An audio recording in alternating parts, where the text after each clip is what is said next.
Welcome to Sleepy Library. Tonight's story is 5 Children in It. Take a comfortable position. Close your eyes. And enjoy tonight's classic story.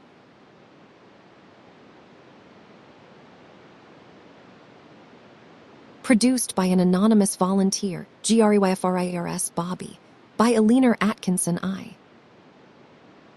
When the time gun boomed from Edinburgh Castle, Bobby gave a startled yelp. He was only a little country dog, the very youngest and smallest and shaggiest of Skye terriers bred on a heathery slope of the Pentland hills, where the loudest sound was the bark of a collie or the tinkle of a sheep bell. That morning he had come to the weekly market with Auld Jock, a farm laborer, and the Grassmarket of the Scottish capital lay in the narrow valley at the southern base of Castle Crag. 200 feet above it, the time gun was mounted in the half-moon battery on an overhanging, crescent-shaped ledge of rock. In any part of the city, the report of the 1 o'clock gun was sufficiently alarming, but in the Grassmarket, it was an earth-rending explosion directly overhead. It needed to be heard, but once there to be registered on even a little dog's brain. Bobby had heard it many times, and he never failed to yelp a sharp protest at the outrage to his ears. But, as the gunshot was always followed by a certain happy event, it started in his active little mind a train of pleasant associations. In Bobby's day of youth, and that was in 1858, when Queen Victoria was a happy wife and mother, with all her bairns about her knees in Windsor or Balmoral. The Grassmarket of Edinburgh was still a bit of the Middle Ages, as picturesquely decaying and Gothic as German Nuremberg. Beside the classic Corn Exchange, it had no modern buildings. North and south, along its greatest length, the sunken quadrangle was faced by tall, old, timber-fronted houses of stone, plastered like swallows' nests to the rocky slopes behind them. Across the eastern end, where the valley suddenly narrowed to the ravine-like street of the Cowgate, the market was spanned by the lofty, crowded arches of George Ivy Bridge. This high-hung, viaduct thoroughfare that carried a double line of buildings within its parapet leaped the gorge from the tall, old, Gothic rookeries on High Street Ridge, just below the castle esplanade. It cleared the roofs of the tallest, oldest houses that swarmed up the steep banks from the Cowgate, and ran on, by easy descent, to the main gateway of Greyfriars Kirkyard at the lower top of the southern rise. Greyfriars' 2 kirks formed together, under one continuous roof, a long, low, buttressed building without tower or spire. The new kirk was of Queen Anne's day, but the old kirk was built before ever the Pilgrims set sail for America. It had been but one of several sacred buildings, set in a monastery garden that sloped pleasantly to the open valley of the Grassmarket and looked up the castle heights unhindered. In Bobby's day, this garden had shrunk to a long, narrow, high-piled burying ground that extended from the rear of the line of buildings that fronted on the market, up the slope, across the hilltop, and to where the land began to fall away again, down the Bergmuir. From the Grassmarket, kirk and kirkyard lay hidden behind and above the crumbling grandeur of noble halls and mansions that had fallen to the grimiest tenements of Edinburgh's slums. From the end of the bridge approach, there was a glimpse of massive walls, of pointed windows, and of monumental tombs through a double-leafed gate of wrought iron that was alcoved and wedged in between the ancient guildhall of the candlemakers and a row of prosperous little shops in Greyfriars Place. A rock-rimmed quarry pit, in the very heart of old Edinburgh, the Grassmarket was a place of historic echoes. The yelp of a little dog there would scarce seem worthy of record. More in harmony with its stirring history was the report of the time gun. At At 1 o'clock every day, there was a puff of smoke high up in the blue or gray or squally sky, then a deafening crash and a backfire fusillade of echoes. The oldest frequenter of the market never got used to it. On Wednesday, as the shot broke across the babel of shrill bargaining, every man in the place jumped, and not one was quicker of recovery than wee Bobby. Instantly ashamed, as an intelligent little dog who knew the import of the gun should be, Bobby denied his alarm in a tiny pink yawn of boredom.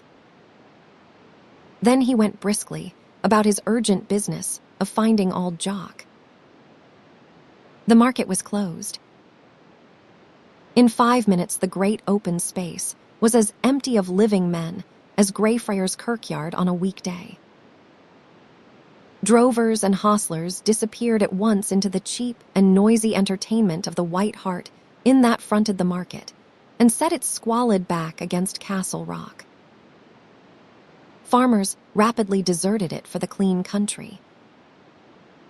Dwellers in the tenements darted up wynds and blind closes, climbed twisting turnpike stairs to windy roosts under the gables, or they scuttled through noble doors into foul courts and hallways. Beggars and pickpockets swarmed under the arches of the bridge to swell the evil-smelling human river that flowed at the dark and slimy bottom of the Cowgate.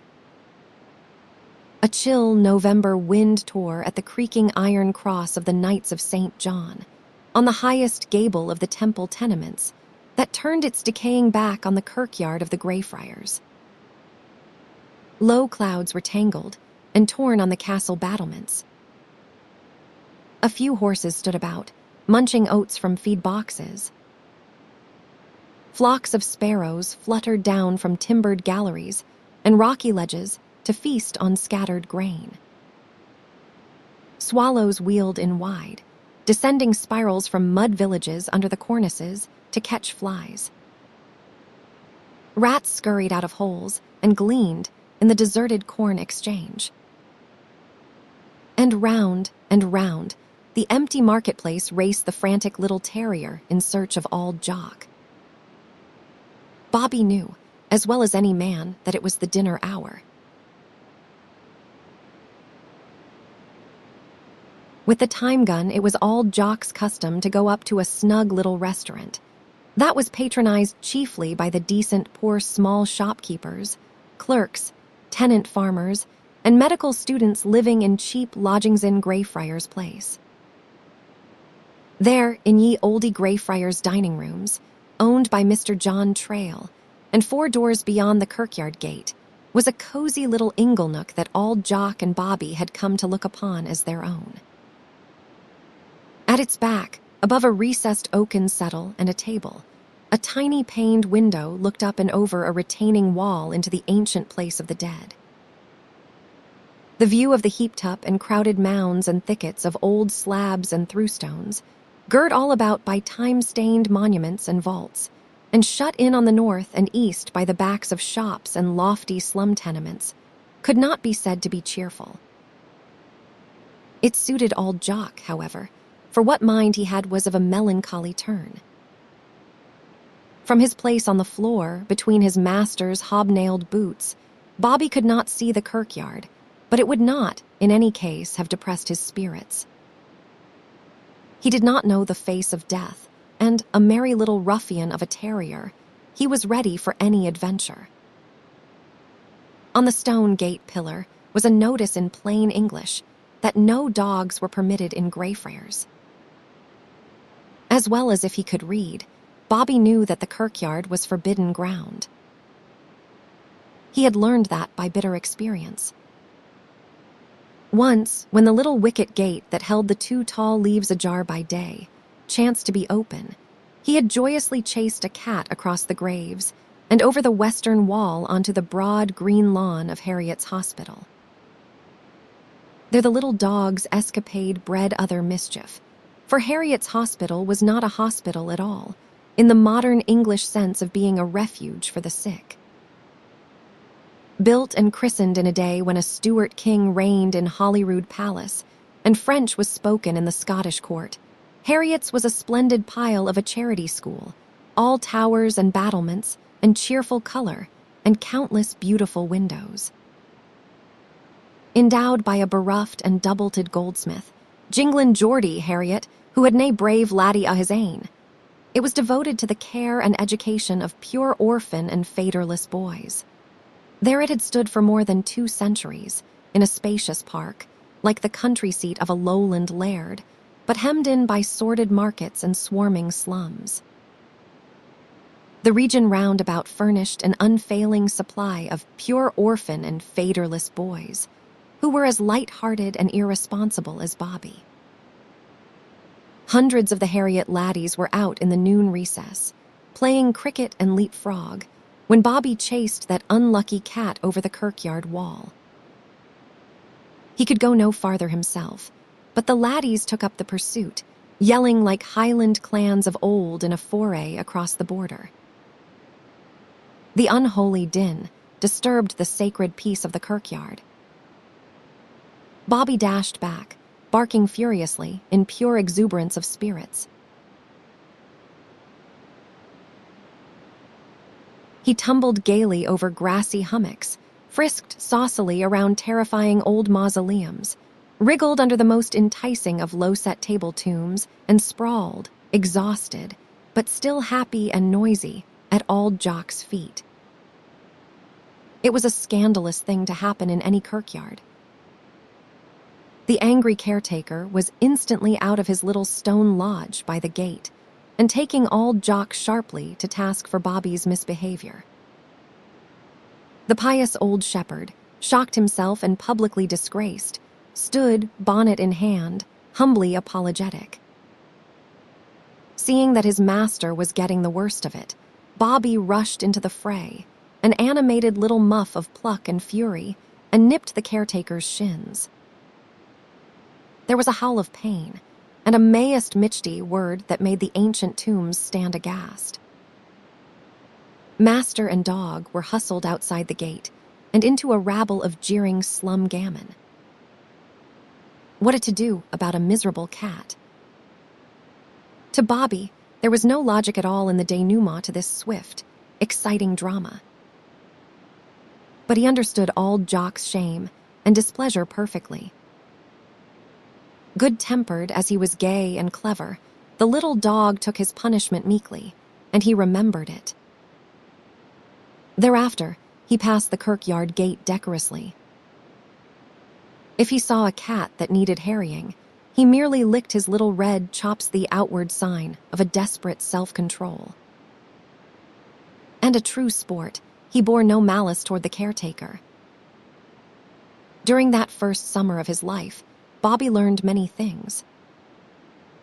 He learned that he might chase rabbits, squirrels and moorfowl, and seagulls and wops that came up to feed in plowed fields. Rats and mice around byre and dairy were legitimate prey, but he learned that he must not annoy sheep and sheepdogs, nor cattle, horses and chickens. And he discovered that, unless he hung close to Auld Jock's heels, his freedom was in danger from a wee lassie who adored him. He was no lady's lapdog. From the bairnie's soft cosseting, he aye fled to Auld Jock and the rough hospitality of the sheepfold. Being exact opposites in temperaments, but alike in tastes, Bobby and Auld Jock were inseparable. In the quiet corner of Mr. Trail's crowded dining room, they spent the one idle hour of the week together, happily. Bobby had the leavings of a herring or haddie, for a rough little Skye will eat anything from smoked fish to moorfowl eggs, and he had the tidbit of a farthing bone to worry at his leisure. Auld Jock smoked his cuddy pipe, gazed at the fire or into the kirkyard, and meditated on nothing in particular. In some strange way that no dog could understand, Bobby had been separated from Auld Jock that November morning. The tenant of Caldbury Farm had driven the cart in, himself, and that was unusual. Immediately he had driven out again, leaving Auld Jock behind, and that was quite outside Bobby's brief experience of life. beguiled to the lofty and coveted driver's seat where, with lolling tongue, he could view this interesting world between the horse's ears. Bobby had been spirited out of the city and carried all the way down and up to the hilltop toll bar of Fairmalhead. It could not occur to his loyal little heart that this treachery was planned, nor, staunch little Democrat that he was, that the farmer was really his owner, and that he could not follow a humbler master of his own choosing. He might have been carried to the distant farm and shut safely in the byre with the cows for the night, but for an incautious remark of the farmer. With the first scent of the native heather, the horse quickened his pace, and at sight of the purple slopes of the Pentlands looming homeward, a fond thought at the back of the man's mind very naturally took shape in speech. Bobby, the wee lassie wull be at the tap o' the brae to race ye hame." Bobby pricked his drop ears. Within a narrow limit, and concerning familiar things, the understanding of human speech by these intelligent little terriers is very truly remarkable. At mention of the wee lassie, he looked behind for his rough old friend and unfailing refuge. Auld Jock's absence discovered, Bobby promptly dropped from the seat of honor and from the cart tail, sniffed the smoke of Edinburgh town and faced right about. To the farmer's peremptory call, he returned the spicy repartee of a cheerful bark. It was as much as to say, "Dinna fash yourself. I ken what I am aboot." After an hour's hard run back over the dipping and rising country road and a long quarter circuit of the city, Bobby found the high-walled, winding way into the west end of the Grassmarket. To a human being afoot, there was a shorter cut, but the little dog could only retrace the familiar route of the farm carts. It was a notable feat for a small creature whose tufted legs were not more than 6 inches in length, whose thatch of long hair almost swept the roadway and caught at every burr and bramble, and who was still so young that his nose could not be said to be educated. In the marketplace, he ran here and there through the crowd, hopefully investigating narrow closes that were mere rifts in precipices of buildings, nosing outside stairs, doorways, stables, bridge arches, standing carts, and even hobnailed boots. He yelped at the crash of the gun, but it was another matter altogether that set his little heart to palpitating with alarm. It was the dinner hour, and where was Auld Jock? A happy thought. His master had gone to dinner. A human friend would have resented the idea of such base desertion and sulked. But in a little dog's heart of trust, there is no room for suspicion. The thought simply lent wings to Bobby's tired feet. As the marketplace emptied, he chased at the heels of laggards, up the crescent-shaped rise of Candlemakers' Row, and straight on to the familiar dining rooms. Through the forest of table and chair and human legs, he made his way to the back, to find a soldier from the castle, in smart red coat and polished boots, lounging in Auld Jock's inglenook. Bobby stood stock still for a shocked instant. Then he howled dismally and bolted for the door. Mr. John Trail, the smooth-shaven, hatchet-faced proprietor, standing midway in shirt sleeves and white apron, caught the flying terrier between his legs and gave him a friendly clap on the side. "Did you come by your ainsel, with a farthing in your silky purse ear to buy a bone, Bobby?" War's Auld Jock. A fear may be crowded back into the mind, and stoutly denied so long as it is not named. At the good landlord's very natural question, "War's Auld Jock?" there was the shape of the little dog's fear that he had lost his master. With a whimpering cry, he struggled free. Out of the door he went, like a shot. He tumbled down the steep curve and doubled on his tracks around the marketplace. At his onslaught, the sparrows rose like brown leaves on a gust of wind, and drifted down again. A cold mist veiled the castle heights. From the stone crown of the ancient cathedral of St. Giles, on High Street, floated the melody of the bluebells of Scotland. No day was too bleak for bellringer MacLeod to climb the shaking ladder in the windy tower and play the music bells during the hour that Edinburgh dined. Bobby forgot to dine that day, first in his distracted search, and then in his joy of finding his master. For all at once, in the very strangest place, in the very strangest way, Bobby came upon Auld Jock. A rat scurrying out from a foul and narrow passage that gave to the rear of the White Hart Inn pointed the little dog to a nook hitherto undiscovered by his curious nose. Hidden away between the noisy tavern and the grim Auld Crag was the old cockfighting pit of a ruder day. There, in a broken-down carrier's cart, abandoned among the nameless abominations of public-house refuse, Auld Jock lay huddled in his greatcoat of hodden grey and his shepherd's plaid. On a bundle of clothing tied in a tartan kerchief for a pillow, he lay very still and breathing heavily. Bobby barked as if he would burst his lungs. He barked so long, so loud, and so furiously, running round and round the cart and under it and yelping at every turn, that a slatternly scullery maid opened a door and angrily bade him no to deave folk why, is bladderin'. Auld Jock she did not see at all in the murky pit, or, if she saw him, thought him some drunken foreign sailor from Leith Harbour. When she went in, she slammed the door and lighted the gas. Whether from some instinct of protection of his helpless master in that foul and hostile place, or because barking had proved to be of no use, Bobby sat back on his haunches and considered this strange, disquieting thing. It was not like Auld Jock to sleep in the daytime, or so soundly, at any time, that barking would not awaken him. A clever and resourceful dog, Bobby crouched back against the farthest wall, took a running leap to the top of the low boots, dug his claws into the stout, home-knitted stockings, and scrambled up over Auld Jock's legs into the cart.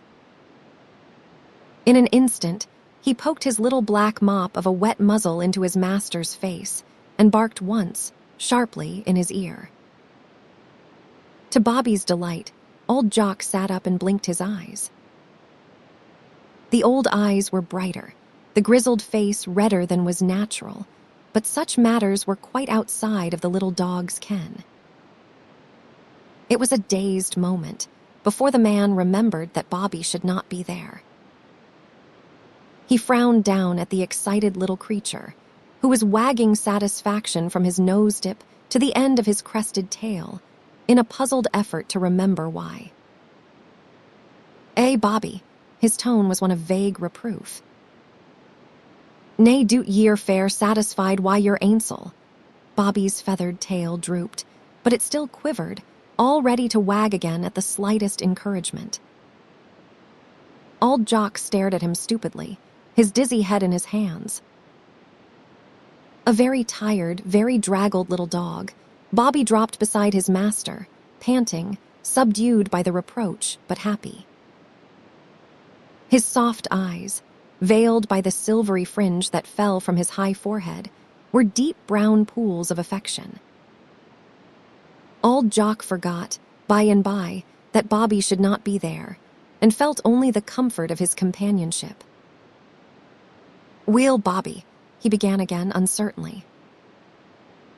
And then, because his Scotch peasant reticence had been quite broken down by Bobby's shameless devotion, so that he told the little dog many things that he cannily concealed from humankind, he confided the strange weakness and dizziness in the head that had overtaken him. "Auld Jock is Jewest fair silly the day, bonny wee laddie."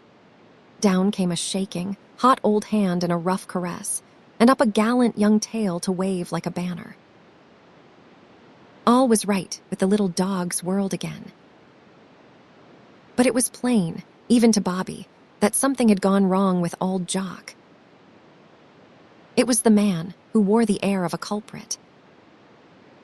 A Scotch labourer does not lightly confess to feeling fair silly, nor sleep away the busy hours of daylight. The old man was puzzled and humiliated by this discreditable thing.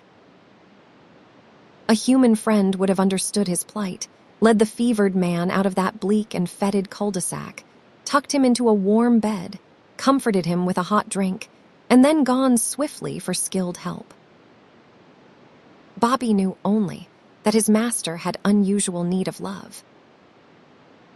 Very, very early a dog learns that life is not as simple a matter to his master as it is to himself. There are times when he reads trouble that he cannot help or understand in the man's eye and voice. Then he can only look his love and loyalty wistfully, as if he felt his own shortcoming in the matter of speech.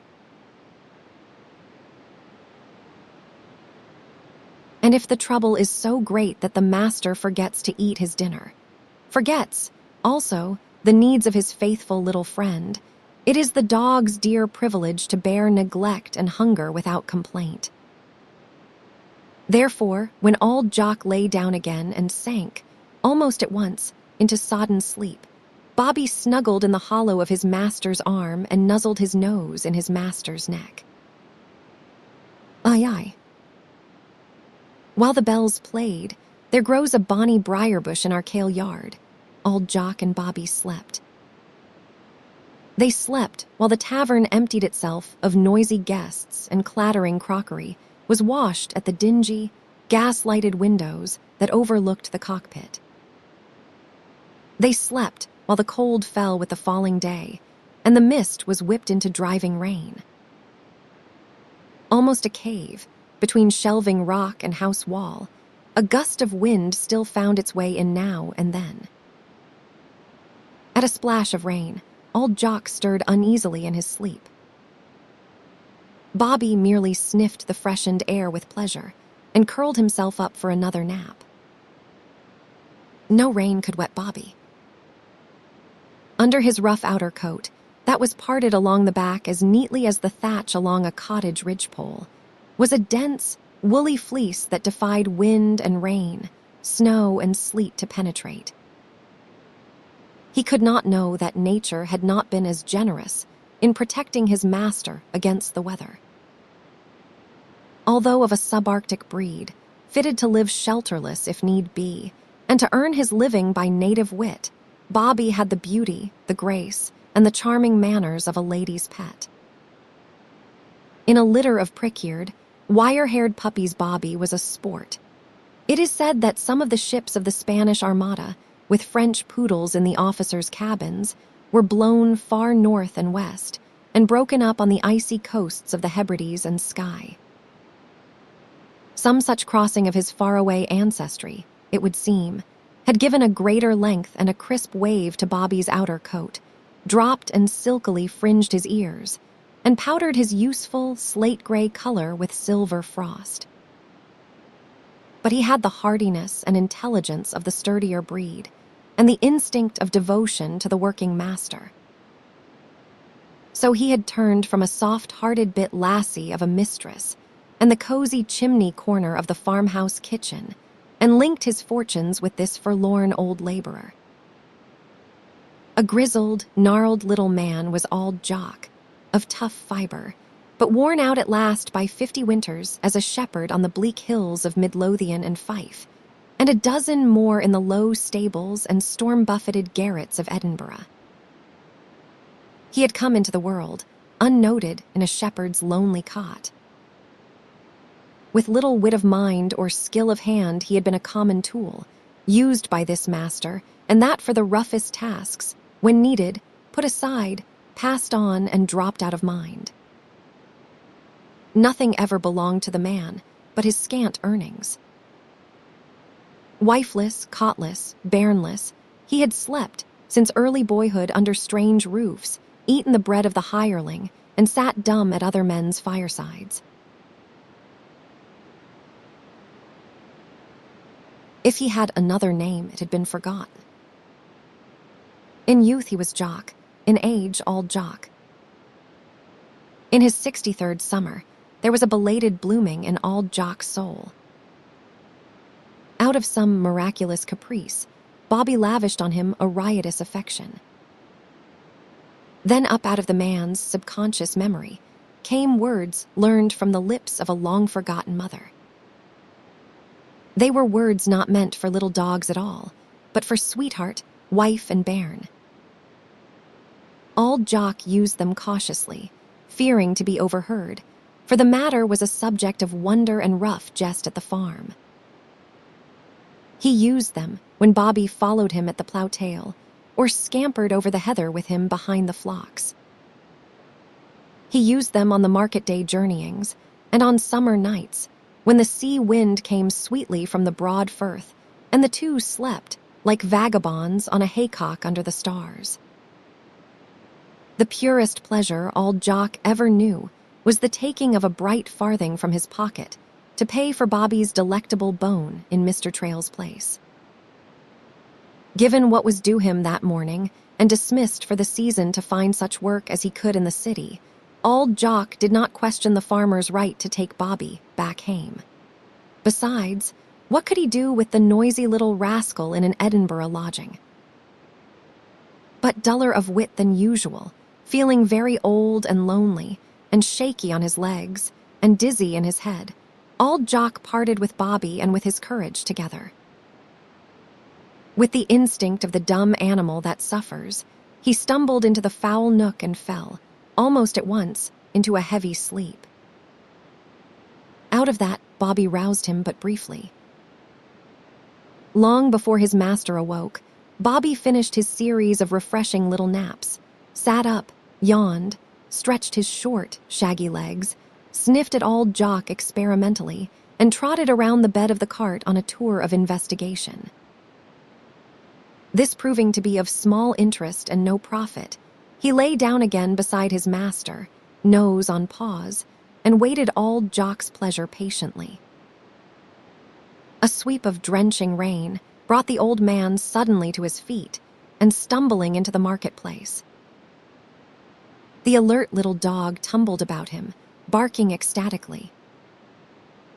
The fever was gone and Auld Jock's head quite clear, but in its place was a weakness, an aching of the limbs, a weight on the chest, and a great shivering. Although the bell of St. Giles was just striking the hour of 5, it was already entirely dark. A lamplighter, with ladder and torch, was setting a double line of gas, jets to flaring along the lofty parapets of the bridge. If the Grassmarket was a quarry pit by day, on a night of storm it was the bottom of a reservoir. The height of the walls was marked by a luminous crown from many lights above the castle head, and by a student's dim candle, here and there, at a garret window. The huge bulk of the bridge cast a shadow, velvet black, across the eastern half of the market.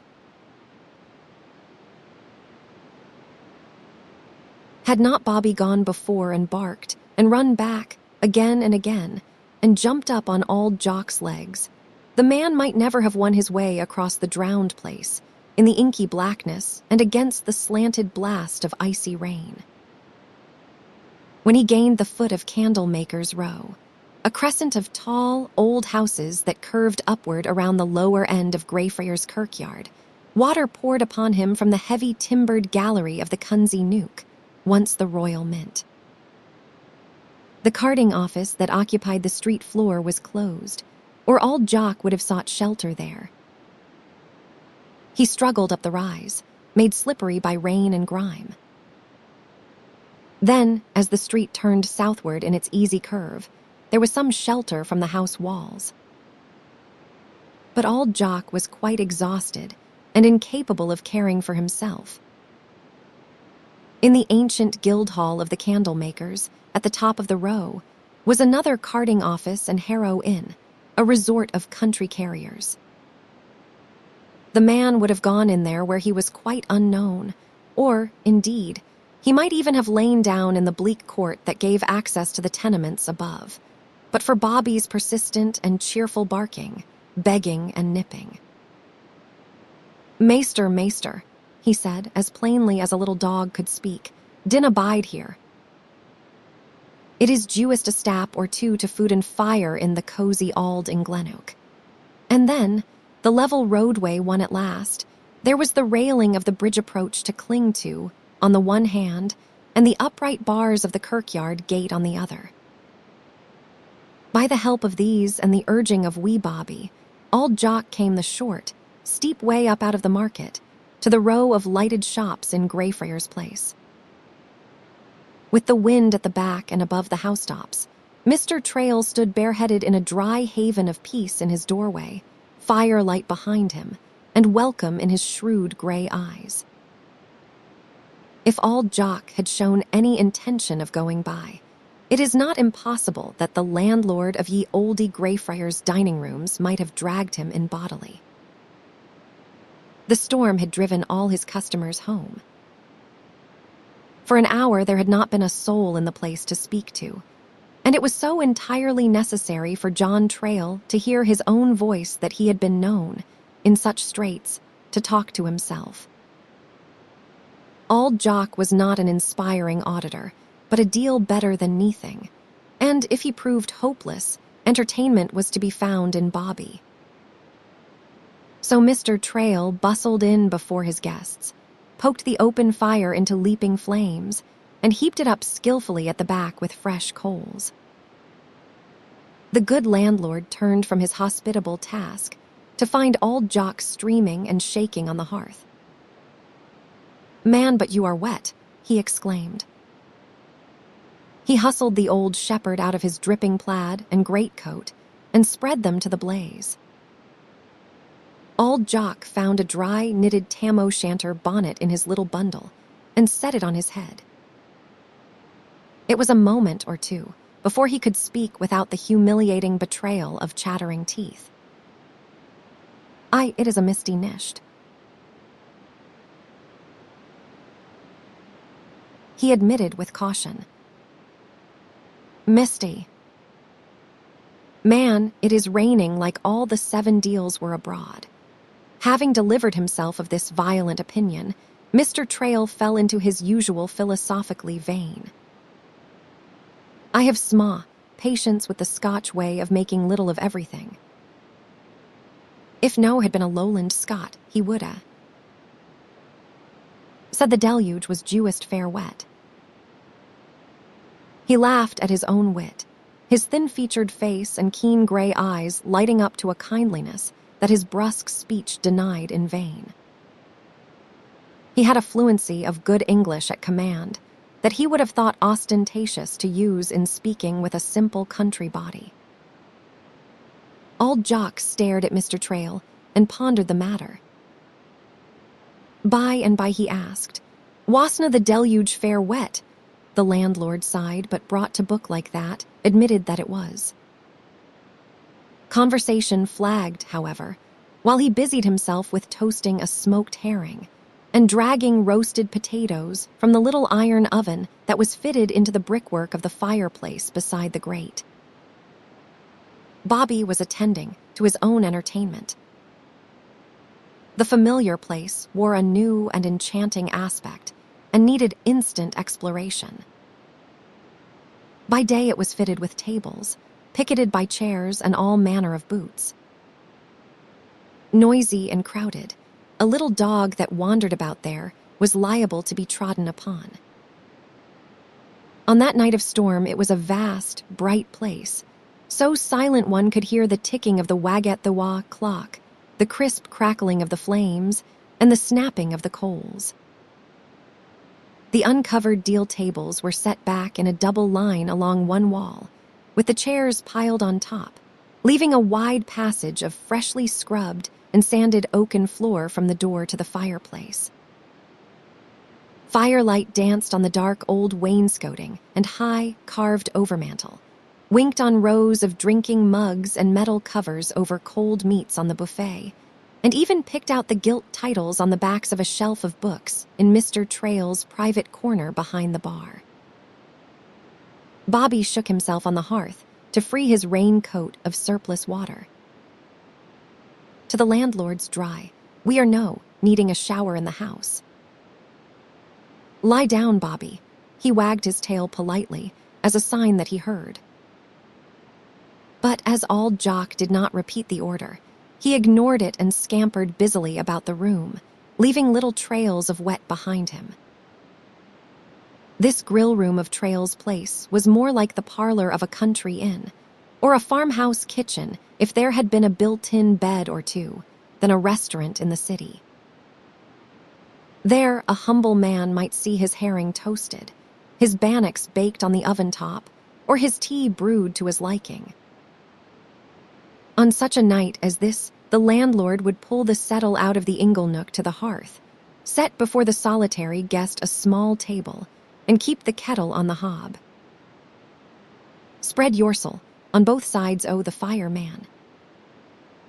There will be nane to keep us company, I am thinking.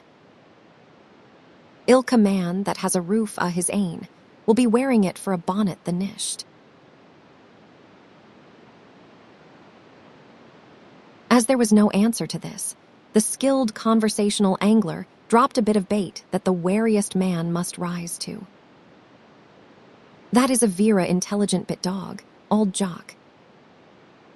He was here with the time gun spearing for you. When he didna find you, he greeted like a bairn." Auld Jock, huddled in the corner of the settle, so near the fire that his jacket smoked, took so long a time to find an answer that Mr. Trail looked at him keenly as he set the wooden plate and pewter mug on the table. "Man, you are vera ill," he cried sharply. In truth, he was shocked and self-accusing, because he had not observed Auld Jock's condition before. "I am no so awfu' ill," came back in irritated denial, as if he had been accused of some misbehavior. "Weel, it is no a dry herrin ye'll hae in my shop the nisht. It is a hot mutton brew wi' porridge in it, and bits o' meat to tack the called oot o' your auld banes." And there, the plate was whisked away, and the cover lifted from a bubbling pot, and the kettle was over the fire for the brewing of tea. At a peremptory order, the soaked boots and stockings were off, and dry socks found in the kerchief bundle. Auld Jock was used to taking orders from his superiors, and offered no resistance to being hustled after this manner into warmth and good cheer.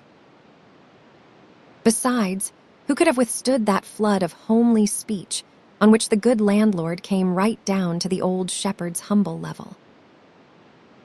Such warm feeling was established that Mr. Trail quite forgot his usual caution and certain well-known prejudices of old country bodies. "New," he said cheerfully, as he set the hot broth on the table, "ye maun Jewist hae a doctor.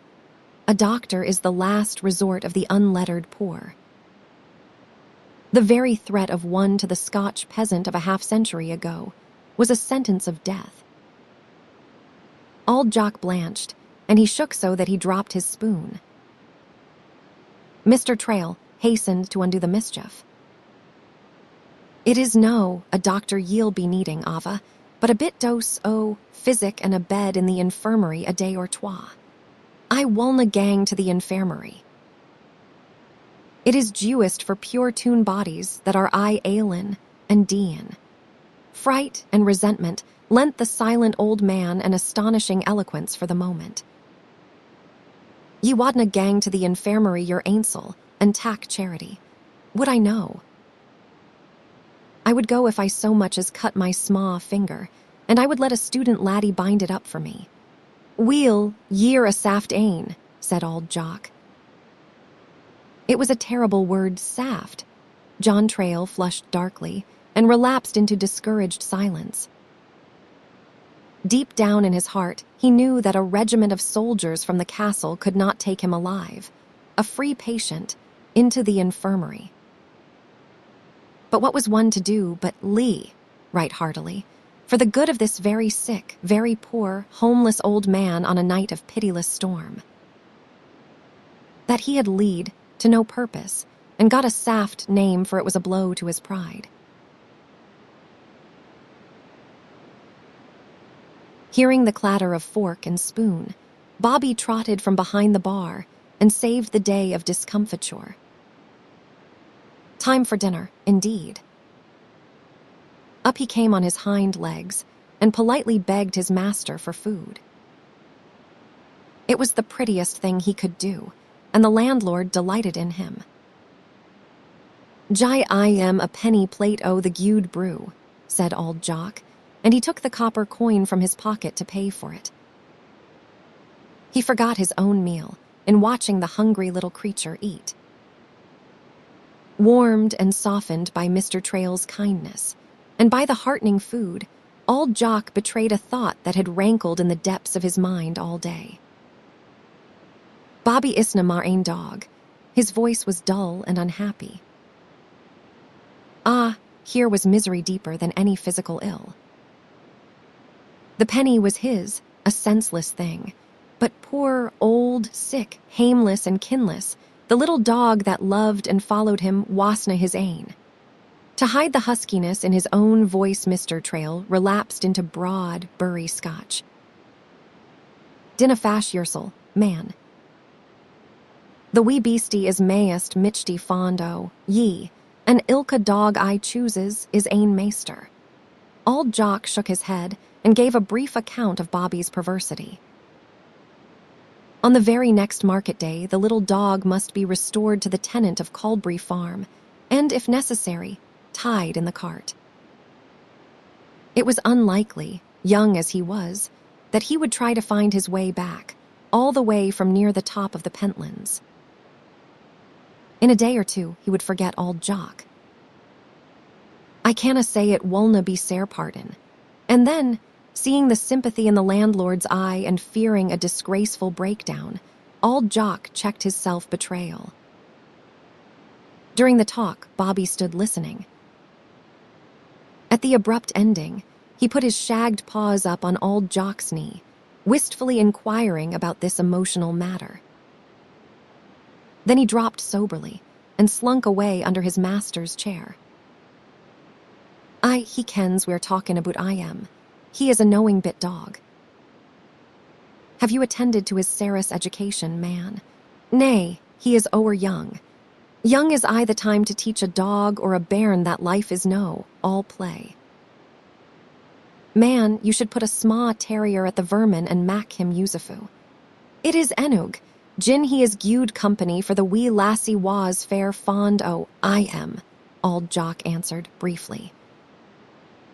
This was a strange sentiment from the work-broken old man, who, for himself, would have held ornamental idleness sinful. He finished his supper in brooding silence. At last he broke out in a peevish irritation that only made his grief at parting with Bobby more apparent to an understanding man like Mr. Trail. "I dinna ken what to do why. I am in Edinburgh lodgin' the nisht. The auld wiffy I lodge why is dour by the ordinar, and wadna bide is bladderin. I couldna get I am past, Aldine, and the terriers are I barkin aboot Neathan Ava." Mr. Trail's eyes sparkled at recollection of an apt literary story to which Dr. John Brown had given currency. Like many Edinburgh shopkeepers, Mr. Trail was a man of superior education and an omnivorous reader. And he had many customers from the nearby university to give him a fund of stories of Scotch writers and other worthies. "You have a double plaid, man." "Aye." "Ilka shepherd's got a twa-fold plaidie." It seemed a foolish question to Auld Jock, but Mr. Trail went on blithely. "There is a pocket in the plaidane end, left open at the side to mak, a pouch." "Nae doubt you have carried many a thing in that pouch." "Nay, no, so money." "Jewest the newborn lambs." "Weel, Sir Walter had a shepherd's plaid, and there was a bit lassie he was vera fond of sign, when he had been at the writing o' the day, and was aff his hide like, with too mony thoughts, he would go across the town and fetch the bairnie to keep him company. She was a weel-born lassie, 6 or 7 years old, and sma of her age, but no half as sma as Bobby, I am thinking. He stopped to let this significant comparison sink into Auld Jock's mind. The lassie had nae liking for the unmannerly wind and snaw of Edinburgh.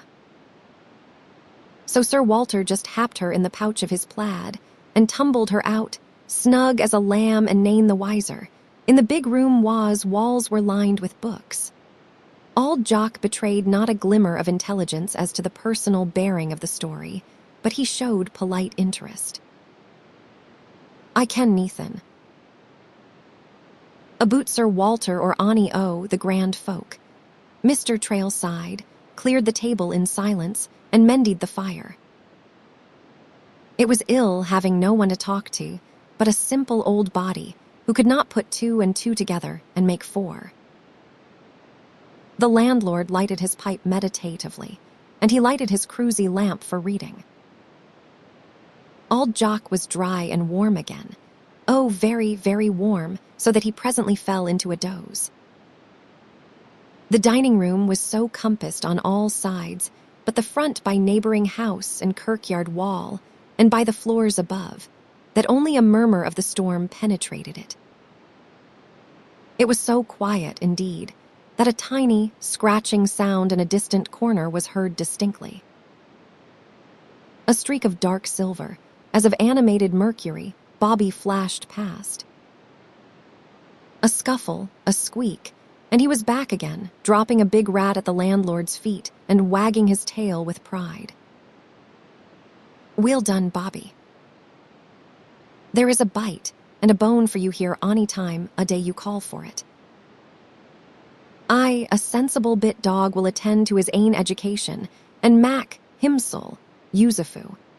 Mr. Trail felt a sudden access of warm liking for the attractive little scrap of knowingness and pluck. He patted the tousled head, but Bobby backed away. He had no mind to be caressed by any man beside his master. After a moment, the landlord took Guy Mannering down from the bookshelf. Knowing his Waverley by heart, he turned at once to the passages about Dandy Dinmont and his terriers mustard and pepper and other spicy wee rascals.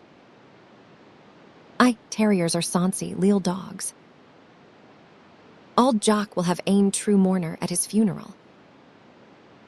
I would no mind. On impulse, he got up and dropped a couple of hard Scotch buns, very good dog biscuit, indeed, into the pocket of Auld Jock's greatcoat for Bobby. The old man might not be able to be out the morn. With the thought in his mind that someone should keep a friendly eye on the man, he mended the fire with such an unnecessary clattering of the tongs that Auld Jock started from his sleep with a cry. "Where is it you have your lodging, Jock?" the landlord asked sharply, for the man looked so dazed that his understanding was not to be reached easily. He got the indefinite information that it was at the top of one of the tall old tenements, dewest aft the Coogate. "A lang climb for an auld man," John Trail said compassionately, then optimistic as usual, "but it is a lang climb or a foul smell in the poor quarters of Edinburgh. Aye. It is weel aboon the foo smell." With some comforting thought that he did not confide to Mr. Trail, but that ironed lines out of his old face, Auld Jock went asleep again. Well, the landlord reflected, he could remain there by the fire until the closing hour or later, if need be, and by that time the storm might ease a bit, so that he could get to his lodging without another wetting. For an hour the place was silent, except for the falling clinkers from the grate, the rustling of book leaves, and the plumping of rain on the windows, when the wind shifted a point. Lost in the romance, Mr. Trail took no note of the passing time or of his quiet guests until he felt a little tug at his trouser leg. "Eh, laddie?" he questioned. Up the little dog rose in the begging attitude. Then, with a sharp bark, he dashed back to his master. Something was very wrong, indeed. Auld Jock had sunk down in his seat. His arms hung helplessly over the end and back of the settle, and his legs were sprawled limply before him. The bonnet that he always wore, outdoors and in, had fallen from his scant, gray locks, and his head had dropped forward on his chest. His breathing was labored, and he muttered in his sleep. In a moment, Mr. Trail was inside his own greatcoat, storm boots and bonnet. At the door, he turned back. The shop was unguarded.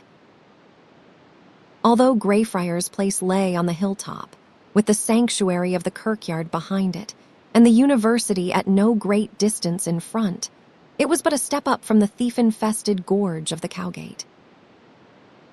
The landlord locked his money drawer, pushed his easy chair against it, and roused Auld Jock so far as to move him over from the settle. The chief responsibility he laid on the anxious little dog that watched his every movement. "Lie down, Bobby, and mind Auld Jock. And you are a gude dog if you canna bark to waken the dead in the kirkyard if ony strange body comes about. Whar are ye gangin'?" cried Auld Jock. He was wide awake, with burning, suspicious eyes fixed on his host. "Sit you down, man, with your back to my siller. I am going for a doctor." The noise of the storm, as he opened the door, prevented his hearing the frightened protest. "Dinna jing!" The rain had turned to sleet, and Mr. Trail had trouble in keeping his feet. He looked first into the famous book hunter's stall next door, on the chance of finding a medical student. The place was open, but it had no customers. He went on to the bridge, but there the sheriff's court, the martyr's church, the society halls, and all the smart shops were closed, their dark fronts lighted fitfully by flaring gas lamps. The bitter night had driven all Edinburgh to private cover. From the rear came a clear whistle. Some Harriet laddie who, being not entirely a pure orphan, but only faderless, and therefore living outside the school with his mother, had been kept after nightfall because of ill-prepared lessons or misbehavior. Mr. Trail turned, passed his own door, and went on southward into Forest Road, that skirted the long arm of the kirkyard. From the Burgmuir, all the way to the Grassmarket and the Cowgate, was downhill. So, with arms winged, and stout legs spread wide and braced, Geordie Ross was sliding gaily homeward, his knitted tippet a gallant pennant behind. Here was a Mercury for an urgent errand. "Laddie, do you know whar's a doctor who can be had for a shooling or two for a poor auld country body in my shop? Is he so awfu' ill?" Geordie asked with the morbid curiosity of lusty boyhood. "He is a that. He is aff his hide. Run, laddie, and dinna be standing there wagging your fuel tongue for neathing." Geordie was off with speed across the bridge to High Street. Mr. Trail struggled back to his shop, against wind and treacherous ice, thinking what kind of a bed might be contrived for the sick man for the night. In the morning, the daft old body could be hurried, willy-nilly, to a bed in the infirmary. As for wee Bobby, he would not mind, and there he ran into his own wide-flung door. A gale blew through the hastily deserted place. Ashes were scattered about the hearth, and the cruisy lamp flared in the gusts. Auld Jock and Bobby were gone. Aye, aye, aye. Although dismayed and self-accusing for having frightened Auld Jock into taking flight by his incautious talk of a doctor, not for an instant did the landlord of Greyfriars' dining rooms entertain the idea of following him. The old man had only to cross the street and drop down the incline between the bridge approach and the ancient chapel of St. Magdalene to be lost in the deepest, most densely peopled, and blackest gorge in Christendom. Well knowing that he was safe from pursuit, Auld Jock chuckled as he gained the last low level. Fever lent him a brief strength, and the cold damp was grateful to his hot skin. None were abroad in the Cowgate, and that was lucky for, in this black hole of Edinburgh, even so old and poor a man was liable to be set upon by thieves, on the chance of a few shillings or pence. Used as he was to following flocks up treacherous braes and through drifted glens, and sure-footed as a collie, Auld Jock had to pick his way carefully over the slimy, ice-glazed cobblestones of the Cowgate. He could see nothing. The scattered gas lamps, blurred by the wet, only made a timbered gallery or stone stairs stand out here and there, or lighted up a Gothic gargoyle to a fantastic grin. The street lay so deep and narrow that sleet and wind wasted little time in finding it out, but roared and rattled among the gables, dormers and chimney stacks overhead. Happy in finding his master himself again, and sniffing fresh adventure, Bobby tumbled noisily about Auld Jock's feet until reproved. And here was strange going. Ancient and warring, smells confused, and insulted the little country dog's nose. After a few inquiring and protesting barks, Bobby fell into a subdued trot at Auld Jock's heels. To this shepherd in exile, the romance of old Edinburgh was a sealed book. It was, indeed, difficult for the most imaginative to believe that the Cowgate was once a lovely, wooded ravine, with a rustic burn babbling over pebbles at its bottom, and along the brook, a straggling path worn smooth by cattle on their driven way to the Grassmarket. Then, when the Scottish nobility was crowded out of the piled-up mansions, on the sloping ridge of High Street that ran the mile from the castle to Holyrood Palace, splendor camped in the Cowgate, in villas set in fair gardens, and separated by hedgerows in which birds nested. In time this ravine, too, became overbuilt. Houses tumbled down both slopes to the winding cattle path, and the burn was arched over to make a thoroughfare. Laterally, the buildings were crowded together, until the upper floors were pushed out on timber brackets for light and air. Galleries, stairs, and jutting windows were added to outer walls, and the mansions climbed, story above story, until the Cowgate was an undercut cannon, such as is worn through rock by the rivers of Western America. Lairds and leddies, powdered, jeweled, and satin-shod, were borne in sedan chairs down 10 flights of stone stairs and through torchlit courts and tunnel streets, to routs in castle or palace and to tourneys in the Grassmarket. From its low situation, the Cowgate came in the course of time to smell to heaven, and out of it was a sudden exodus of grand folk to the northern hills. The lowest level was given over at once to the poor and to small trade. The winds and closes that climbed the southern slope were eagerly possessed by divines, lawyers, and literary men because of their nearness to the university. Long before Bobby's day, the well-to-do had fled from the Cowgate winds to the hilltop streets and open squares about the colleges. A few decent working men remained in the decaying houses, some of which were at least 3 centuries old. But there swarmed in upon and submerged them thousands of criminals, beggars, and the miserably poor and degraded of many nationalities. Businesses that fatten on misfortune, the saloon, pawn, old clothes, and cheap food shops lined the squalid Cowgate. Palaces were cut up into honeycombs of tall tenements. Every stair was a crowded highway, every passage a place of deposit for filth. Almost every room sheltered a half-famished family in darkness and ancient dirt. Grand and great, pious and wise, decent, wretched, and terrible folk of every sort had preceded Auld Jock to his lodging in a steep and narrow wynd, and 9 gusty flights up under a beautiful, old Gothic gable. A wrought iron lantern, hanging in an arched opening, lighted the entrance to the wind. With a hand outstretched to either wall, Auld Jock felt his way up. Another lantern marked a sculptured doorway that gave to the foul court of the tenement.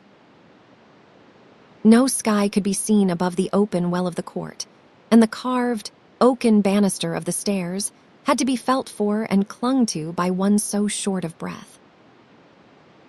On the 7th landing, from the exertion of the long climb, Auld Jock was shaken into helplessness, and his heart set to pounding by a violent fit of coughing. Overhead a shutter was slammed back, and an angry voice bade him stop, thieving folk. The last 2 flights ascended within the walls. The old man stumbled into the pitch-black, stifling passage, and sat down on the lowest step to rest. On the landing above, he must encounter the auld whiffy of a landlady, rousing her, it might be, and none too good-tempered from sleep. Unaware that he added to his master's difficulties, Bobby leaped upon him and licked the beloved face that he could not see. Laddie, I dinna ken what to do why ye. We maun Jewist hae to sleep oot. It did not occur to Auld Jock that he could abandon the little dog. And then there drifted across his memory a bit of Mr. Trail's talk that, at the time, had seemed to no purpose. Sir Walter happed the wee lassie in the pocket of his plaid. He slapped his knee in silent triumph. In the dark he found the broad, open end of the plaid, and the rough, excited head of the little dog. A hap and a stap and a loop and in ye gang. Loop in, laddie. Bobby jumped into the pocket and turned round and round. His little muzzle opened for a delighted bark at this original play, but Auld Jock checked him. Cuddle do new, and lie canny as pussy. With a deft turn, he brought the weighted end of the plaid up under his arm so there would be no betraying drag. We will poo, the wool o'er the auld whiffy zine, he chuckled.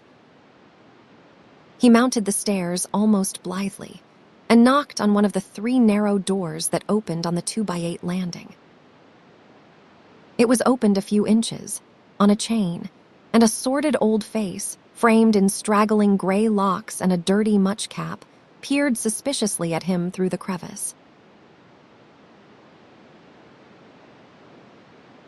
Auld Jock had his money in hand, a shilling, and a 6pence to pay for a week's lodging.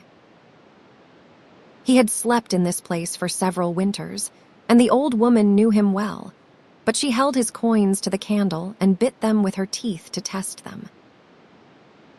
Without a word of greeting, she shoved the key to the sleeping closet he had always fancied, through the crack in the door, and pointed to a jug of water at the foot of the attic stairs. On the proffer of a halfpenny, she gave him a tallow candle, lighted it at her own, and fitted it into the neck of a beer bottle. Ye hae a called, she said at last, with some hostility. Gin ye walk in your neebors yell Jewist hae affected oot why, I kenna that, Auld Jock answered. He smothered a cough in his chest, with such effort that it threw him into a perspiration. In some way, with the jug of water and the lighted candle in his hands, and the hidden terrier under one arm, the old man mounted the 18-inch wide, walled-in attic stairs and unlocked the first of a number of narrow doors on the passage at the top. Wheel aboon the foo smell, indeed. Wheel worth the lang climb. Around the loose frames of 2 wee southward-looking dormer windows that jutted from the slope of the gable came a gush of rain-washed air. Auld Jock tumbled Bobby, warm and happy, and nane the wiser, out into the cold cell of a room that was so very, very different from the high, warm, richly colored library of Sir Walter. This garret closet in the slums of Edinburgh was all of cut stone, except for the worn, oaken floor, a flimsy, modern door, and a thin, board partition on one side through which a neighbor could be heard snoring. Filling all of the outer wall between the peephole, leaded windows and running up to the slope of the ceiling, was a great fireplace of native white freestone, carved into fluted columns, foliated capitals, and a flat pediment of purest classic lines. The ballroom of a noble of Queen Mary's day had been cut up into numerous small sleeping closets, many of them windowless, and were let to the chance lodger at threepence the night. Here, where generations of dancing toes had been warmed, the chimney vent was bricked up, and a boxed-in shelf fitted to serve for a bed, a seat, and a table, for such as had neither time nor heart for dancing. For the romantic history and the beauty of it, Auld Jock had no mind at all. But he had other joy often missed by the more fortunate.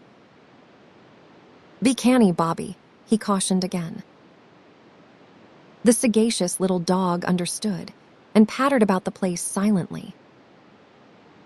Exhausting it in a moment, and very plainly puzzled and bored, he sat on his haunches, yawned wide, and looked up inquiringly to his master. Auld Jock set the jug and the candle on the floor and slipped off his boots. He had no wish to walk in his neighbors. With nervous haste, he threw back one of the windows on its hinges, reached across the wide stone ledge, and brought in wonder of wonders, in such a place a tiny earthen pot of heather. "Is it no a bonny posy?" he whispered to Bobby. With this cherished bit of the country that he had left behind him the April before in his hands, he sat down in the fireplace bed and lifted Bobby beside him. He sniffed at the red tuft of purple bloom fondly, and his old face blossomed into smiles. It was the secret thought of this, and of the hillward outlook from the little windows, that had ironed the lines from his face in Mr. Trail's dining room. Bobby sniffed at the starved plant, too, and wagged his tail with pleasure, for a dog's keenest memories are recorded by the nose. Overhead, loose tiles and finials rattled in the wind that was dying away in fitful gusts, but Auld Jock heard nothing. In fancy, he was away on the braes, in the shy sun and wild wet of April weather. Shepherds were shouting, sheepdogs barking, ewes bleating, and a wee puppy, still unnamed, scampering at his heels in the swift, dramatic days of lambing time. And so, presently, when the forlorn hope of the little pot had been restored to the ledge, master and dog were in tune with the open country, and began a romp such as they often had indulged in behind the byre on a quiet Sabbath afternoon. They had learned to play there like two well-brought-up children, in pantomime, so as not to scandalize pious countryfolk. Now, in obedience to a gesture, a nod, a lifted eyebrow, Bobby went through all his pretty tricks and showed how far his serious education had progressed. He rolled over and over, begged, vaulted the low hurdle of his master's arm, and played dade. He scampered madly over imaginary pastures, ran, straight as a string, along a stone wall, scrambled under a thorny hedge, chased rabbits and dug foxes out of holes, swam a burn, flushed feeding curlews, and froze beside a rat hole. When the excitement was at its height and the little dog was bursting with exuberance, Auld Jock forgot his caution. Holding his bonnet just out of reach, he cried aloud, "Look, Bobby!" Bobby jumped for the bonnet, missed it, jumped again, and barked the high-pitched, penetrating yelp of the terrier. Instantly, their little house of joy tumbled about their ears. There was a pounding on the thin partition wall, an oath and a shout, "War's the deal o' a dog." Bobby flew at the insulting clamor, but Auld Jock dragged him back roughly. In a voice made harsh by fear for his little pet, he commanded, "Haud your gab, or they will hae ye oot." Bobby dropped like a shot, cringing at Auld Jock's feet. The most sensitive of four-footed creatures in the world, the Skye terrier is utterly abased by a rebuke from his master.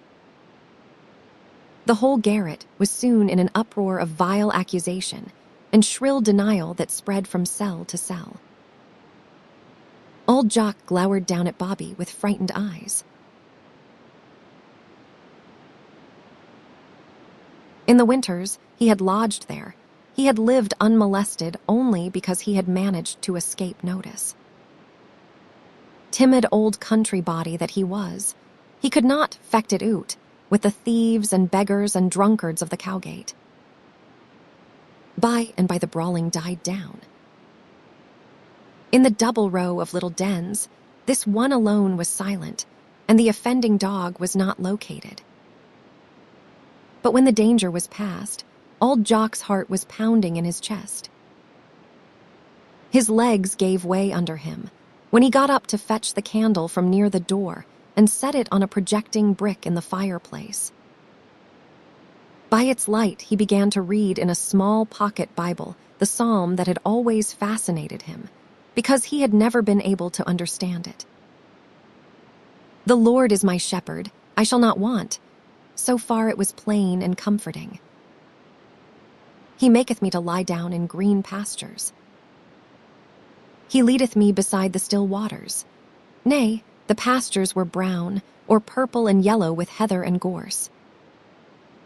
Rocks cropped out everywhere, and the peaty tarps were mostly bleak and frozen. The broad firth was ever ebbing and flowing with the restless sea, and the burns bickering down the glens. The minister of the little hill kirk had said once that in England the pastures were green and the lakes still and bright, but that was a fey, foreign country to which Auld Jock had no desire to go. He wondered, wistfully, if he would feel at home in God's heaven, and if there would be room in that lush silence for a noisy little dog, as there was on the rough Pentland braes.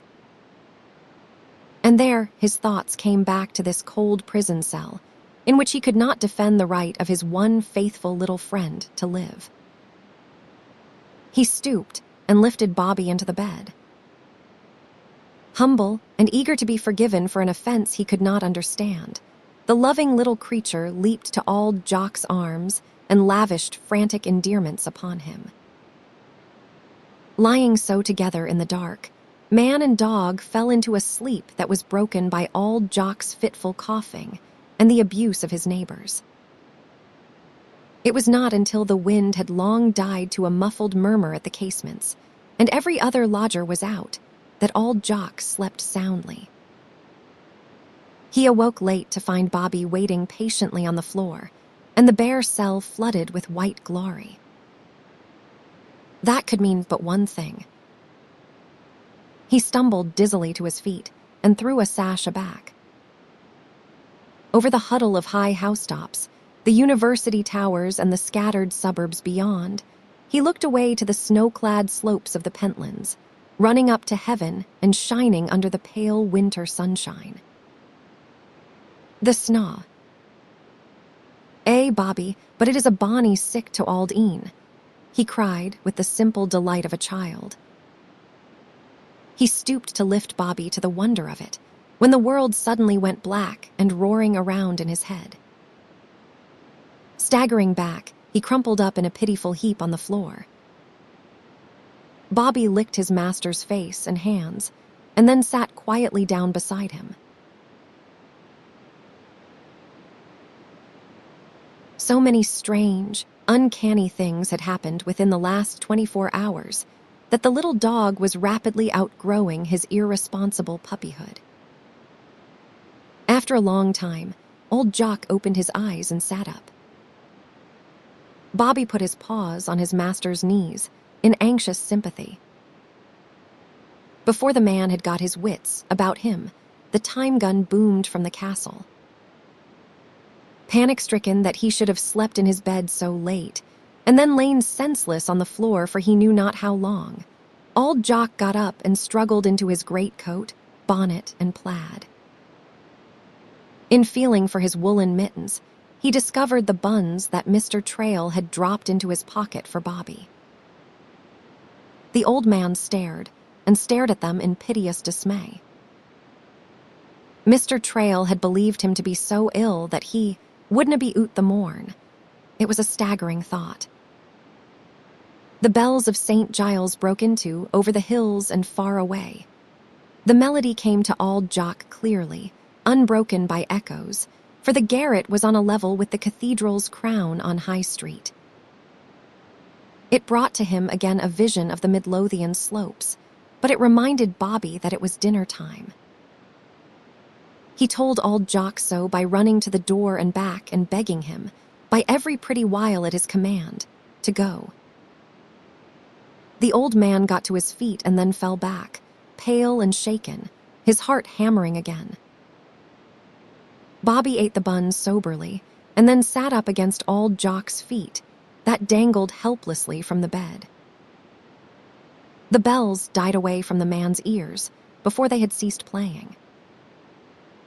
Both the church and the university bells struck the hour of 2, then 3, then 4. Daylight had begun to fail when Auld Jock stirred, sat up, and did a strange thing. Taking from his pocket a leather bag purse that was closed by a drawstring, he counted the few crowns and shillings in it and the many smaller silver and copper coins. "There is enog," he said. There was enough, by careful spending, to pay for food and lodging for a few weeks, to save himself from the charity of the infirmary. By this act, he admitted the humiliating and fearful fact that he was very ill. The precious little hoard must be hidden from the chance prowler. He looked for a loose brick in the fireplace, but before he found one, he forgot all about it, and absent-mindedly heaped the coins in a little pile on the open Bible at the back of the bed. For a long time, Auld Jock sat there with his head in his hands, before he again slipped back to his pillow. Darkness stole into the quiet room. The lodgers returned to their dens one after one, tramping or slipping or hobbling up the stairs and along the passage. Bobby bristled and froze, on guard, when a stealthy hand tried the latch. Then there were sounds of fighting, of crying women, and the long, low wailing of wretched children. The evening drum and bugle were heard from the castle, and hour after hour was struck from the clock of St. Giles while Bobby watched beside his master. All night Auld Jock was aff his hide. When he muttered in his sleep or cried out in the delirium of fever, the little dog put his paws upon the bedrail. He scratched on it and begged to be lifted to where he could comfort his master, for the shelf was set too high for him to climb into the bed. Unable to get his master's attention, he licked the hot hand that hung over the side. Auld Jock lay still at last, not coughing anymore, but breathing rapid, shallow breaths. Just at dawn, he turned his head and gazed in bewilderment at the alert and troubled little creature that was instantly upon the rail. After a long time, he recognized the dog and patted the shaggy little head. Feeling around the bed, he found the other bun and dropped it on the floor. Presently he said, between strangled breaths, "Pure Bobby." "Gang awa hame, laddie." After that it was suddenly very still in the brightening room. Bobby gazed and gazed at his master one long, heartbroken look, then dropped to all fours and stood trembling. Without another look, he stretched himself upon the hearthstone below the bed. Morning and evening footsteps went down and came up on the stairs.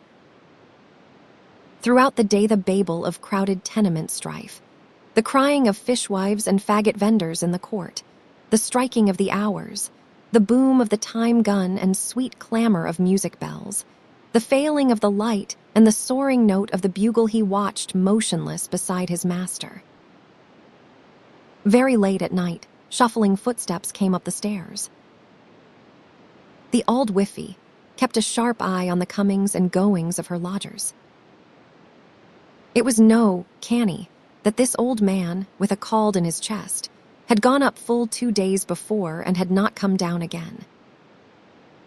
To bitter complaints of his coughing and of his strange talking to himself, she gave scant attention, but foul play was done often enough in these dens to make her uneasy.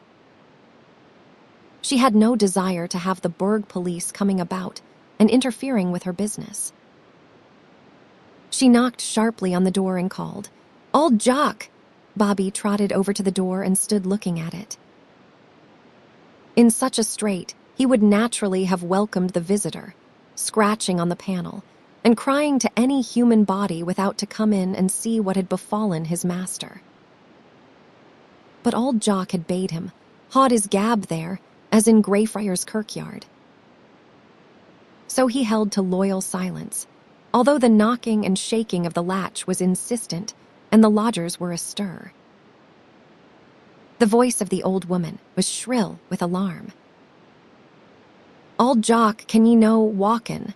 And after a moment, in which the unlatched casement window within could be heard creaking on its hinges in the chill breeze, there was a hushed and frightened question. "Are ye dade?" The footsteps fled down the stairs, and Bobby was left to watch through the long hours of darkness. Very early in the morning, the flimsy door was quietly forced by authority.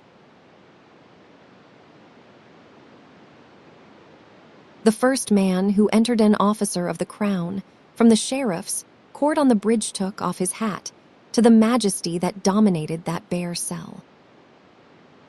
The Cowgate region presented many a startling contrast, but such a one as this must seldom have been seen. The classic fireplace, and the motionless figure and peaceful face of the pious old shepherd within it, had the dignity and beauty of some monumental tomb and carved effigy in old Greyfriars Kirkyard.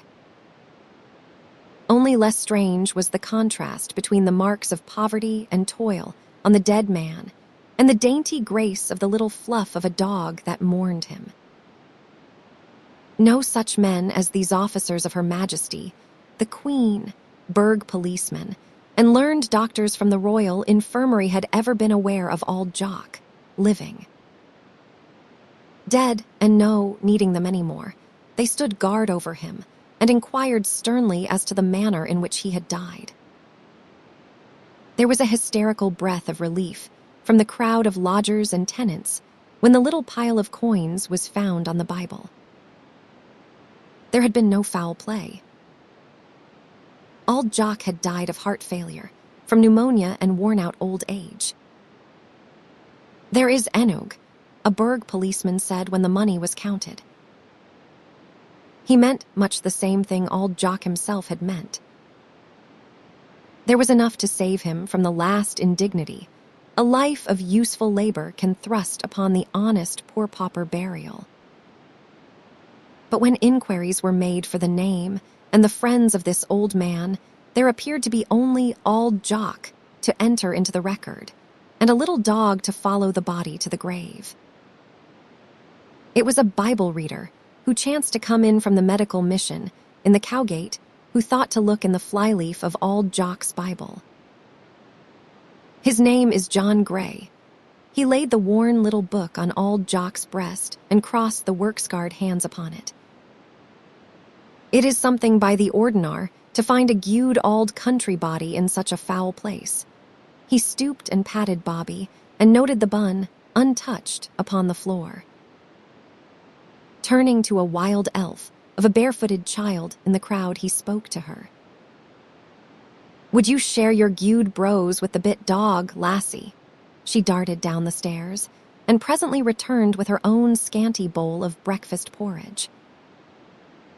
Bobby refused the food, but he looked at her so mournfully that the first tears of pity her unchildlike eyes had ever shed welled up.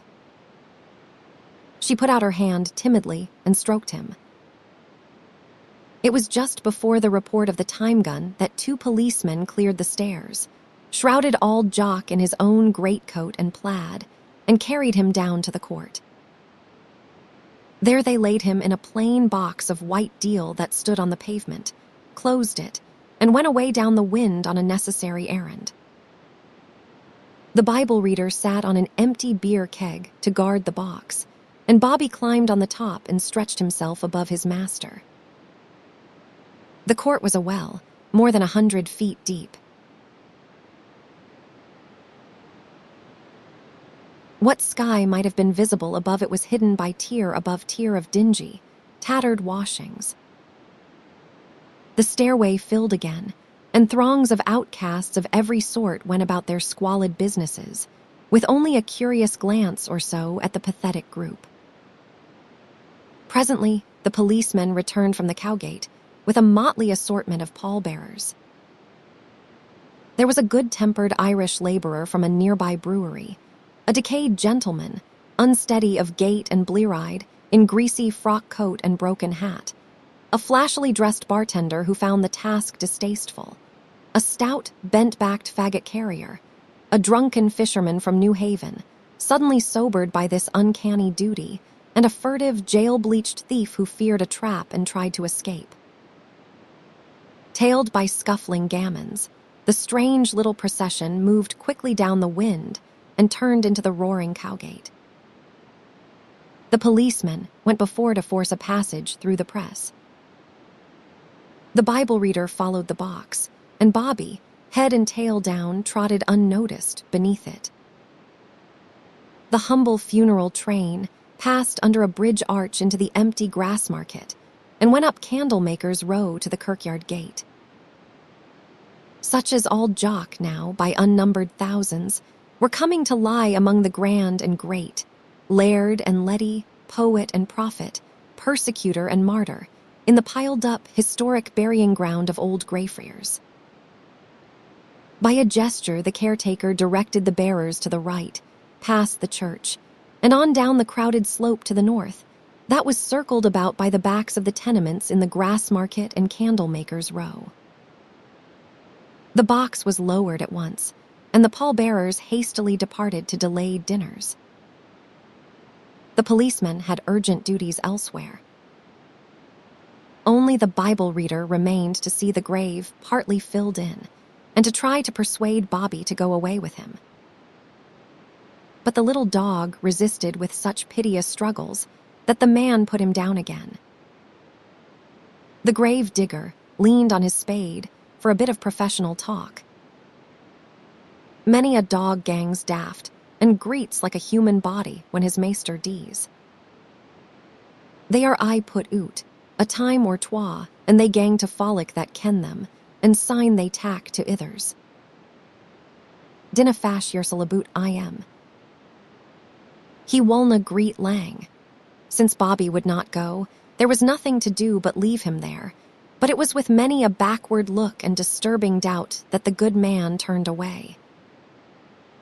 The grave digger finished his task cheerfully, shouldered his tools, and left the kirkyard. The early dark was coming on when the caretaker, in making his last rounds, found the little terrier flattened out on the new-made mound. "Gangawa oot," he ordered. Bobby looked up pleadingly and trembled, but he made no motion to obey. James Brown was not an unfeeling man, and he was but doing his duty. From an impulse of pity for this bonny wee bit of loyalty and grief, he picked Bobby up, carried him all the way to the gate, and set him over the wicket on the pavement. "Gangawa hame nu," he said kindly. A kirkyard isno a place for a bit dog to be leavin'. Bobby lay where he had been dropped until the caretaker was out of sight. Then, finding the aperture under the gate too small for him to squeeze through, he tried, in his ancestral way, to enlarge it by digging. He scratched and scratched at the unyielding stone until his little claws were broken and his toes bleeding, before he stopped and lay down with his nose under the wicket. Just before the closing hour, a carriage stopped at the kirkyard gate. A black-robed lady, carrying flowers, hurried through the wicket. Bobby slipped in behind her and disappeared. After nightfall, when the lamps were lighted on the bridge, when Mr. Trail had come out to stand idly in his doorway, looking for someone to talk to, and James Brown had locked the kirkyard gate for the night and gone into his little stone lodge to supper, Bobby came out of hiding and stretched himself prone across Auld Jock's grave. IV. 15 minutes after the report of the time gun on Monday, when the bells were playing their merriest and the dining rooms were busiest, Mr. Trail felt such a tiny tug at his trouser leg that it was repeated before he gave it attention. In the press of hungry guests, Bobby had little more than room to rise in his pretty, begging attitude. The landlord was so relieved to see him again, after 5 conscience-stricken days, that he stooped to clap the little dog on the side and to greet him with jocose approval. Gued dog to fetch Auld Jock, with a faint and piteous cry that was heard by no one but Mr. Trail, Bobby toppled over on the floor. It was a limp little bundle that the landlord picked up from underfoot and held on his arm a moment, while he looked around for the dog's master. Shocked at not seeing Auld Jock, by a kind of inspiration, he carried the little dog to the inglenook and laid him down under the familiar settle. Bobby was little more than breathing, but he opened his silkily veiled brown eyes and licked the friendly hand that had done this refinement of kindness. It took Mr. Trail more than a moment to realize the nature of the trouble. A dog with so thick a fleece of wool, under so crisply waving an outer coat as Bobby's, may perish for lack of food and show no outward sign of emaciation. The Sansi, wee-why, he is all but starved.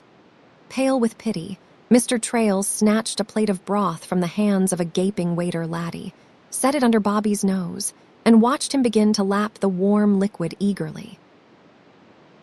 In the busy place, the incident passed unnoticed. With his usual, brisk decision, Mr. Trail turned the backs of a couple of chairs over against the nearest table, to signify that the corner was reserved, and he went about his duties with unwonted silence.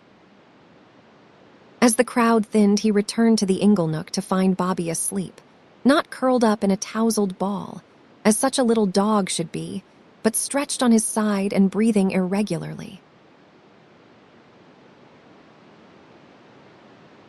If Bobby was in such straits, how must it be with Auld Jock? This was the 5th day since the sick old man had fled into the storm. With new disquiet, Mr. Trail remembered a matter that had annoyed him in the morning, and that he had been inclined to charge to mischievous Harriet boys. Low down on the outside of his freshly varnished entrance door were many scratches that Bobby could have made. He may have come for food on the Sabbath day, when the place was closed. After an hour, Bobby woke long enough to eat a generous plate of that delectable and highly nourishing Scotch dish known as haggis. He fell asleep again, in an easier attitude that relieved the tension on the landlord's feelings. Confident that the devoted little dog would lead him straight to his master, Mr. Trail closed the door securely, that he might not escape unnoticed, and arranged his own worldly affairs so he could leave them to hirelings on the instant. In the idle time between dinner and supper, he sat down by the fire, lighted his pipe, repented his unruly tongue, and waited. As the short day darkened to its close, the sunset bugle was blown in the castle. At the first note, Bobby crept from under the settle, a little unsteady on his legs as yet, wagged his tail for thanks, and trotted to the door.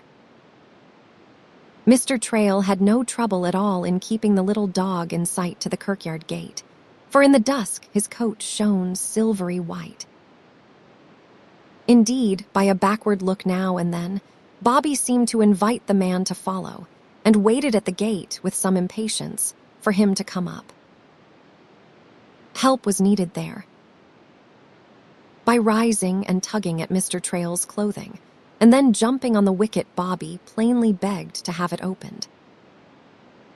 He made no noise, neither barking nor whimpering, and that was very strange for a dog of the terrier breed. But each instant of delay he became more insistent and even frantic to have the gate unlatched. Mr. Trail refused to believe what Bobby's behavior indicated and reproved him in the broad Scotch to which the country dog was used. "Nay, Bobby, be a good dog. Gang doon to the coo gate new and find Auld Jock."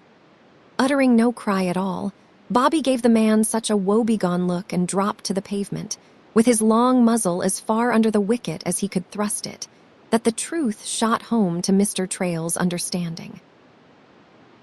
He opened the gate. Bobby slipped through and stood just inside a moment, and looking back as if he expected his human friend to follow. Then, very suddenly, as the door of the lodge opened and the caretaker came out, Bobby disappeared in the shadow of the church. A big-boned, slow-moving man of the best country house gardener type, serviceably dressed in corduroy, wool bonnet, and ribbed stockings, James Brown collided with the small and wiry landlord, to his own very great embarrassment. Maister Trail, ye gied me a turn." "It is no, canny to be prulin. Aboot the kirkyard I the gloamin. Where did the bit dog go, man?" demanded the peremptory landlord. "Dog? There is no ony dog I the kirkyard. It isna permitted. Gin it is a pussy ye're needin. New," but Mr. Trail brushed this irrelevant pleasantry aside. There is a dog. I let him in my ainsel." The caretaker exploded with wrath. "Sign I will hae the law on ye." "Can ye no read, man? Tut, tut, James Brown. Do not stand there arguing. It is a gude and necessary regulation, but it is no, the law o' the land. I turned the dog in to settle a matter with my ain conscience, and John Knox would have done the same thing in the bonny face o' Queen Mary. What it is nae beasiness of yours." The dog was a sma young terrier of the Highland breed, but with a drop to his ears and a crinkle in his frosty coat now. Just an ordinar dog. I know him weel. He came to my place to be fed, near dead of hunger, then led me here. If his master lies in this kirkyard, I will tack the bit dog awa with me. Mr. Trail's astonishing fluency always carried all walls of resistance before it with men of slower wit and speech. Only a superior man could brush time-honored rules aside so curtly and stand on his human rights so surely. James Brown pulled his bonnet off deferentially, scratched his shock head, and shifted his pipe. Finally, he admitted, "Weel, there was a bit tyke I the kirkyard twa days syne. I put eyes em oot, and heena seen I em aboot ony main." He offered, however, to show the new-made mound on which he had found the dog.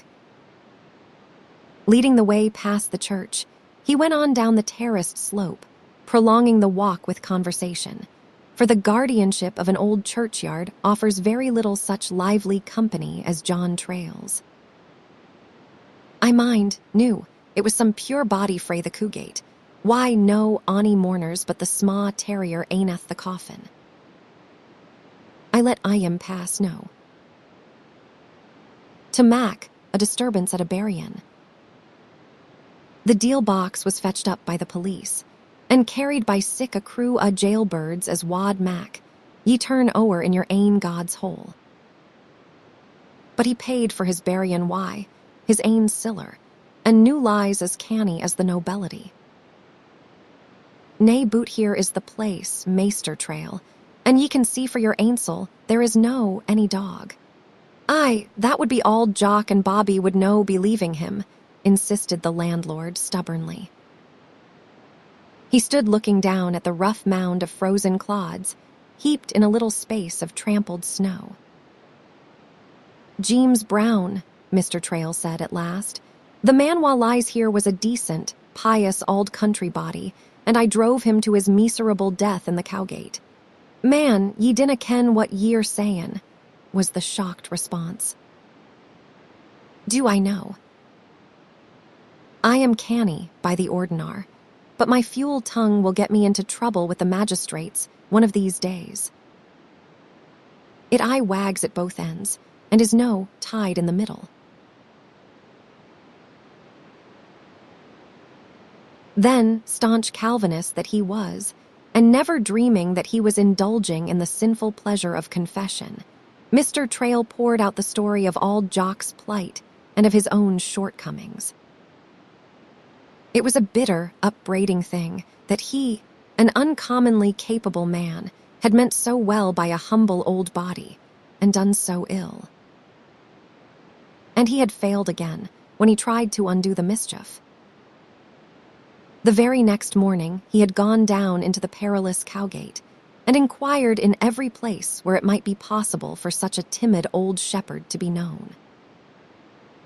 But there, as well look for a burr thistle in a bin of oats, as look for a human atom in the Cowgate and the wind's dewest aff. "Weel, new, ye couldna hae doon ething why the auld body, ava, gin he wouldna gang to the infirmary." The caretaker was trying to console the self-accusing man. "Could I know? Ye dinna ken me as weel as ye micht." The disgusted landlord tumbled into broad Scotch.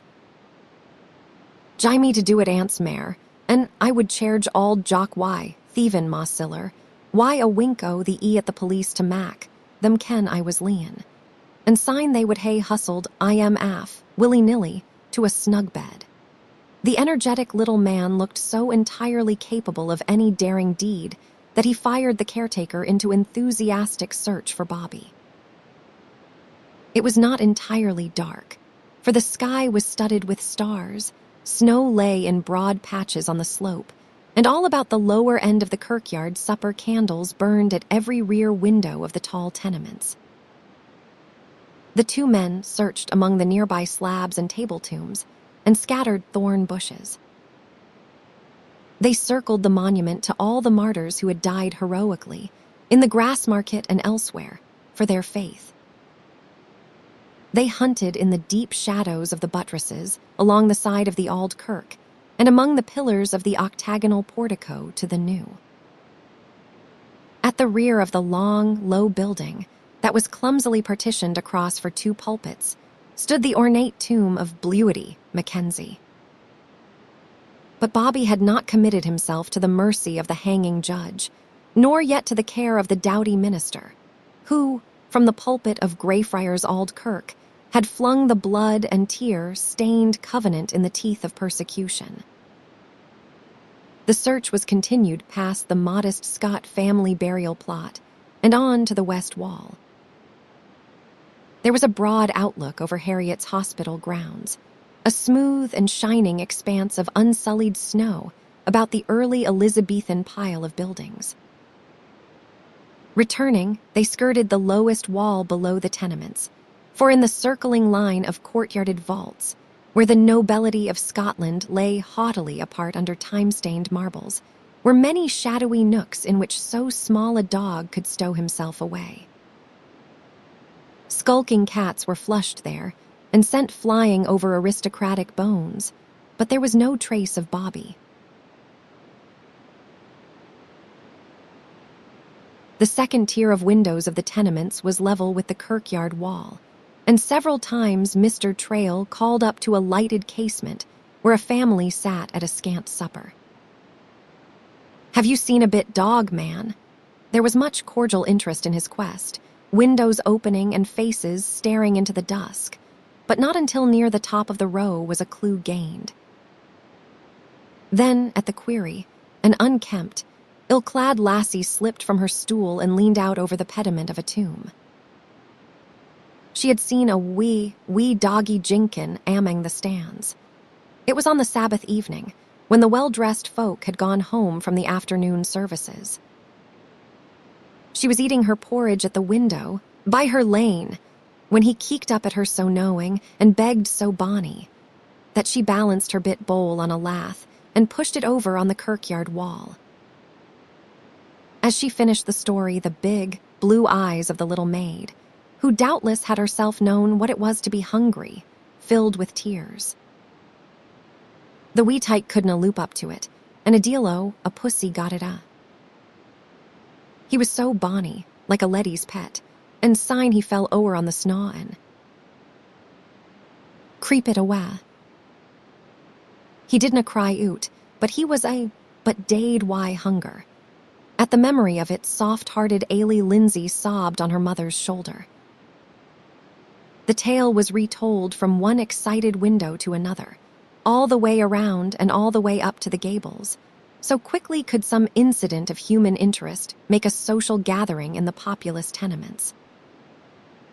Most of all, the children seized upon the touching story. Eager and pinched little faces peered wistfully into the melancholy kirkyard. "Is he your ain dog?" crippled Tammy Barr piped out in his thin treble. "Gin I had a bonny wee dog, I would jye, I am ma ain bros, and cuddle I him in." He couldna gang awa. "Nay, laddie, he is no my dog. His master lies buried here, and the leal Highlander mourns for him." With keener appreciation of its pathos, Mr. Trail recalled that this was what Auld Jock had said.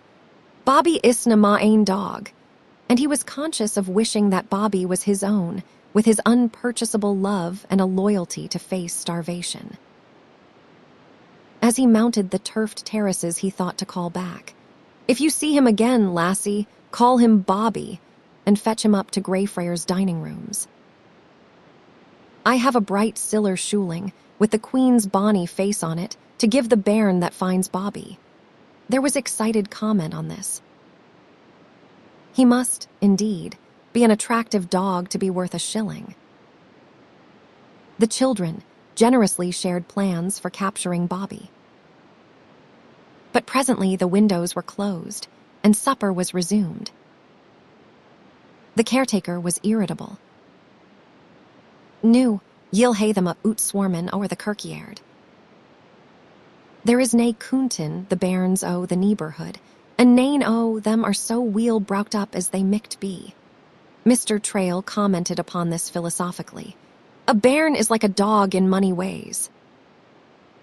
Tack a stick to one or the other, and he will misbehave." The children here are poor and neglected, but they are no. Vicious like the awfu imps of the Cowgate, wad steal from their blind grandmothers. Get on the gude side of the bairns, man, and you will live easier and die happier. It seemed useless to search the much longer arm of the kirkyard that ran southward behind the shops of Greyfriars Place and Forest Road. If Bobby was in the enclosure at all, he would not be far from Auld Jock's grave. Nearest the new-made mound were two very old and dark table tombs. The farther one lay horizontally, on its upright, through stands, some distance above the earth. The supports of the other had fallen, and the table lay on their thickness within 6 inches of the ground. Mr. Trail and the caretaker sat upon this slab, which testified to the piety and worth of one Mistress Jean Grant, who had died lang syne. Encroached upon, as it was, by unlovely life, Greyfriars Kirkyard was yet a place of solitude and peace. The building had the dignity that only old age can give. It had lost its tower by an explosion of gunpowder stored there in wartime, and its walls and many of the ancient tombs bore the marks of fire and shot. Within the last decade, some of the Gothic openings had been filled with beautiful memorial windows. Despite the horrors and absurdities and mutilation of much of the funeral sculpturing, the kirkyard had a sad distinction, such as became its fame as Scotland's Westminster. And there was one heavenward outlook and heavenly view. Over the tallest decaying tenement, one could look up to the castle of dreams on the crag, and drop the glance all the way down the pinnacled crest of High Street to the dark and deserted palace of Holyrood. After nightfall, the turreted heights wore a luminous crown, and the steep ridge up to it twinkled with myriad lights. After a time, the caretaker offered a well-considered opinion. The dog Monhay left the kirkyard. The terriers are I barkin. It would be mayest Michty knew. Gin he would be so lang I the kirkyard, and no. Mac a bladderin. As a man of superior knowledge, Mr. Trail found pleasure in upsetting this theory. The Highland breed are no, like ordinary terriers. Noisy enough to deave one, by nature. Give a bit Skye a reason, and he will lie a the day under a whin bush on the brae, as canny as a fox. You gave Bobby a reason for hiding here by turning him out. And Auld Jock was a vera religious man. It would no be surprising if he taught Bobby to hold his tongue in a kirkyard. Man, he did that vera thing. James Brown brought his fist down on his knee, for suddenly he identified Bobby as the snappy little ruffian that had chased the cat and bitten his shins, and Auld Jock as the scandalized shepherd who had rebuked the dog so bitterly. He related the incident with gusto. The old man cried out on the misbehavin' tyke to Hod, is Gab. Sign, ye ne'er saw the bit dogs like for a bairn that would heen a lickin'. He would ha' gien into a pit, gin there would been ane, and put it in ahind I turned him baith out, and told him no to come back. Man, it is fearsome who ilka body comes to a kirkyard, toes afore in a long box. Mr. Brown was sobered by this grim thought, and then, in his turn, he confessed a slip to this tolerant man of the world. The wee deal o', a sparity dog nipped me so I let out an eighth. Aye, that is Bobby. He would know, be afraid of onything with hide or hair on it. Man, the Skye terriers go into dens of foxes and wildcats, and worry bulls till they tack to their heels. And Bobby's sagacious by the ordinar. He thought intently for a moment, and then spoke naturally, and much as Auld Jock himself might have spoken to the dog. Whar are ye, Bobby? Come awa oot, laddie. Instantly the little dog stood before him like some conjured ghost. He had slipped from under the slab on which they were sitting. It lay so near the ground, and in such a mat of dead grass, that it had not occurred to them to look for him there. He came up to Mr. Trail confidently, submitted to having his head patted, and looked pleadingly at the caretaker. Then, thinking he had permission to do so, he lay down on the mound. James Brown dropped his pipe. It is mayest Michty, he said. Mr. Trail got to his feet briskly. I will just tack the dog with me, Mr. Brown. On market day, I will find the farmer that owns him and send him hame. As you say, a kirkyard's nae place for a dog to be living neglected. Come awa, Bobby. Bobby looked up, but as he made no motion to obey, Mr. Trail stooped and lifted him. From sheer surprise at this unexpected move, the little dog lay still a moment on the man's arm. Then, with a lithe twist of his muscular body and a spring, he was on the ground, trembling, reproachful for the breach of faith, but braced for resistance. You are no going. Mr. Trail put his hands in his pockets, looked down at Bobby admiringly, and sighed. There is a dog after my ain heart, and he will have nothing to do with me. He has a mind of his ain. I will just have to be leaving him here the 2 days, Mr. Brown. Ye wulna leave, I am. Ye'll tack, I am why ye, or I will hae to put I am oot.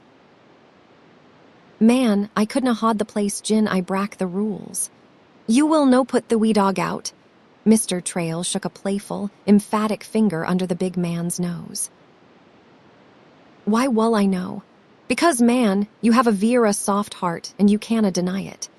It was with a genial, confident smile that Mr. Trail made this terrible accusation. Ma heart's no so saft as to permit a bit dog to scandalize the dade. He has been here 2 days, you know knowing it, and he has scandalized neither the dead nor the living. He is as leal as ony covenanter here, and better conducted than money a laird. He is no the quarrelsome kind, but man, for a principle he would fight like Auld Jock. Here the landlord's heat gave way to pure enjoyment of the situation.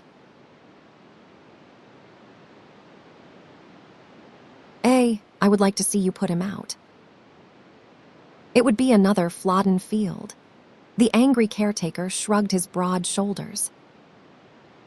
Ye can see it, gin ye stand by, in jewest 1 minute. Fecht as he may, it will soon be o'er. Mr. Trail laughed easily and ventured the opinion that Mr. Brown's bark was worse than his bite. As he went through the gateway, he could not resist calling back a challenge. I dare you to do it. Mr. Brown locked the gate, went sulkily into the lodge, lighted his cutty pipe, and smoked it furiously. He read a psalm with deliberation, poked up an already bright fire, and glowered at his placid, gewed wife. It was not to be borne to be defied by a 10-inch high terrier, and dared, by a man a third under his own weight, to do his duty. After an hour or so, he worked himself up to the point of going out and slamming the door. At 8 o'clock, Mr. Trail found Bobby on the pavement outside the locked gate. He was not sorry that the fortunes of unequal battle had thrown the faithful little dog on his hospitality. Bobby begged piteously to be put inside, but he seemed to understand at last that the gate was too high for Mr. Trail to drop him over. He followed the landlord up to the restaurant willingly. He may have thought this champion had another solution of the difficulty, for when he saw the man settle comfortably in a chair, he refused to lie on the hearth. He ran to the door and back, and begged and whined to be let out. For a long time he stood dejectedly. He was not sullen, for he ate a light supper and thanked his host with much polite wagging, and he even allowed himself to be petted. Suddenly he thought of something, trotted briskly off to a corner and crouched there. Mr. Trail watched the attractive little creature with interest and growing affection. Very likely he indulged in a daydream that, perhaps, the tenant of Caldbury Farm could be induced to part with Bobby for a consideration, and that he himself could win the dog to transfer his love from a cold grave to a warm hearth. With a spring, the rat was captured. A jerk of the long head, and there was proof of Bobby's prowess to lay at his good friend's feet. Made much of, and in a position to ask fresh favors, the little dog was off to the door with cheerful, staccato barks. His reasoning was as plain as print. I hae done ye a service, new tack me back to the kirkyard. Mr. Trail talked to him as he might have reasoned with a bright bairn. Bobby listened patiently, but remained of the same mind. At last he moved away, disappointed in this human person, discouraged, but undefeated in his purpose. He lay down by the door. Mr. Trail watched him, for if any chance late comer opened the door, the masterless little dog would be out into the perils of the street. Bobby knew what doors were for, and, very likely, expected some such release. He waited a long time patiently. Then he began to run back and forth. He put his paws upon Mr. Trail and whimpered and cried. Finally he howled. It was a dreadful, dismal, heartbroken howl, that echoed back from the walls. He howled continuously until the landlord, quite distracted and concerned about the peace of his neighbors, thrust Bobby into the dark scullery at the rear and bade him stop his noise. For fully 10 minutes, the dog was quiet. He was probably engaged in exploring his new quarters to find an outlet. Then he began to howl again. It was truly astonishing that so small a dog could make so large a noise. A battle was on between the endurance of the man and the persistence of the terrier.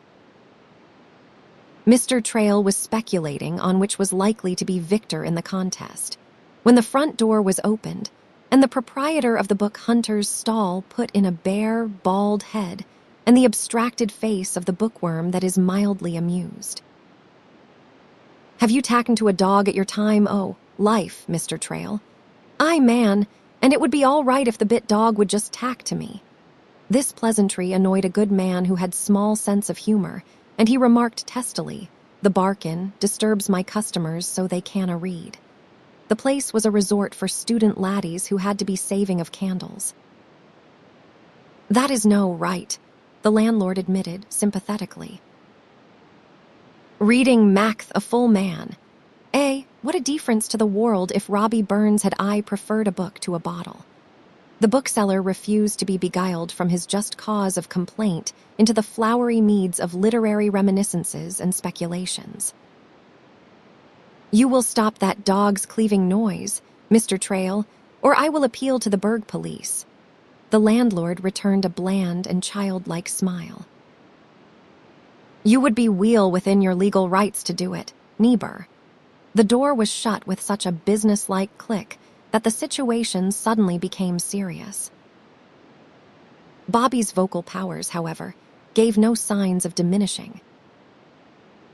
Mr. Trail quieted the dog for a few moments by letting him into the outer room, but the swiftness and energy with which he renewed his attacks on the door and on the man's will showed plainly that the truce was only temporary. He did not know what he meant to do, except that he certainly had no intention of abandoning the little dog. To gain time, he put on his hat and coat, picked Bobby up, and opened the door. The thought occurred to him to try the gate at the upper end of the kirkyard, or, that failing, to get into Harriet's hospital grounds and put Bobby over the wall. As he opened the door, however, he heard Geordie Ross's whistle around the bend in Forest Road. "Hey, laddie," he called. "Come awa in a minute." When the sturdy boy was inside and the door safely shut, he began in his most guileless and persuasive tone. "Would you like to earn a shooling, Geordie?" "Aye, I would." "Gie it to me pennies, and halfpennies Maister Trail." It seems mare, and Max a broad jinglin in a pocket. The price was paid and the tale told. The quick championship of the boy was engaged for the gallant dog, and Geordie's eyes sparkled at the prospect of dark adventure. Bobby was on the floor listening, ears and eyes, brambly muzzle and feathered tail alert. He listened with his whole, small, excited body, and hung on the answer to the momentous question. Is there a way to smuggle the bit dog into the kirkyard? It appeared that nothing was easier. Ain't ye ken who? Did Mr. Trail know of the internal highway through the old Cunsey Nook at the bottom of the row? One went up the stairs on the front to the low, timbered gallery, then through a passage as black as Bluety, Mackenzie's heart. At the end of that, one came to a peephole of a window set out on wooden brackets that hung right over the kirkyard wall. From that window, Bobby could be dropped on a certain noble vault, from which he could jump to the ground. "Twa minutes wark, stout hearts, sleek-it footsteps, and the fearsome deed is done," declared 12-year-old Geordie, whose sense of the dramatic matched his daring. But when the deed was done, and the two stood innocently on the brightly lighted approach to the bridge, Mr. Trail had his misgivings. A well-respected businessman and church member, he felt uneasy to be at the mercy of a laddie who might be boastful. "Geordie, if you tell anybody about this, I will have to give you a licking." "I wulna tell," Geordie reassured him. "It is no so respectable and sign ma mither'd gie me another lickin', and they would gie me twa more awfu' aces, and black marks for a month at Harriet's. V. Word had been left at all the inns and carting offices about both markets for the tenant of Caldbury Farm to call at Mr. Trail's place for Bobby. The man appeared Wednesday afternoon, driving a big Clydesdale horse to a stout farm cart. The low-ceiled dining room suddenly shrank about the big-boned, long-legged hill man. The fact embarrassed him, as did also a voice cultivated out of all proportion to town houses, by shouting to dogs and shepherds on windy shoulders of the Pentlands. "Hey, ye got the dog, why?"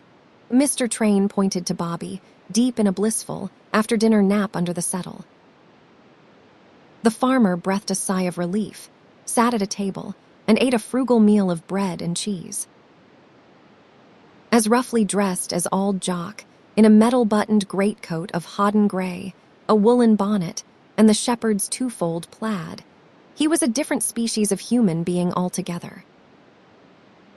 A long, lean, sinewy man of early middle age, he had a smooth-shaven, bony jaw, far-seeing grey eyes under furzy brows, and a shock of auburn hair. When he spoke, it was to give bits out of his own experience. "The terriers are usifu, enug on an ordinar farm, and I the tune to keep awa the vermin, but I wadna gie a twa penny bit for ane o' them on a sheep farm. There is a wee lassie at Caldbury, wha wants Bobby for a pet. It wasna richt for Auld Jock to win I am awa, frae the bairn." Mr. Trail's hand was lifted in rebuke. "Speak nae ill, man. Auld Jock's dead." The farmer's ruddy face blanched and he dropped his knife. "He is no. Buried so sane. Aye, he is buried 4 days since in Greyfriars Kirkyard, and Bobby has slept every night on the auld man's grave. I will Jewess tack a look at the grave, moil, gin yiel hay and on the dog." Mr. Trail cautioned him not to let the caretaker know that Bobby had continued to sleep in the kirkyard after having been put out twice. The farmer was back in 10 minutes, with a canny face that defied reading. He lighted his short Dublin pipe and smoked it out before he spoke again. "It is ower grand for a pure auld shepherd body to be buried aye. Greyfriars, no so grand as heaven, I am thinking." Mr. Trail's response was dry. "Aye, and we are a coontin on Gangan there, but it is a prude thing to hae your banes put awa in Greyfriars, ance year through why. Nae doubt the gude auld man would rather be alive on the Pentland braes than dead in Greyfriars." "Aye," the farmer admitted. He was fair fond o' the hills, and no. Lickin' the tune. And moil, he was a wonder why the lambs. He would gang why. A collie ower miles a country in roarin' weather, and he would I fetch the lost sheep hame. The auld moil was nane so weel furnished I the hide, but bairnies and beasts were unco, fond o' I am. It wasna his fault that Bobby was aye at his heels. The lassie wad a been after him, gin mither had permitted it. Mr. Trail asked him why he had let so valuable a man go, and the farmer replied at once that he was getting old and could no longer do the winter work. To any but a Scotchman brought up near the sheep country, this would have sounded hard, but Mr. Trail knew that the farmers on the wild, tip-top moors were themselves hard-pressed to meet rent and taxes. To keep a shepherd incapacitated by age and liable to lose a flock in a snowstorm, was to invite ruin. And presently the man showed, unwittingly, how sweet a kernel the heart may lie under the shell of sordid necessity. I didna ken the auld man was fair ill, or he micht hae bided at the farm and ta'en his ain time to dee at his ease. As Bobby unrolled and stretched to an awakening, the farmer got up, took him unaware, and thrust him into a covered basket. He had no intention of letting the little creature give him the slip again. Bobby howled at the indignity and struggled and tore at the stout wickerwork. It went to Mr. Trail's heart to hear him, and to see the gallant little dog so defenseless. He talked to him through the latticed cover all the way out to the cart, telling him Auld Jock meant for him to go home. At that beloved name, Bobby dropped to the bottom of the basket and cried in such a heartbroken way that tears stood in the landlord's eyes, and even the farmer confessed to a sudden, called in his hide. I would jye I am to ye, moan. Gin it wasna that the bit lassie wad greet her bonny een oot gin, I didna fetch, I am hame. Nay boot the bit tyke wad, Deed gin ye hadna fed I am. Eh, man, he will no bide with me, or I would be bargaining for him. And he will no, be permitted to live in the kirkyard. I know nothing in this life more pitiful than a masterless, hameless dog. And then, to delay the moment of parting with Bobby, who stopped crying and began to lick his hand in frantic appeal through a hole in the basket, Mr. Trail asked how Bobby came by his name. It was a leddy o, the neighborhood o Swanston. She cam driven by Caldbury I her bit cart why, shaggy Shetlands to it, and stapped at the dairy for a drink o buttermilk frae the kern. Syne she saw the sonsie puppy Lupin at Auld Jock's heels, bonny as a poodle, but mair knowin. The leddy gied me a poond note for I am. I put I am up on the seat, and she said that knew she had a smart Hieland groom to match Hieland steeds, and she flicked the pony's whoop. Syne the bit dog was on the earth and flyin' awa, doon the road like the deal was after I am. Then the leddy lotched and went awa wiot I am. At the fud o. The bray she was still lotchin', and she cad back. Jye I am the name o Bobby, gude moan. He has left the plough-tail and's aft to Edinburgh to mak his fame and fortune. I didna ken what the leddy meant. Man, she meant he was like Bobby Burns. Here was a literary flavor that gave added attraction to a man who sat at the feet of the Scottish muses. The landlord sighed as he went back to the doorway, and he stood there listening to the clatter of the cart and rough-shod horse, and to the mournful howling of the little dog, until the sounds died away in Forest Road.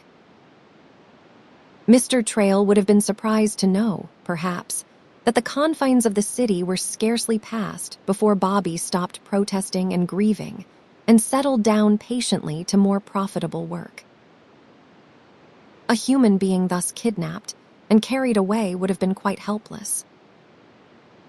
But Bobby fitted his mop of a black muzzle into the largest hole of his wicker prison and set his useful little nose to gathering news of his whereabouts. If it should happen to a dog in this day to be taken from ye oldie Greyfriars' dining rooms and carried southward out of Edinburgh, there would be 2 miles or more of city and suburban streets to be traversed before coming to the open country. But a half-century or more ago, one could stand at the upper gate of Greyfriars Kirkyard or Harriet's Hospital grounds and look down a slope dotted with semi-rustic houses, a village or two and watermills, and then cultivated farms, all the way to a stone-bridged burn and a toll bar at the bottom of the valley. This hillside was the ancient Burgmuir, where King James of old gathered a great host of Scots to march and fight and perish on Flodden Field. Bobby had not gone this way homeward before, and was puzzled by the smell of prosperous little shops, and by the park-like odors from college campuses to the east, and from the well-kept residence park of George Square. But when the cart rattled across Lauriston Place, he picked up the familiar scents of milk and wool from the cattle and sheep market, and then of cottage dooryards, of turned furrows and of farmsteads. The earth wears ever a threefold garment of beauty. The human person usually manages to miss nearly everything but the appearance of things. A few of us are so fortunate as to have ears attuned to the harmonies woven on the wind by trees and birds and water, but the tricky weft of odors that lies closest of all, enfolding the very bosom of the earth, escapes us. A little dog, traveling with his nose low, lives in another stratum of the world and experiences other pleasures than his master. He has excitements that he does his best to share, and that send him flying in pursuit of phantom clues. From the top of the Bergmuir, it was easy going to Bobby. The snow had gone off in a thaw, releasing a multitude of autumnal aromas. There was a smell of birch and beech buds sealed up in gum, of berries clotted on the rowan trees, and of balsam and spice from plantations of highland firs and larches. The babbling water of the burn was scented with the dead bracken of glens down which it foamed. Even the leafless hedges had their woody odors, and stone dikes their musty smell of decaying mosses and lichens. Bobby knew the pause at the toll bar in the valley, and the mixed odors of many passing horses and men there. He knew the smells of poultry and cheese at a dairy farm, of hunting dogs and riding leathers at a sportsman's trysting inn, and of grist and polluted water at a mill. And after passing the hilltop toll bar of Fairmalhead, dipping across a narrow valley and rounding the base of a sentinel peak, many tame odors were left behind. At the buildings of the large, scattered farms there were smells of sheep, and dogs and barnyards. But for the most part, after the road began to climb over a high shoulder of the range, there was just one wild tang of heather and gorse and fern, tingling with salt air from the German Ocean. When they reached Caldbury Farm, high up on the slope, it was entirely dark. Lights in the small, deep-set windows gave the outlines of a low, steep-roofed, stone farmhouse. Out of the darkness, a little wind-blown figure of a lassie fled down the brae to meet the cart, and an eager little voice, as clear as a hill bird's piping, cried out, "Hey, ye got ma ain Bobby, feyther." "Aye, lassie, I fetched, I am hame," the farmer roared back in his big voice. Then the cart was stopped for the wee maid to scramble up over a wheel, and there were sweet little sounds of kissing and muffled little cuddlings under the warm plaid. When these soft endearments had been attended to there, was time for another yearning. "May I haud wee Bobby, feyther?" "Nay, lassie, a bonny bit bairnie couldna haud I am in sma arms. Bobby's a for gangin' awa to leave in a grand kirkyard wy Auld Jock." A little gasp, and a wee sob, and an odd question. "Is gude Auld Jock dead, Daddy?" Bobby heard it and answered with a mournful howl. The lassie snuggled closer to the warm, beating heart, hid her eyes in the rough plaid, and cried for Auld Jock and for the grieving little dog. "Niece to feyther and mither and big brither Watty I law Auld Jockin." "Bobby," the bairnie's voice was smothered in the plaidie. Because it was dark and none were by to see, the reticent Scot could overflow in tender speech. His arm tightened around this one little ewe lamb of the human, foaled on Cold Slope Farm. He comforted the child by telling her how they would mack it up to Bobby, and how very soon a wee dog forgets the keenest sorrow and is happy again. The sheepdogs charged the cart with as deafening a clamor of welcome as if a homecoming had never happened before, and raced the horse across the level. The kitchen door flared open, a sudden beacon to shepherds scattered afar on these upland billows of heath. In a moment the basket was in the house, the door snecked, and Bobby released on the hearth. It was a beautiful, dark old kitchen, with a homely fire of peat that glowed up to smoke-stained rafters. Soon it was full of shepherds, come into a supper of brose, cheese, milk, and bannocks. Sheepdogs sprawled and dozed on the hearth, so that the gude wife complained of their being underfoot. But she left them undisturbed and stepped over them, for, tired as they were, they would have to go out again to drive the sheep into the fold. Humiliated by being brought home a prisoner, and grieving for the forsaken grave in Greyfriars, Bobby crept away to a corner bench, on which Auld Jock had always sat in humble self-effacement. He lay down under it, and the little 4-year-old lassie sat on the floor close beside him, understanding and sorry with him. Her rough brother Watty teased her about wanting her supper there on one plate with Bobby. "I wadna gang daft aboot a bit dog, Elsie. Leave the bairn by Lane," commanded the farmer. The mither patted the child's bright head and wiped the tears from the bluebell eyes.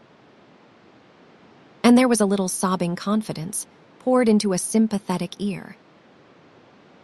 Bobby refused to eat at first, but by and by he thought better of it.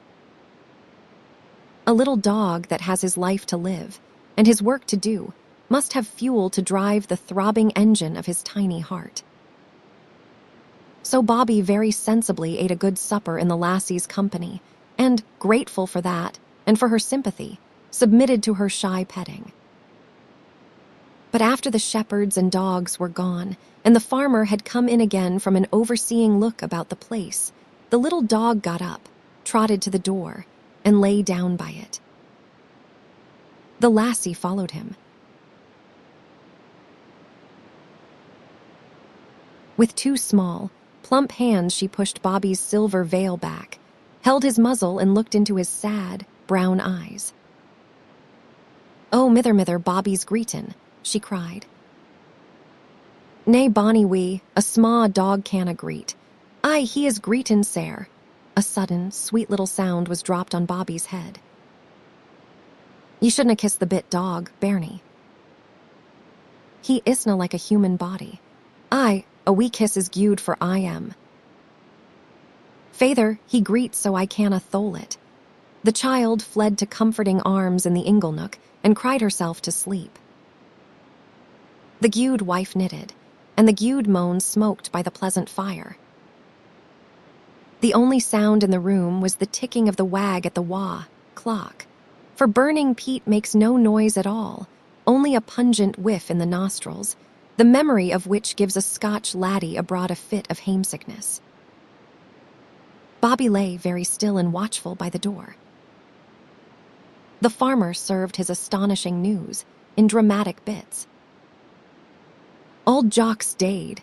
Bobby stirred at that and flattened out on the floor. "Aye," the lassie told that, "and I wad hae kenned it by the dog. He is greetin' by the ordinar, and he is buried I the kirkyard o' Auld Greyfriars." Ah, that fetched her. The gude wife dropped her knitting and stared at him.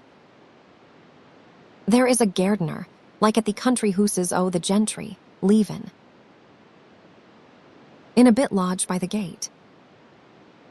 He has neathin' to do, Ava, but lock the gate at nisht, put the dogs oot, and mak the posies bloom I the simmer.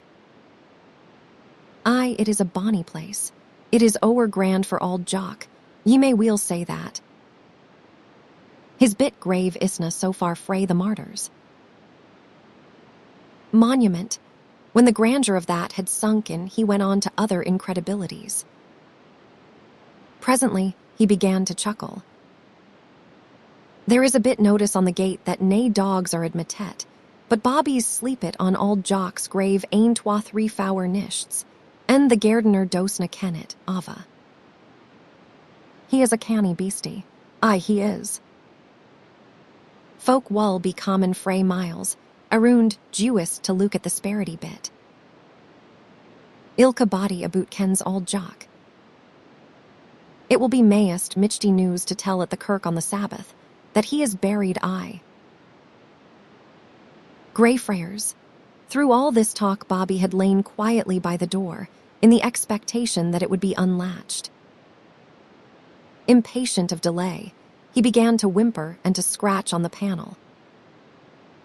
The lassie opened her blue eyes at that, scrambled down, and ran to him. Instantly, Bobby was up, tugging at her short little gown and begging to be let out.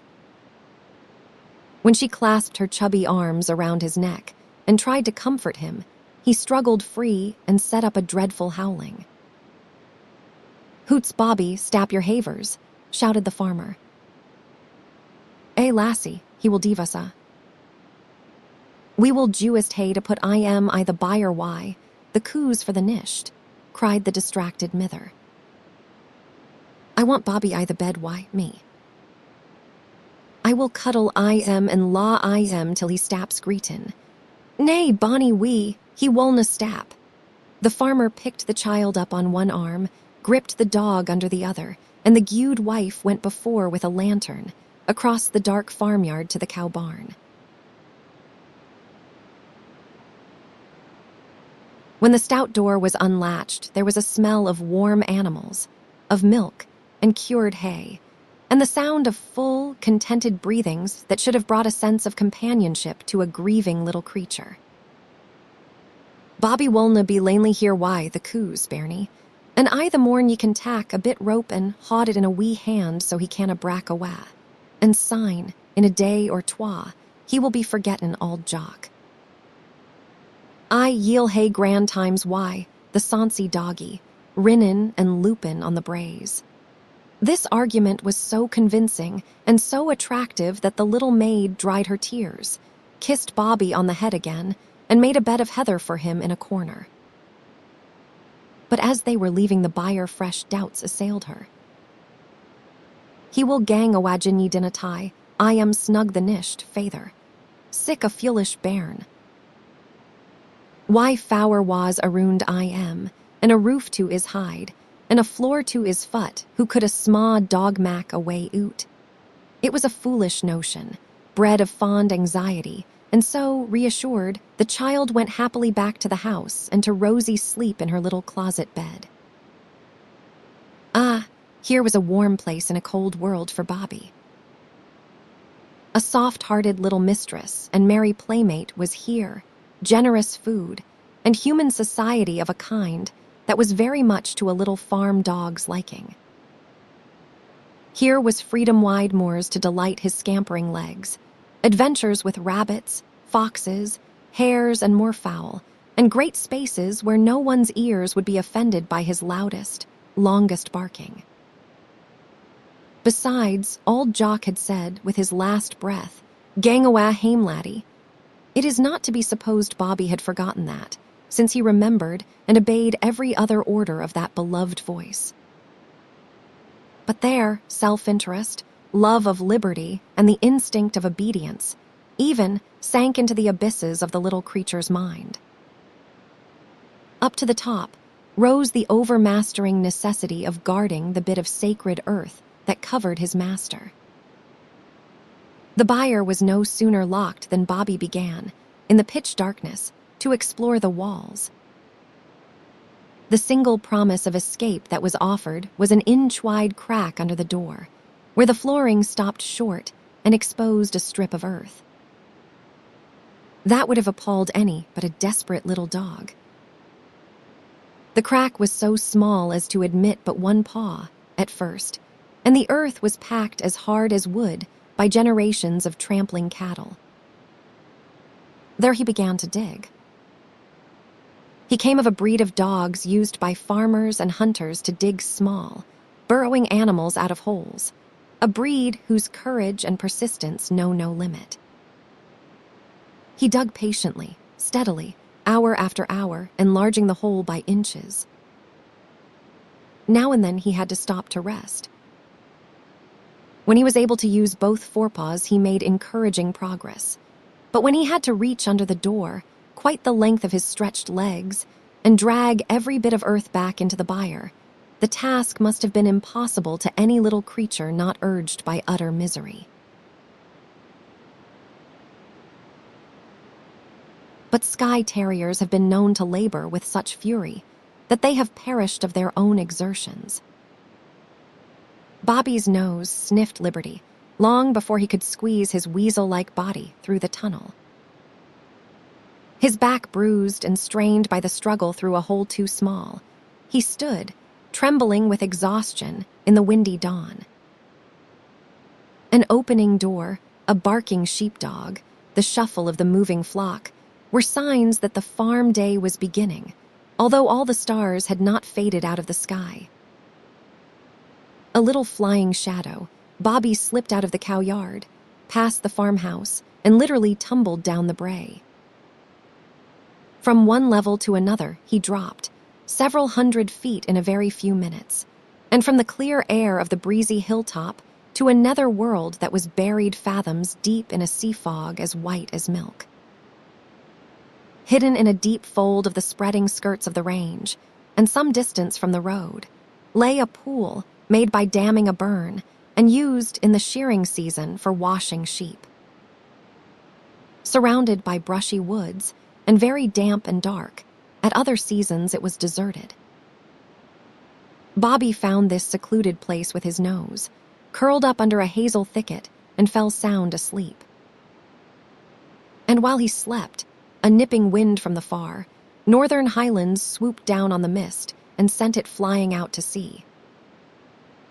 The lowlands cleared like magic. From the high point where Bobby lay, the road could be seen to fall, by short rises and long descents, all the way to Edinburgh. From its crested ridge and flanking hills, the city trailed a dusky banner of smoke out over the fishing fleet in the Firth. A little dog cannot see such distant views. Bobby could only read and follow the guideposts of odors along the way. He had begun the ascent to the toll bar when he heard the clatter of a cart and the pounding of hoofs behind him. He did not wait to learn if this was the Caldbury farmer in pursuit. Certain knowledge on that point was only to be gained at his peril. He sprang into the shelter of a stone wall, scrambled over it, worked his way along it a short distance, and disappeared into a brambly path that skirted a burn in a woody dell. Immediately, the little dog was lost in an unexplored country.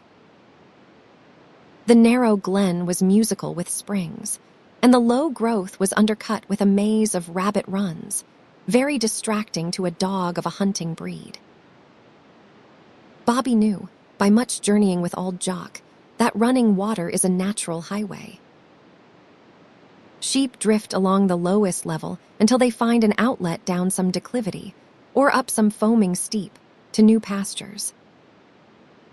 But never before had Bobby found, above such a rustic brook, a many-chimneyed and gabled house of stone, set in a walled garden and swathed in trees.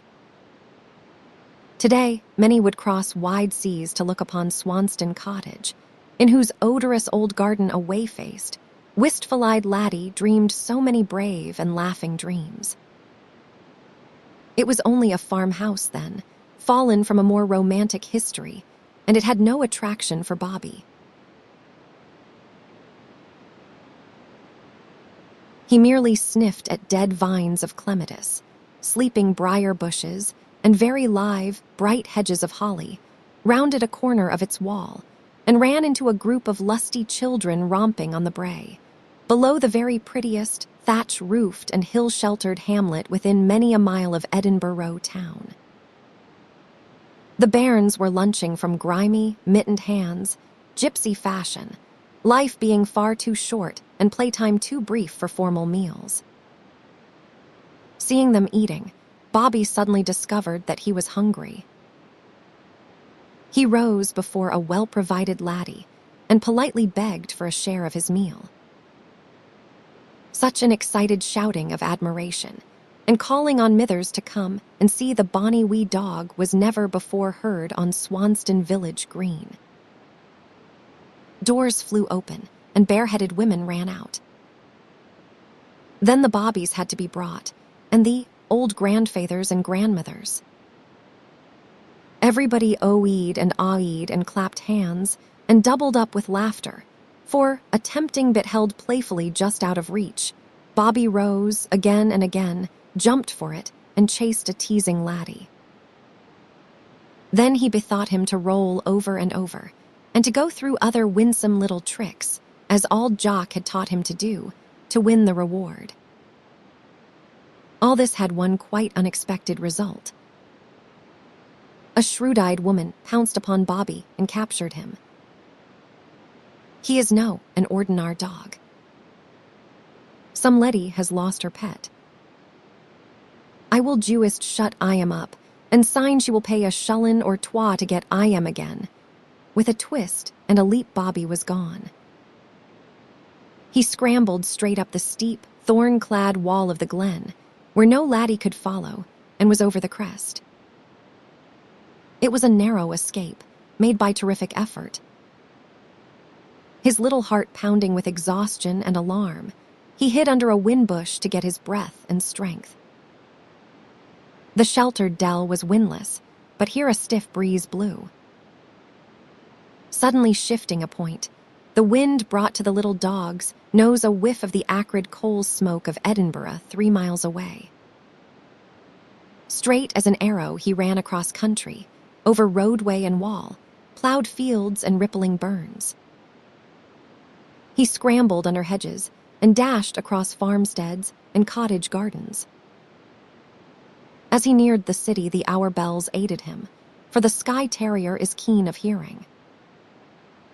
It was growing dark when he climbed up the last bank and gained Lauriston Place. There he picked up the odors of milk and wool and the damp smell of the kirkyard.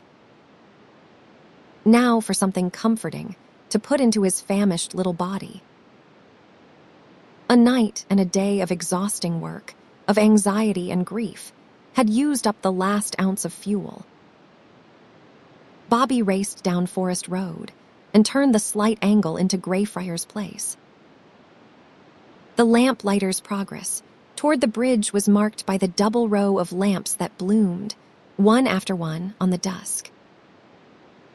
The little dog had come to the steps of Mr. Trail's place and lifted himself to scratch on the door when the bugle began to blow.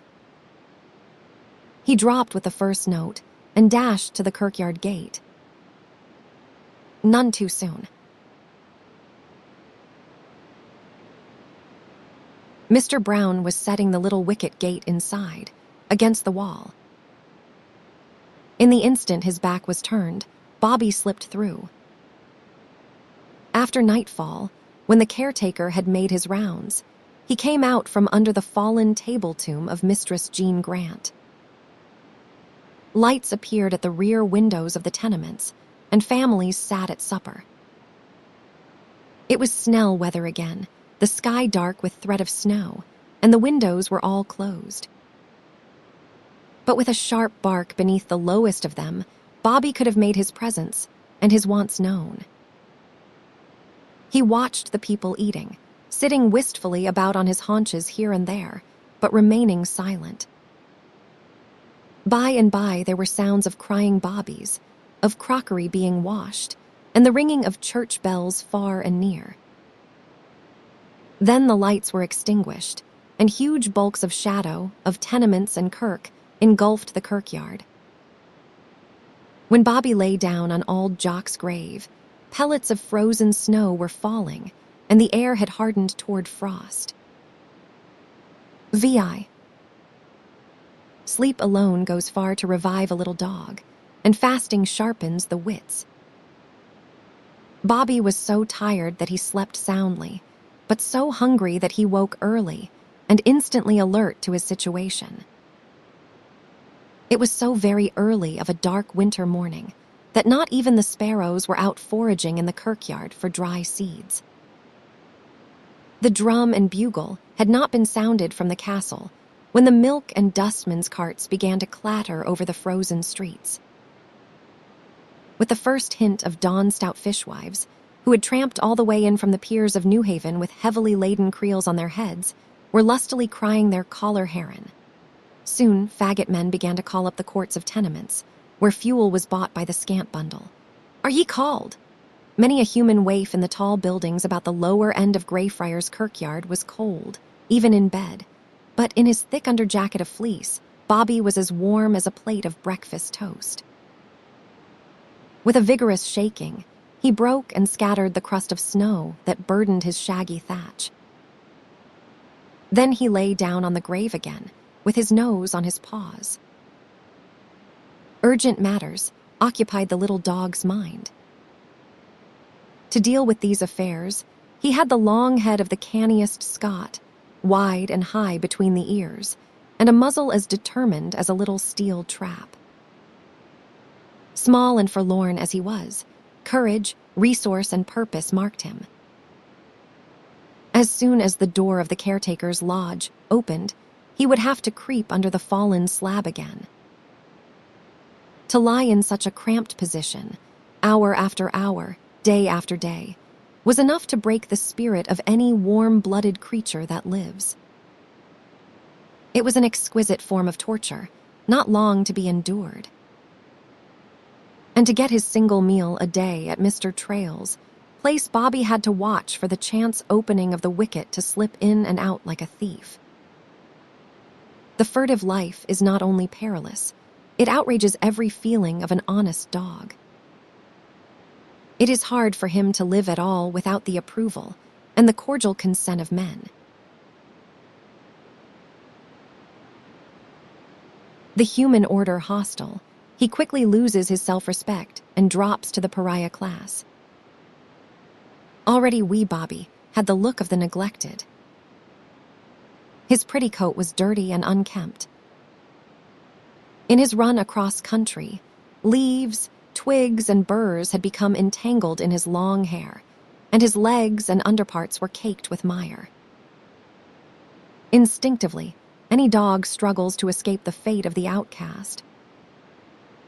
By every art he possesses, he ingratiates himself with men. One that has his usefulness in the human scheme of things often is able to make his own terms with life, to win the niche of his choice. Bobby's one talent that was of practical value to society was his hunting instinct for every small animal that burrows and prowls and takes toll of men's labor. In Greyfriars Kirkyard was work to be done that he could do. For quite 3 centuries, rats and mice had multiplied in this old sanctuary garden from which cats were chased and dogs excluded. Every breeze that blew carried challenges to Bobby's offended nose. Now, in the crisp gray dawn, a big rat came out into the open and darted here and there over the powdering of dry snow that frosted the kirkyard. A leap, as if released from a spring, and Bobby captured it. A snap of his long muzzle, a jerk of his stoutly set head, and the victim hung limp from his grip. And he followed another deeply seated instinct when he carried the slain to Auld Jock's grave. Trophies of the chase were always to be laid at the feet of the master. "You dog, but ye're a bonny wee fetched her," Auld Jock had always said after such an exploit, and Bobby had been petted and praised until he nearly wagged his crested tail off with happiness and pride. Then he had been given some choice tidbit of food as a reward for his prowess. The farmer of Caldbury had on such occasions admitted that Bobby might be of use about barn and dairy, and Mr. Trail had commended his capture of prowlers in the dining room. But Bobby was o'er young and had not been put to the vermin as a definite business in life. He caught a rat now and then as he chased rabbits, merely as a diversion. When he had caught this one, he lay down again. But after a time, he got up deliberately and trotted down to the encircling line of old courtyarded tombs. There were nooks and crannies between and behind these along the wall, into which the caretaker could not penetrate with sickle, rake, and spade, that formed sheltered runways for rodents. A long, low, weasel-like dog that could flatten himself on the ground, Bobby squeezed between railings and pedestals, scrambled over fallen fragments of sculptured urns, trumpets, angels' wings, altars, skull and crossbones, and Latin-inscribed scrolls. He went on his stomach under holly and laurel shrubs, burdocks, thistles, and tangled, dead vines. Here and there, he lay in such rubbish as motionless as the effigies careen on marble biers. With the growing light grew the heap of the slain on Auld Jock's grave. Having done his best, Bobby lay down again, worse in appearance than before, but with a stouter heart. He did not stir. Although the shadows fled, the sepulchres stood up around the field of snow, and slabs and shafts camped in ranks on the slope. Smoke began to curl up from high, clustered chimney pots. Shutters were opened, and scantily clad women had hurried errands on decaying gallery and reeling stairway. Suddenly the castle turrets were gilded with pale sunshine, and all the little cells in the tall, old houses hummed and buzzed and clacked with life. The university bell called scattered students to morning prayers. Pinched and elfish faces of children appeared at the windows, overlooking the kirkyard. The sparrows had instant news of that, and the little winged beggars fluttered up to the lintels of certain deep-set casements, where ill-fed bairns scattered breakfasts of crumbs. Bobby watched all this without a movement. He shivered when the lodge door was heard to open and shut, and heavy footsteps crunched on the gravel and snow around the church. Jewest fair silly, on his quaking legs he stood up, head and tail drooped.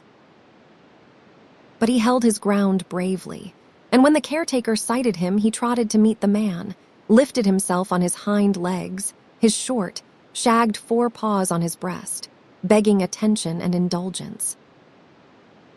Then he sprawled across the great boots, asking pardon for the liberty he was taking. At last, all in a flash, he darted back to the grave, sniffed at it, and stood again, head up, plumy tail crested, all excitement as much as to say, "Come awa, ower, man, and look at the brave sicht." If he could have barked, his meaning would have carried more convincingly, but he hauded his gab loyally. And alas, the caretaker was not to be beguiled.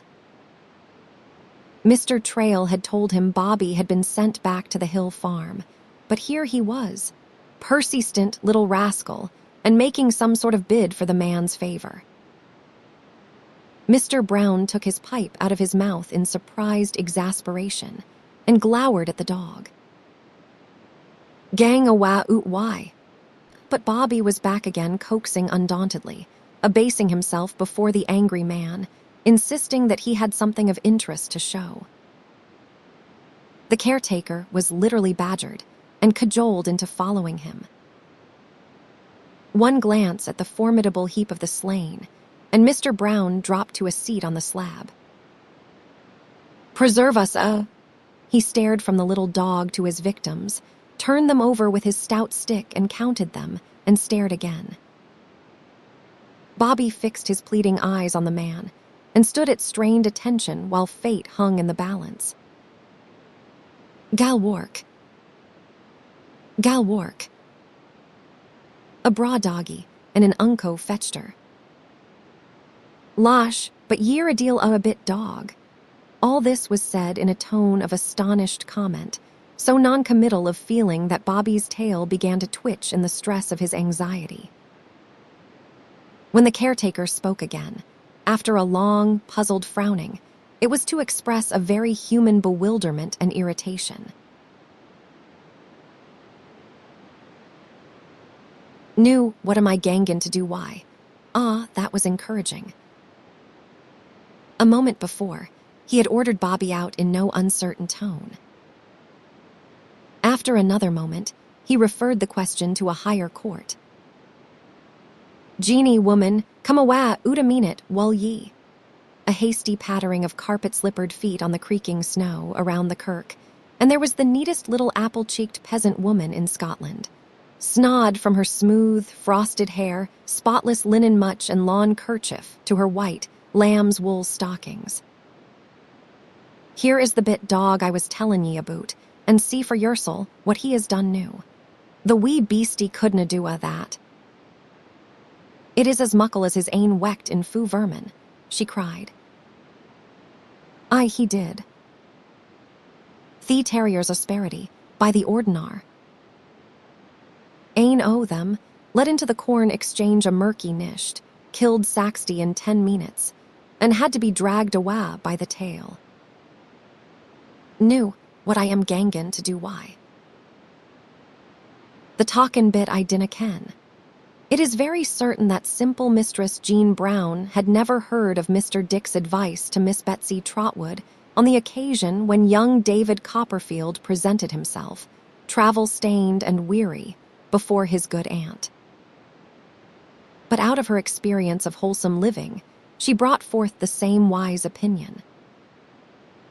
"I would gie him a gude washin', first of a Jamie. He looks like some pure Gina boot dog," and she drew her short, blue stuff gown back from Bobby's grateful attentions. Mr. Brown slapped his corduroy-breeked knee and nodded his grizzled head. "Richt ye are. It is mayest Michty, new, I wad think o' that. When I was leavin' as an undergardener why, a laird Argyleshire I was aboot the kennels why the gillies. That was lang syne. The sma terrier dogs were washed clees tubs why warm water and soap. Come awa, Bobby." The caretaker got up stiffly, for such snell weather was apt to give him twinges in his joints. In him, a youthful enthusiasm for dogs had suddenly revived. Besides, although he would have denied it, he was relieved at having the main issue, as to what was to be done with this four-footed trespasser, sidetracked for a time. Bobby followed him to the lodge at an eager trot, and he dutifully hopped into the bath that was set on the rear doorstep. Mr. Brown scrubbed him vigorously, and Bobby splashed and swam and churned the soapy water to foam. He scrambled out at once, when told to do so, and submitted to being dried with a big, tow-linen towel. This was all a delightful novelty to Bobby. Heretofore he had gone into any convenient tam or burn to swim, and then dried himself by rolling on the heather and running before the wind. Now he was bundled up ignominiously in an old flannel petticoat, carried across a sanded kitchen floor, and laid on a warm hearth. "Doon why ye," was the gruff order. Bobby turned around and around on the hearth, like some little wild dog making a bed in the jungle, before he obeyed. He kept very still during the reading of a chapter and the singing of a psalm, as he had been taught to do at the farm by many a reminder from Auld Jock's boot. And he kept away from the breakfast table, although the walls of his stomach were collapsed as flat as the sides of an empty pocket. It was such a clean, shining little kitchen, with the scoured deal table, chairs, and cupboard, and the firelight from the grate winked so on pewter mugs, copper kettle, willow-patterned plates, and diamond panes, that Bobby blinked too. Flowers bloomed in pots on the casement sills, and a little brown skylark sang, fluttering as if it would soar, in a gilded cage. After the morning meal, Mr. Brown lighted his pipe and put on his bonnet to go out again, when he bethought him that Bobby might be needing something to eat. "What will ye gie I am Ginny?" At the laird's new, the terriers were fed why bits o' livers and cheese and more fowls' eggs, and sick-like fried. "Havers, Jamie, it is no religious to feed a dog better than pure bairns."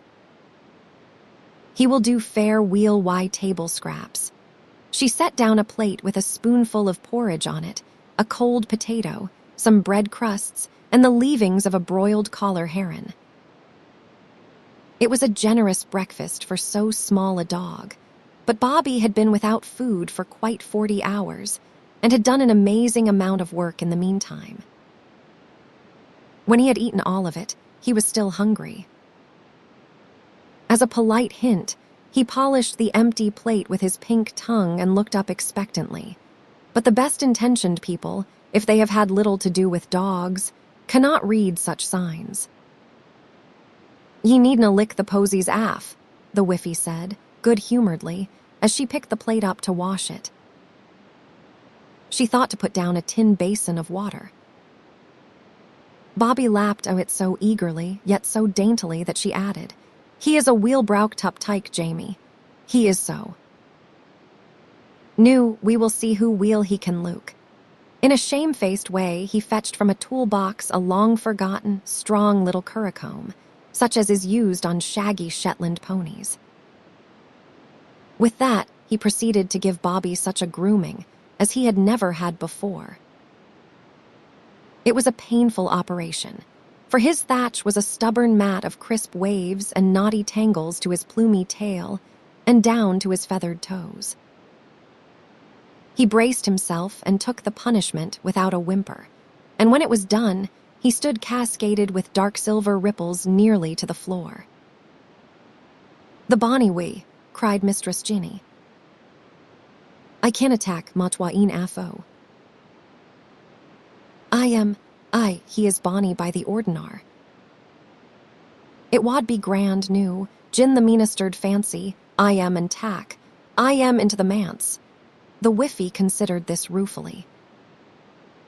"Jamie, I was wishin', ye didna hae to," but what she wished he did not have to do, Mr. Brown did not stop to hear. He suddenly clapped his bonnet on his head and went out.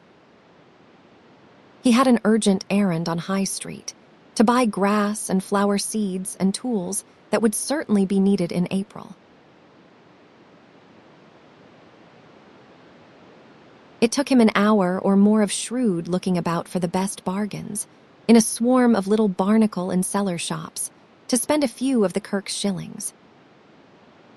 When he found himself, to his disgust, looking at a nail-studded collar for a little dog, he called himself a doited auld fool, and tramped back across the bridge.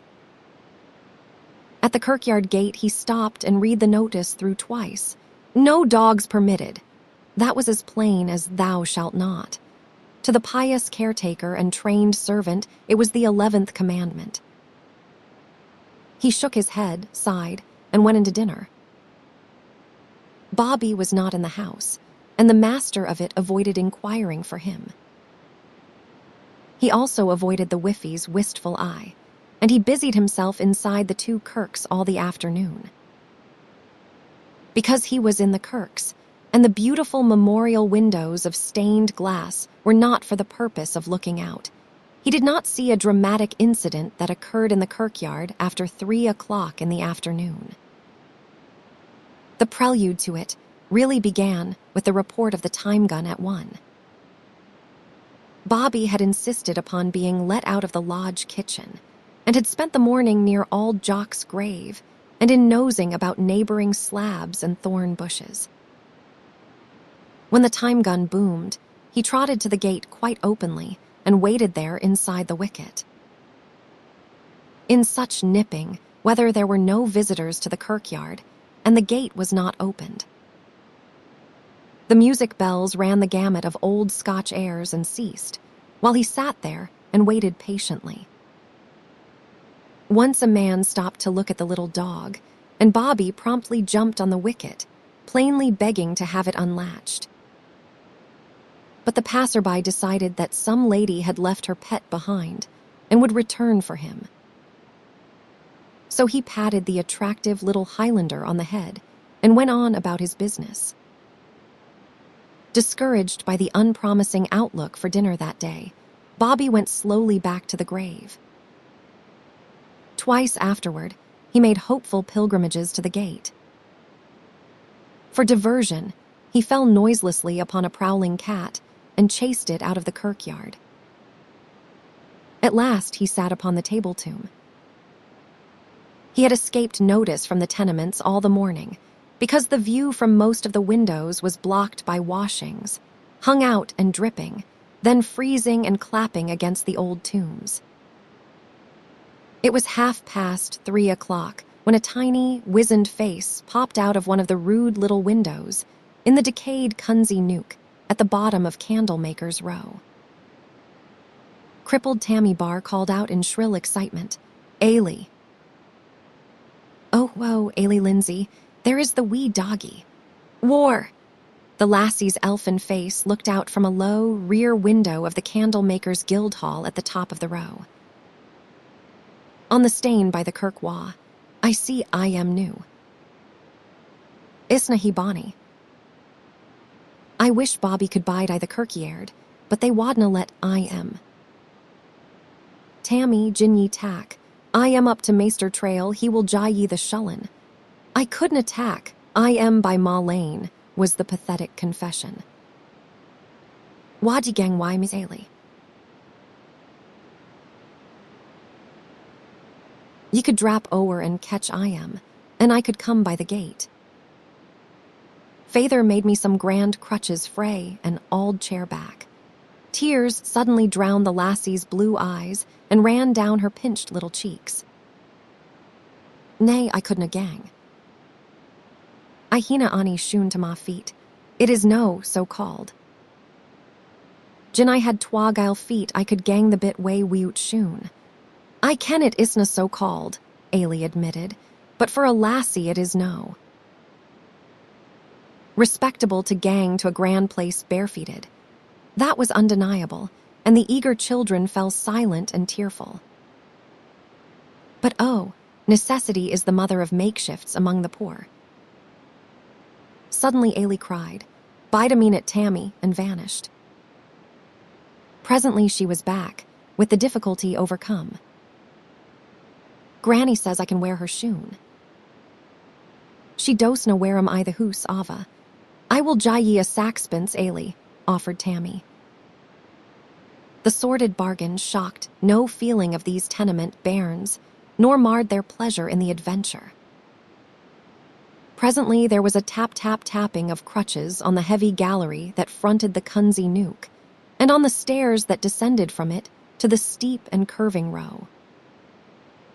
The lassie draped a fragment of an old plaid deftly over her thinly clad shoulders, climbed through the window to the pediment of the classic tomb that blocked it, and dropped into the kirkyard.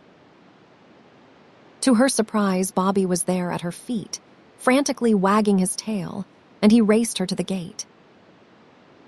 She caught him on the steps of the dining room and held his wriggling little body fast until Tammy came up.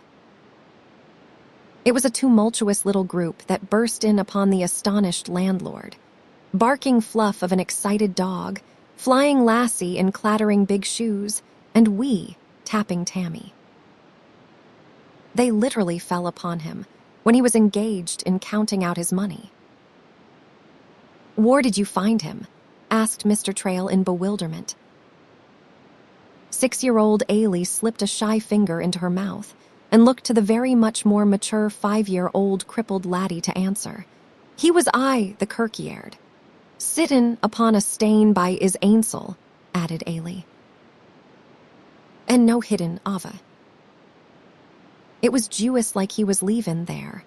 And sign, when I drapped out o' the window he looped at me so bonny, and I couldna keep up why I am to the gate. Wonder of wonders."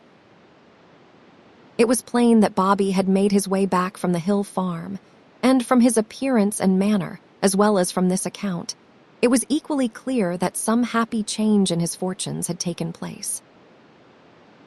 He sat up on his haunches, listening with interest, and lolling his tongue. And that was a thing the bereft little dog had not done since his master died. In the first pause in the talk, he rose and begged for his dinner. "Nu, what am I to pay?" "It took 3 ye to fetch ane sma." Dog. A saxpence for the laddie, a saxpence for the lassie, and a bit meal for Bobby. While he was putting the plate down under the settle, Mr. Trail heard an amazed whisper. He is Jean the doggy a Chucky Bane. The landlord switched the plate from under Bobby's protesting little muzzle and turned to catch the hungry look on the faces of the children.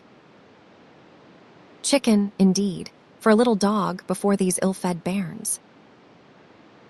Mr. Trail had a brilliant thought. Preserve me. I didna think to eat ma ain dinner.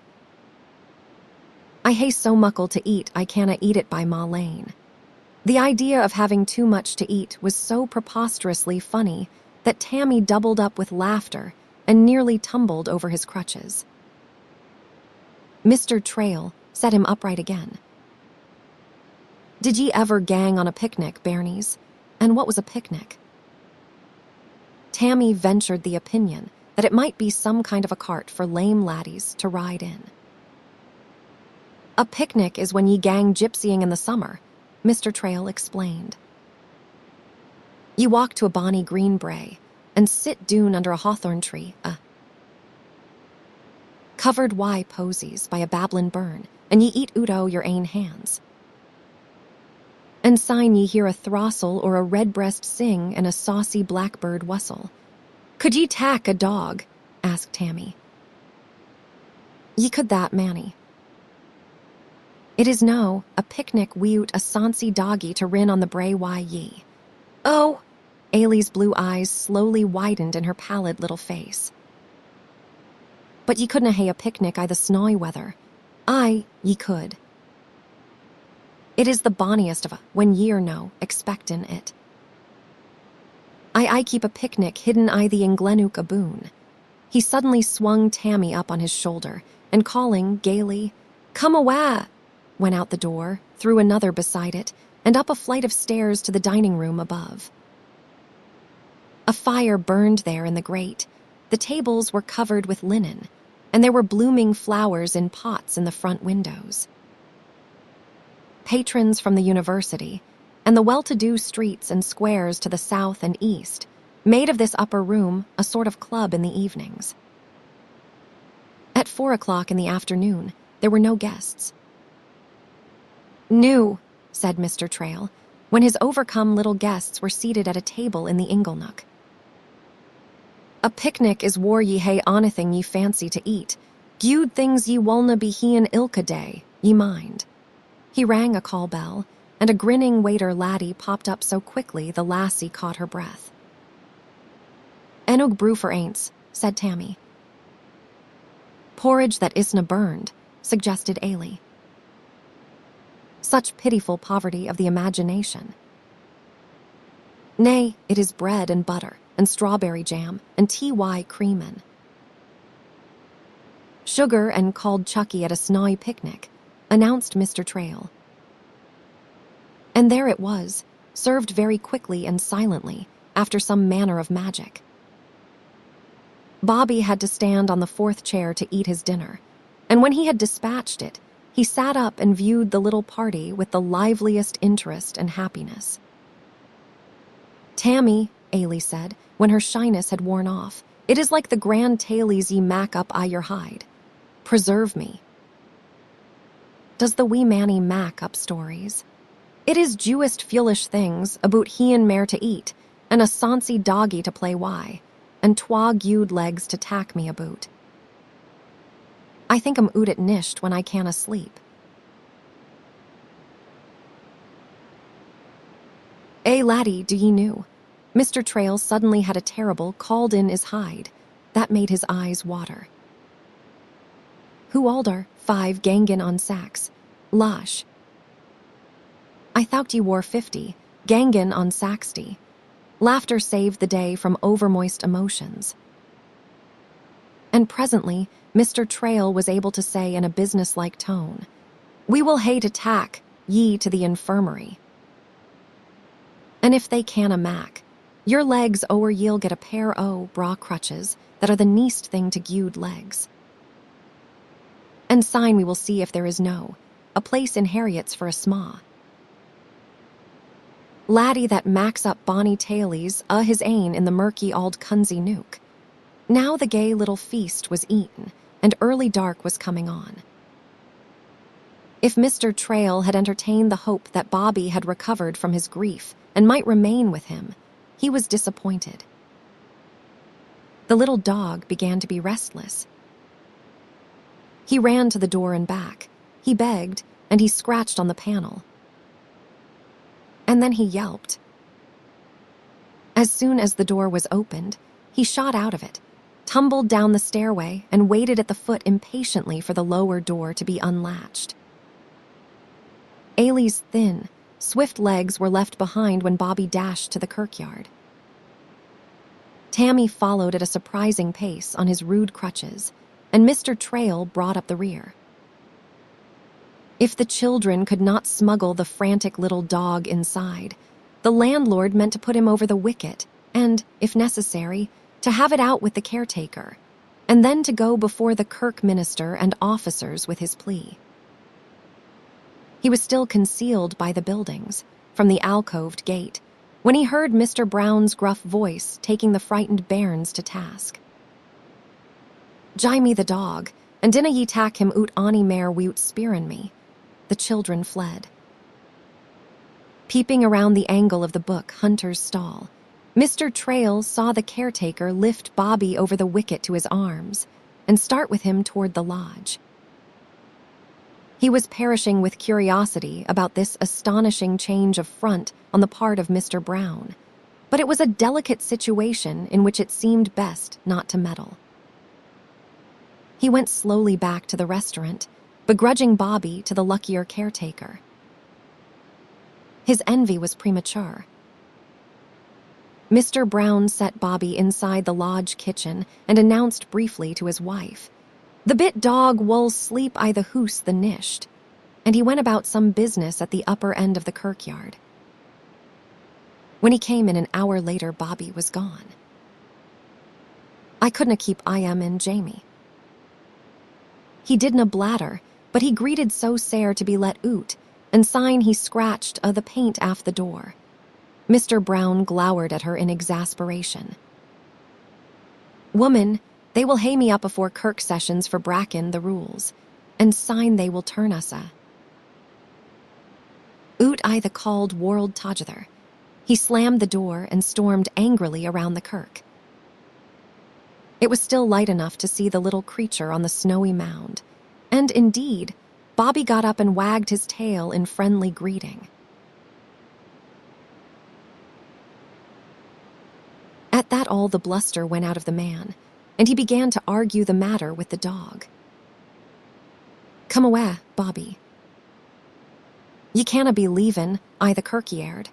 Bobby was of a different opinion. He turned around and around, thoughtfully several times, then sat up on the grave. Entirely willing to spend a social hour with his new friend, he fixed his eyes hospitably upon him. Mr. Brown dropped to the slab, lighted his pipe, and smoked for a time to compose his agitated mind. By and by, he got up briskly and stooped to lift the little dog. At that, Bobby dug his claws in the clods and resisted with all his muscular body and determined mind. He clung to the grave so desperately and looked up so piteously that the caretaker surrendered. And there was snod Mistress Jeanie, forgetting her spotless gown and kneeling in the snow.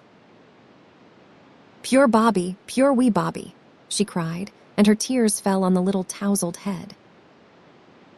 The caretaker strode abruptly away and waited for the whiffy in the shadow of the Auld Kirk. Bobby lifted his muzzle and licked the caressing hand. Then he curled himself up comfortably on the mound and went to sleep. VIII. In no part of Edinburgh did summer come up earlier, or with more lavish bloom, than in old Greyfriars Kirkyard. Sheltered on the north and east, it was open to the moist breezes of the southwest, and during all the lengthening afternoons, The sun lay down its slope and warmed the rear windows of the overlooking tenements. Before the end of May, the caretaker had much ado to keep the growth in order. Vines threatened to engulf the circling street of sepulchres in greenery and bloom, and grass to encroach on the flower plots. A half-century ago, there were no rotary lawnmowers to cut off clover heads, and if there had been, one could not have been used on these dropping terraces, so populous with slabs and so closely set with turfed mounds and oblongs of early flowering annuals and bedding plants. Mr. Brown had to get down on his hands and knees with gardener's shears to clip the turfed borders and banks and take a sickle to the hummocks. Thus he could dig out a root of dandelion with the trowel kept ever in his belt, consider the spreading crocuses and valley lilies, whether to spare them, give a country violet its blossoming time, and leave a screening burdock undisturbed until fledglings were out of their nests in the shrubbery. Mistress Jeanie often brought out a little old milking stool on balmy mornings, and sat with knitting or mending in one of the narrow aisles, to advise her gudeman in small matters. Bobby trotted quietly about, sniffing at everything with the liveliest interest, head on this side or that, alertly. His business, learned in his first summer in Greyfriars, was to guard the nests of foolish skylarks, song thrushes, redbreasts, and wrens that built low in lilac, laburnum, and flowering currant bushes, in crannies of wall and vault and on the ground. It cannot but be a pleasant thing to be a wee young dog, full of life and good intentions, and to play one's dramatic part in making an old garden of souls tuneful with bird song. A cry of alarm from parent or nestling was answered instantly by the tiny, tousled policeman, and there was a prowler the less, or a skulking cat was sent flying over tomb and wall. His duty done, without noise or waste of energy, Bobby returned to lie in the sun on Auld Jock's grave. Over this beloved mound, a coverlet of rustic turf had been spread as soon as the frost was out of the ground, and a bonny briar bush planted at the head.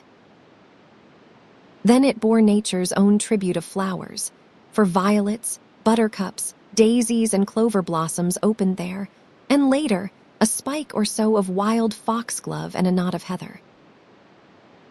Robin redbreasts and wrens foraged around Bobby, unafraid.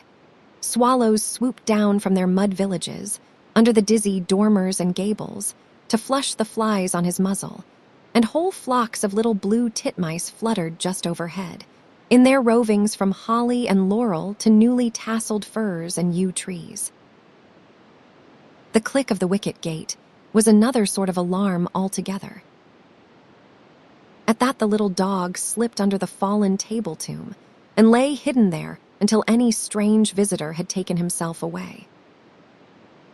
Except for 2 more forced returns and ingenious escapes from the sheep farm on the Pentlands, Bobby had lived in the kirkyard undisturbed for 6 months.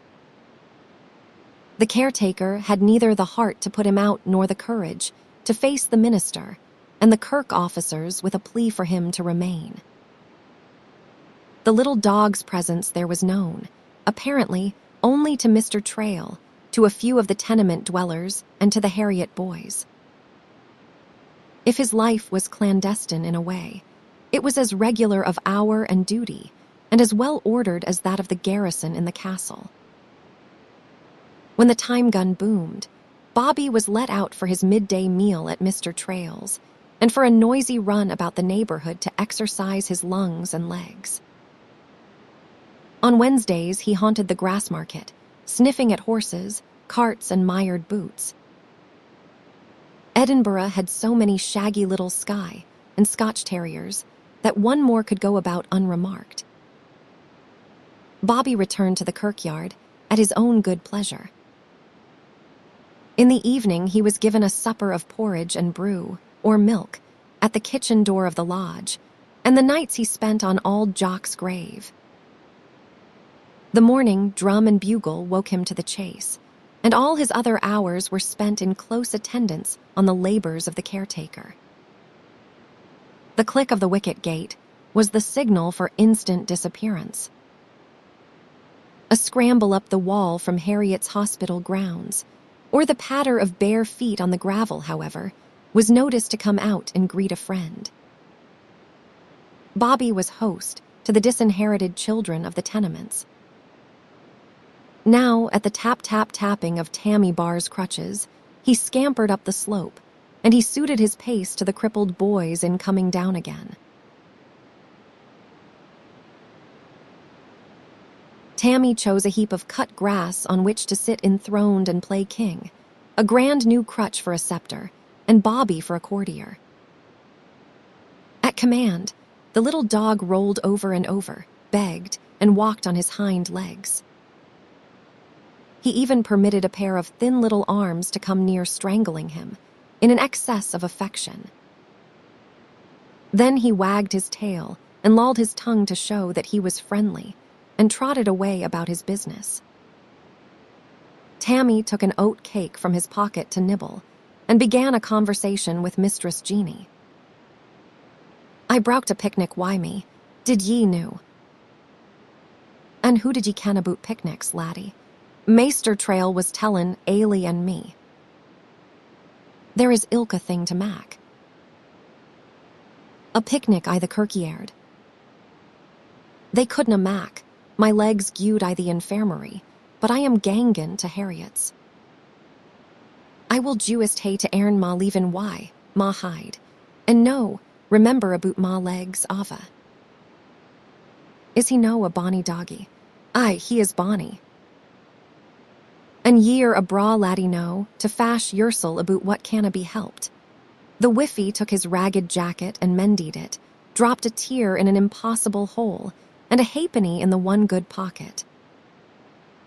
And by the pail, laddie slept there among the bright graves, in the sun. After another false alarm from the gate, she asked her gudeman, as she had asked many times before, "What will ye do, Jamie, when the minister kens aboot Bobby, and cause ye up afore kirk sessions for Bracken the rule?" "We wulna cross the brig till we come to the burn, woman," he invariably answered, with assumed unconcern. Well he knew that the bridge might be down, and the stream in flood when he came to it. But Mr. Trail was a member of Greyfriars Auld Kirk, too, and a companion in guilt, and Mr. Brown relied not a little on the landlord's fertile mind and daring tongue. And he relied on useful, well-behaving Bobby to plead his own cause. There is nae denyin', the doggy is talkin' in his ways. He has had twa gude hames fair thrown at his hide, but the sparity bit keeps to his ain mind. And syne he is usifu, and hods is gab by the ordinar. He often reinforced his inclination with some such argument. With all their caution, discovery was always imminent. The kirkyard was long and narrow, and on rising levels, and it was cut almost across by the low mass of the two kirks, so that many things might be going on at one end that could not be seen from the other. On this Saturday noon, when the Harriet boys were let out for the half-holiday, Mr. Brown kept an eye on them until those who lived outside had dispersed. When Mistress Jeanie tucked her knitting needles in her belt and went up to the lodge to put the dinner over the fire, the caretaker went down toward Candlemaker's Row to trim the grass about the martyr's monument. Bobby dutifully trotted at his heels. Almost immediately, a half-dozen laddies, led by Geordie Ross and Sandy McGregor, scaled the wall from Harriet's grounds and stepped down into the kirkyard that lay piled within nearly to the top. They had a perfectly legitimate errand there, but no mission is to be approached directly by romantic boyhood. "Hist!" was the warning, and the innocent invaders, feeling delightfully lawless, stole over and stormed the marble castle, where Blewity Mackenzie slept uneasily against Judgment Day. Light-hearted lads can do daring deeds on a sunny day that would freeze their blood on a dark and stormy night. So now Geordie climbed nonchalantly to a seat over the old persecutor, crossed his stout, bare legs, filled an imaginary pipe, and rattled the 3 farthings in his pocket. "I am Jinglin Geordie Harriet," he announced. "I will show ye who a prude goldsmith aunt's smoked why." Then, jauntily, "Sandy, Jaya crack to Bluity Mackenzie's door and door the Auld Horny to come out." The deed was done amid breathless apprehensions, but nothing disturbed the silence of the May noon except the lark that sprang at their feet and soared singing into the blue. It was Sandy who presently whistled like a blackbird to attract the attention of Bobby. There were no blackbirds in the kirkyard, and Bobby understood the signal. He scampered up at once and dashed around the kirk, all excitement, for he had had many adventures with the Harriet boys at skating and hockey on Duddingston Loch in the winter, and tramps over the country and out to Leith Harbour in the spring.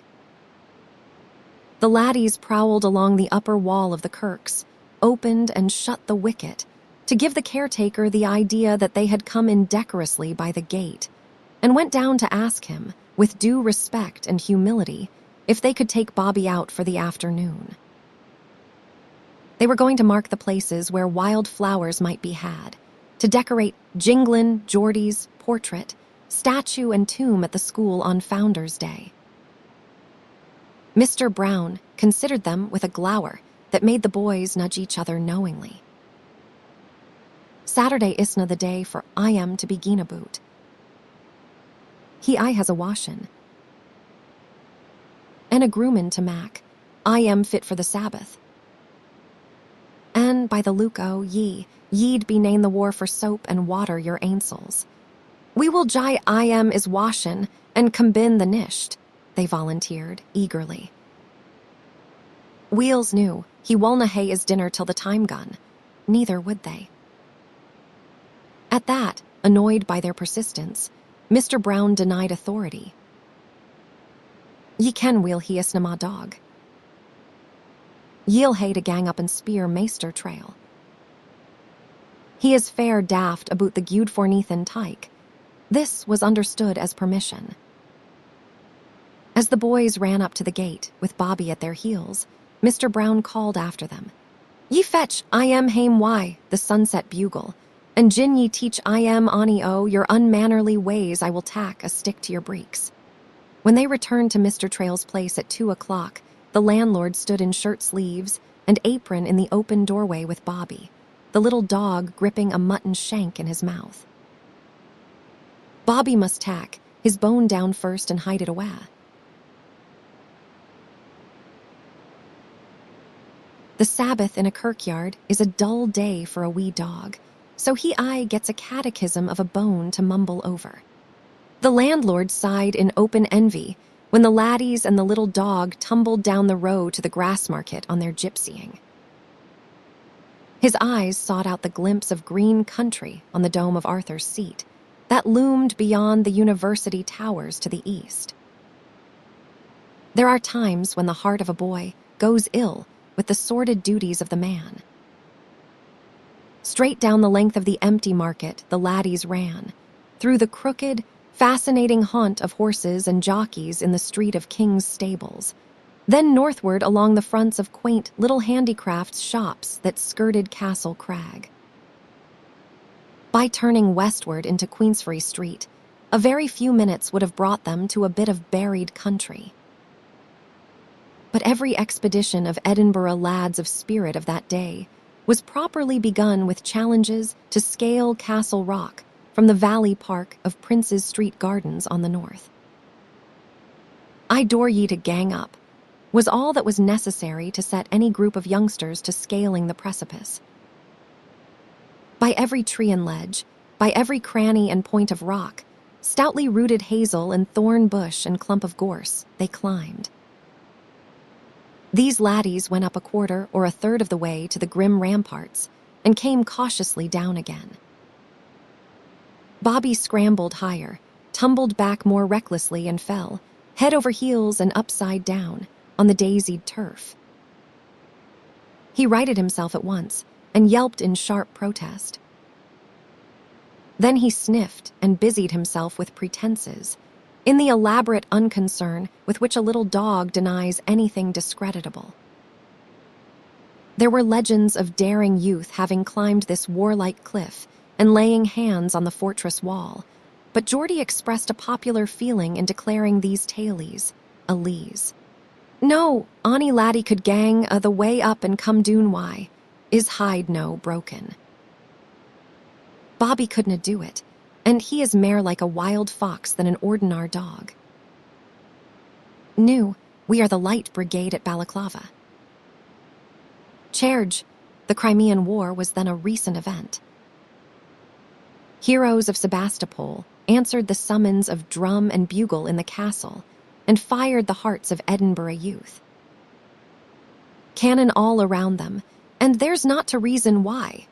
This little band stormed out Queensferry Street and went down, hand under hand, into the fairy underworld of Leith Water. All its short way down from the Pentlands to the sea, the water of Leith was then a foaming little river of mills, twisting at the bottom of a gorge. One cliff-like wall or the other lay to the sun all day, so that the way was lined with a profusion of every wild thing that turns green and blooms in the lowlands of Scotland. And it was filled to the brim with bird song and water babble. A crowd of laddies had only to go inland up this gorge to find wild and tame bloom enough to berry, jinglin', Geordie, all over again every year. But adventure was to be had in greater variety by dropping seaward with the bickering brown water. These waded along the shallow margin, walked on shelving sands of gold, and where the channel was filled, they clung to the rocks and picked their way along dripping ledges. Bobby missed no chance to swim. If he could scramble over rough ground like a squirrel or a fox, he could swim like an otter. Swept over the low dam at Dean Village, where a cup-like valley was formed, he tumbled over and over in the spray and was all but drowned. As soon as he got his breath and his bearings, he struck out frantically for the bank, shook the foam from his eyes and ears, and barked indignantly at the saucy fall. The white miller in the doorway of the grey stone, red-roofed mill laughed, and anxious children ran down from a knot of storybook cottages and gay dooryards. "I will gie ye 10 shullins for the sparity-bit dog," the miller shouted, above the clatter of the wheel and the swish of the dam. "He isna or ain dog," Geordie called back. "But he wulna droon. He has got a gude hide to I am, and wulna be sick a bitty fuel another time. Indeed, he had a good head on him." Bobby never needed a second lesson.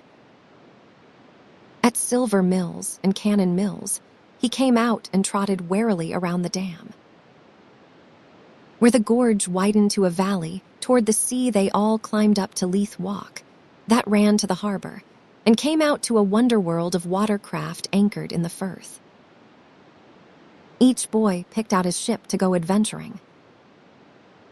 "I am gangin' to Norway," Geordie was scornful. "Hoots, ye tame pusses. Ye're flato gettin'. Your feet wat. I will be rinnin' aft to be a pirate. Come awa doon." They followed the leader along shore and boarded an abandoned and evil-smelling fishing boat. There they ran up a ragged jacket for a black flag. But sailing a stranded craft palled presently. "Nay, I am gangin' to be a Crusoe. Preserve me. If there is no, a footprint I the sand." Bobby's ma sma, man Friday. Away they ran southward to find a castaway's shelter in a hollow on the golf links. Soon this was transformed into a wrecker's den, and then into the hiding place of a harried Covenanter fleeing religious persecution. Daring things to do swarmed in upon their minds, for Edinburgh laddies live in a city of romantic history, of soldiers, of nearby mountains, and of sea rovings. No adventure served them 5 minutes, and Bobby was in every one. Ah, lucky Bobby, to have such gay playfellows on a sunny afternoon and underfoot the open country. And fortunate laddies, to have such a merry rascal of a wee dog with them. To the mile they ran, Bobby went 5, scampering in wide circles and barking and looping at butterflies and wasps. He made a detour to the right to yelp saucily at the red-coated sentry who paced before the Gothic gateway to the deserted palace of Holyrood, and as far to the left to harry the hoofs of a regiment of cavalry drilling before the barracks at Piercehill. He raced on ahead and swam out to scatter the fleet of swans sailing or the blue mirror of Duddingston Loch. The tired boys lay blissfully up the sunny side of Arthur's Seat in a thicket of hazel, while Geordie carried out a daring plan for which privacy was needed. Bobby was solemnly arraigned before a court on the charge of being a seditious covenanting minister, and was required to take the oath of loyalty to English king and church on pain of being hanged in the Grassmarket. The oath had been duly written out on paper and greased with mutton tallow to make it more palatable. Bobby licked the fat off with relish. Then he took the paper between his sharp little teeth and merrily tore it to shreds. And, having finished it, he barked cheerful defiance at the court. The lads came near, rolling down the slope with laughter, and they gave 3 cheers for the little hero. Sandy remarked, "You wadna think, new, sic a sonsie doggy wad be leavin'." I the murky Auld Kirkyard. Bobby had learned the lay of the tip-tup and scooped-out and jumbled Auld tune, and he led the way homeward along the southern outskirts of the city. He turned up Nicholson Street, that ran northward, past the university and the old infirmary. To get into Greyfriars Place from the east at that time, one had to descend to the Cowgate and climb out again. Bobby darted down the first of the narrow wynds. Suddenly he turned round and round in bewilderment, then shot through a sculptured doorway into a well-like court and up a flight of stone stairs. The slamming of a shutter overhead shocked him to a standstill on the landing and sent him dropping slowly down again. What memories surged back to his little brain, what grief gripped his heart, as he stood trembling on a certain spot in the pavement where once a long deal box had rested. What ails the bitty dog? There was something here that sobered the thoughtless boys. "Come awa, Bobby." At that he came obediently enough. But he trotted down the very middle of the wind, head and tail low, and turned unheeding into the Saturday evening roar of the Cowgate. He refused to follow them up the rise between St. Magdalen's Chapel and the eastern parapet of the bridge, but kept to his way under the middle arch into the Grassmarket. By way of Candlemaker's Row, he gained the kirkyard gate, and when the wicket was opened, he disappeared around the church. When Bobby failed to answer calls, Mr. Brown grumbled, but went after him. The little dog submitted to his vigorous scrubbing and grooming, but he refused his supper. Without a look or a wag of the tail, he was gone again. "New, what hae ye done time?" He is no like is Ainsel Ava. They had done nothing, indeed.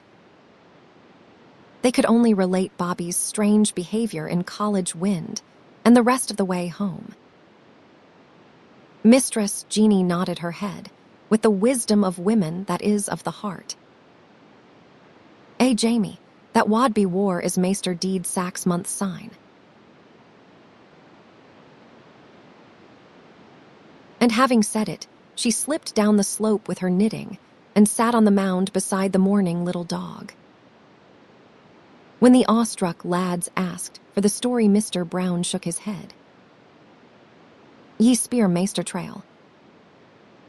He kens a aboot it, and syne he can talk like a buke." Before they left the kirkyard, the laddies walked down to Auld Jock's grave and patted Bobby on the head, and they went away thoughtfully to their scattered homes. As on that first morning when his grief was new, Bobby woke to a Calvinistic Sabbath. There were no rattling carts or hawkers crying their wares. Steeped in sunshine, the castle loomed golden into the blue. Tenement dwellers slept late and then moved about quietly. Children with unwontedly clean faces came out to galleries and stairs to study their catechisms. Only the birds were unaware of the seventh day and went about their melodious business, and flower buds opened to the sun. In mid-morning, there suddenly broke on the sweet stillness that clamor of discordant bells that made the wayfarer in Edinburgh stop his ears. All the way from Leith Harbour to the Bergmuir 80 of warring bells contended to be heard. Greyfriars alone was silent in that babblement, for it had lost tower and bell in an explosion of gunpowder. And when the din ceased at last, there was a sound of military music. The castle gates swung wide, and a kilted regiment marched down High Street playing "God Save the Queen." When Bobby was in good spirits, the marching music got into his legs and set him to dancing scandalously. The caretaker and his wiffy always came around the kirk on pleasant mornings to see the bonny sight of the gay soldiers going to church. To wee Bobby, these good, comfortable, everyday friends of his must have seemed strange in their black garments and their serious Sunday faces. And the Sabbath must indeed have been a dull day to the little dog. He had learned that, when the earliest comer clicked the wicket, he must go under the table tomb and console himself with the extra bone that Mr. Trail never failed to remember. With an hour's respite for dinner at the lodge, between the morning and afternoon services, he lay there all day. The restaurant was closed, and there was no running about for good dogs. In the early dark of winter, he could come out and trot quietly about the silent, deserted place. As soon as the crocuses pushed their green noses through the earth in the spring, the congregation began to linger among the graves, for to see an old burying ground renew its life is a peculiar promise of the resurrection. By midsummer, visitors were coming from afar, some even from oversea, to read the quaint inscriptions on the old tombs, or to lay tributes of flowers on the graves of poets and religious heroes. It was not until the late end of such a day that Bobby could come out of hiding to stretch his cramped legs. Then it was that tenement children dropped from low windows over the tombs and ate their suppers of oat cake there in the fading light. When Mr. Trail left the kirkyard in the bright evening of the last Sunday in May, he stopped without to wait for Dr. Lee, the minister of Greyfriars Auld Kirk, who had been behind him to the gate. Now he was nowhere to be seen.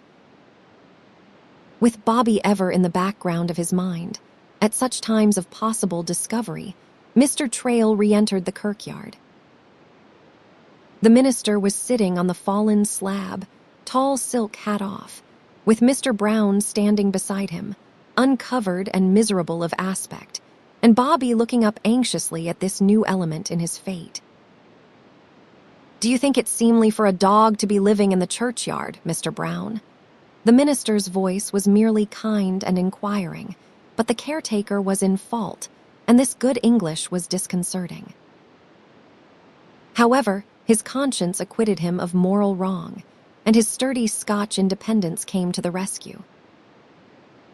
"Gin a bit dog, wha hands is gab, isna seemly, thee pusses are the deal's ain bairns." The minister lifted his hand in rebuke. "Remember the Sabbath day." "And I see no cats," Mr. Brown. Ye wulna see ony as lang as the wee doggy is leavin', I the kirkyard. And the vermin hae sneakit, awa the first time sin, Queen Mary's Day. And syne there is mair singin' birdies than for money a year. Mr. Trail had listened, unseen. Now he came forward with a gay challenge in broad Scotch to put the all but rooted caretaker at his ease. Doctor, I hae a question to speir ye. Which is mair unseemly, a weel-behavin' biddy tyke I the kirkyard or a scandalous organ I the kirk? Ah, Mr. Trail, I am afraid you are a sad, irreverent young dog yourself, sir. The minister broke into a genial laugh. Man, you have spoiled a bit of fun I was having with Mr. Brown, who takes his duties seriously. He sat looking down at the little dog until Bobby came up to him and stood confidingly under his caressing hand. Then he added, I have suspected for some months that he was living in the churchyard. It is truly remarkable that an active, noisy little Skye could keep so still about it. At that, Mr. Brown retreated to the Martyrs' Monument to meditate on the unministerial behavior of this minister and professor of biblical criticism in the university. Mr. Trail, however, sat himself down on the slab for a pleasant probing into the soul of this courageous dominie, who had long been under fire for his innovations in the kirk services. I heard of Bobby first early in the winter, from a Bible reader at the medical mission in the Cowgate, who saw the little dog's master buried.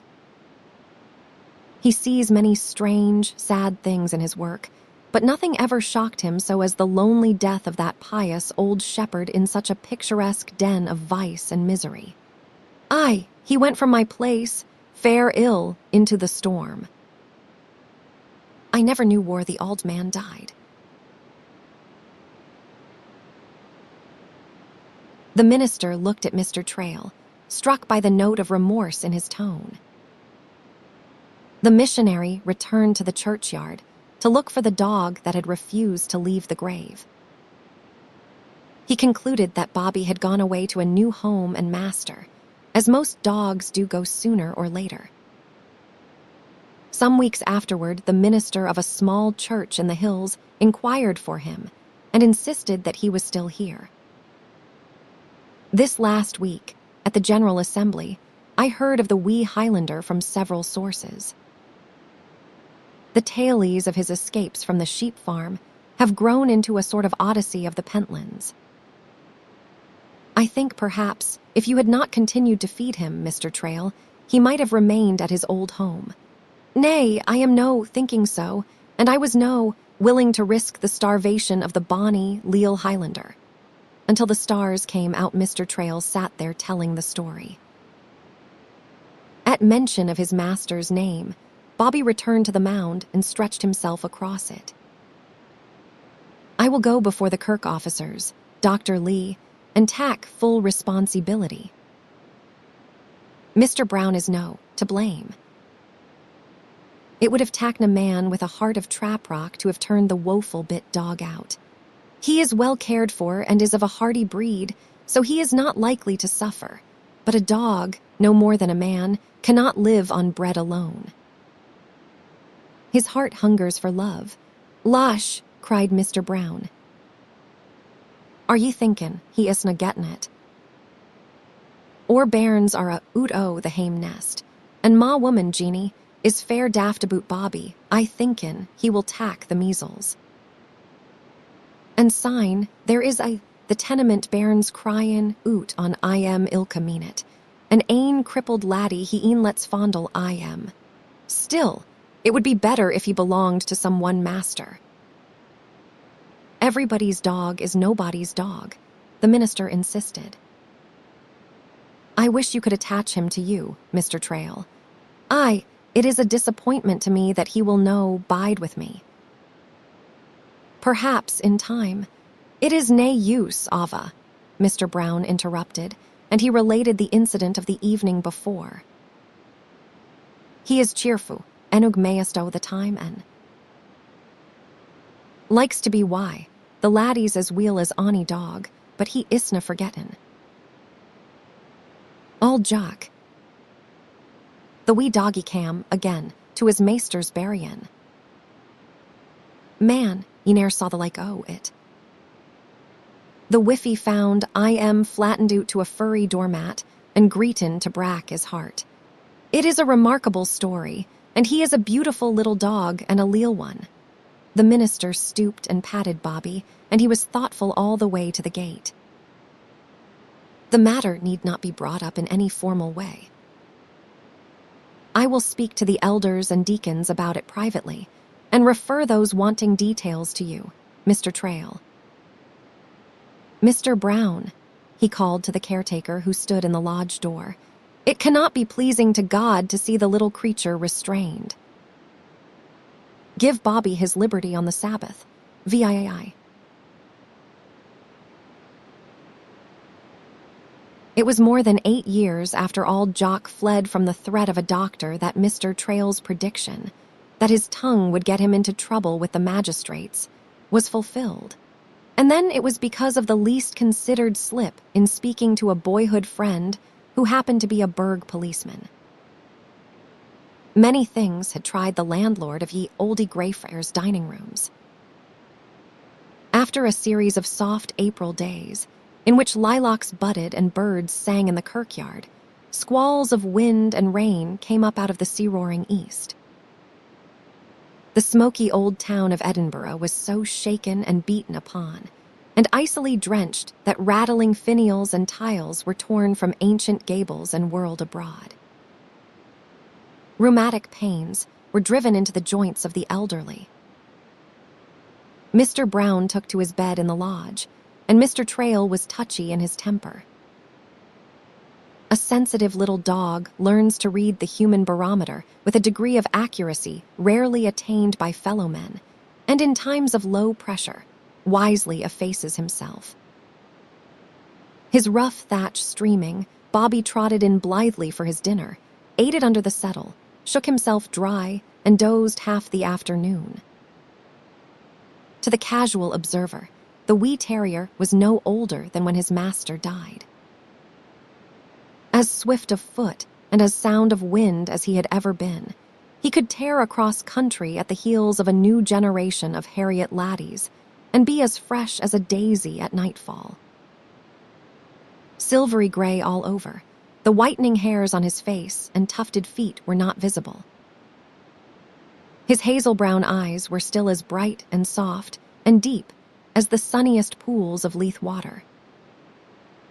It was only when he opened his mouth for a tiny, pink cavern of a yawn that the points of his teeth could be seen to be wearing down, and his after-dinner nap was more prolonged than of old. At such times, Mr. Trail recalled that the longest life of a dog is no more than a fifth of the length of days allotted to man. On that snarling April day, when only himself and the flossy ball of sleeping Skye were in the place, this thought added to Mr. Trail's discontent. There had been few guests. Those who had come in, soaked and surly, ate their dinner in silence and discomfort and took themselves away, leaving the freshly scrubbed floor as mucky as a moss hag on the moor. Late in the afternoon, a sergeant, risen from the ranks and cocky about it, came in and turned himself out of a dripping greatcoat, dapper and dry in his red tunic, pipe-clayed belt, and winking buttons. He ordered tea and toast, and indeed marmalade with an air of gay well-being that was no less than a personal affront to a man in Mr. Trail's frame of mind. Trouble brewed with the tea that Ailey Lindsay, a tall lassie of 15, but shy and elfish as of old, brought in on a tray from the scullery. When this spick-and-span non-commissioned officer demanded Mr. Trail's price for the little dog that took his eye, the landlord replied curtly that Bobby was not for sale. The soldier was insolently amused. That is Vera Supprison. I thought an Edinburgh shopkeeper wad sell ilka thing he had, and tack the siller to bed why. I am snug the nisht. Mr. Trail returned with brief sarcasm that his lairdship had been misinformed. Why will ye no sell the bit dog? The man insisted.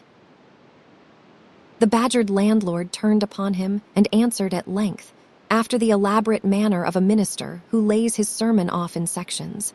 First, he is no my dog to sell.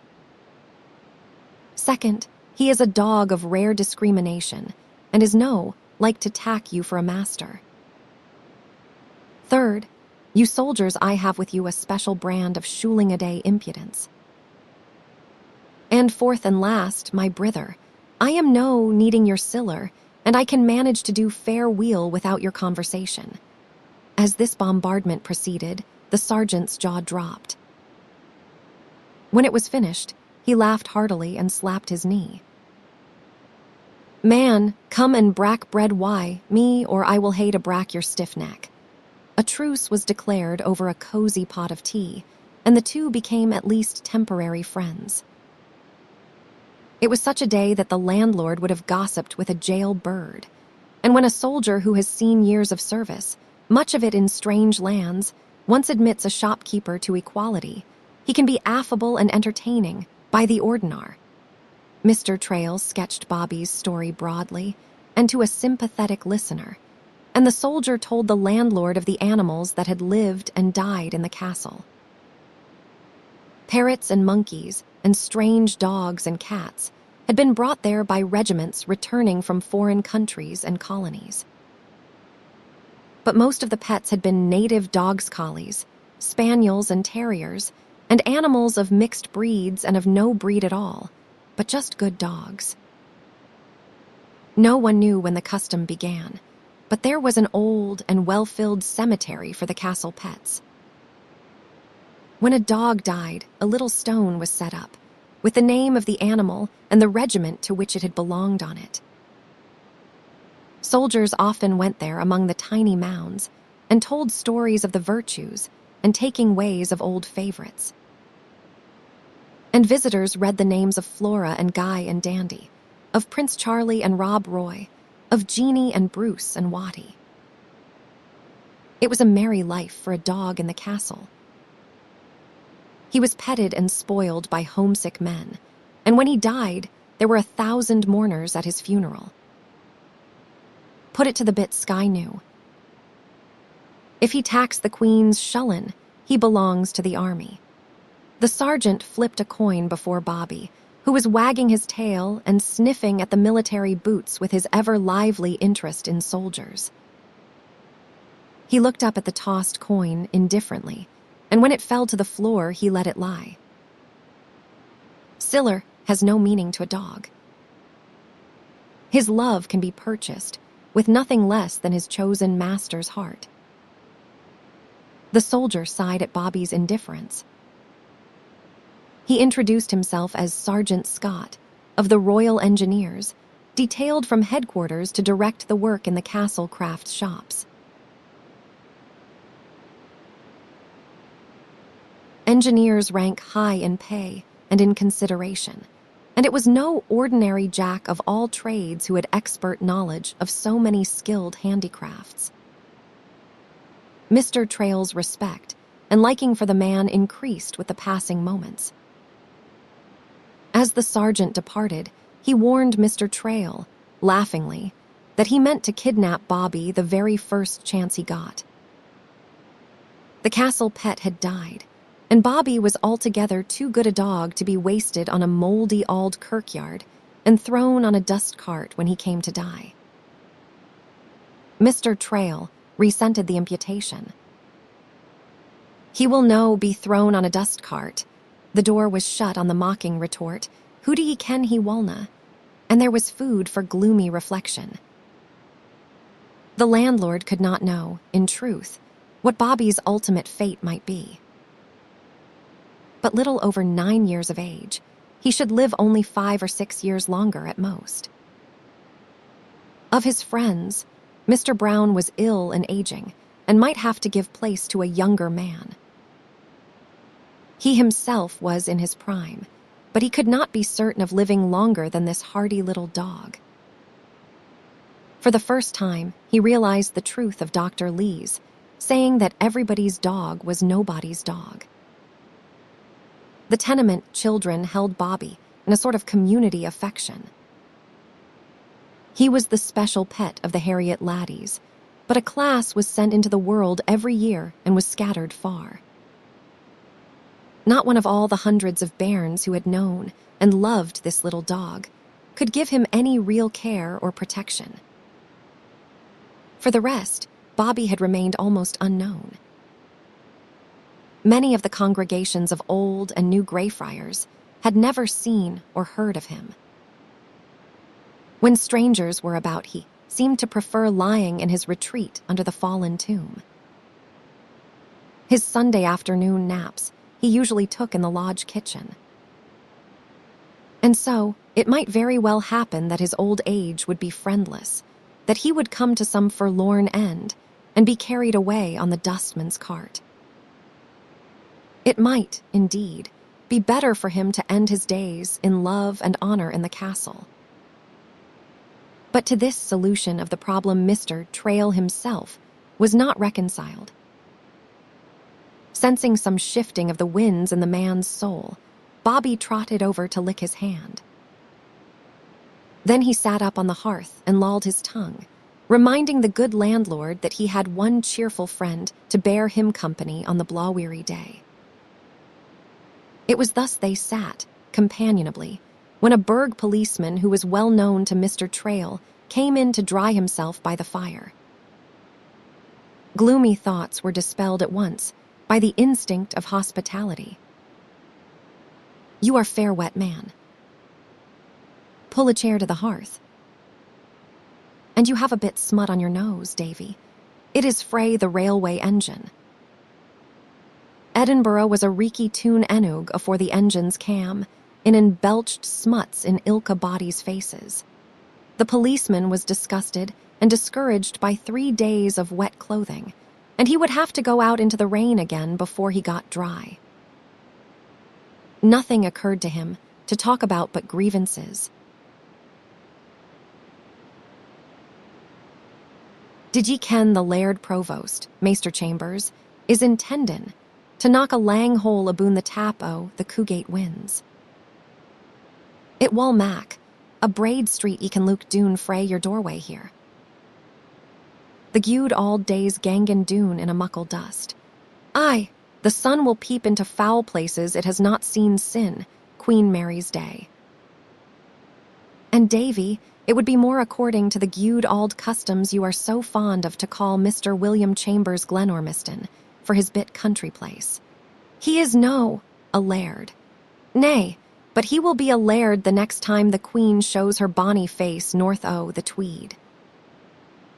Tak a cup o' kindness with me, man.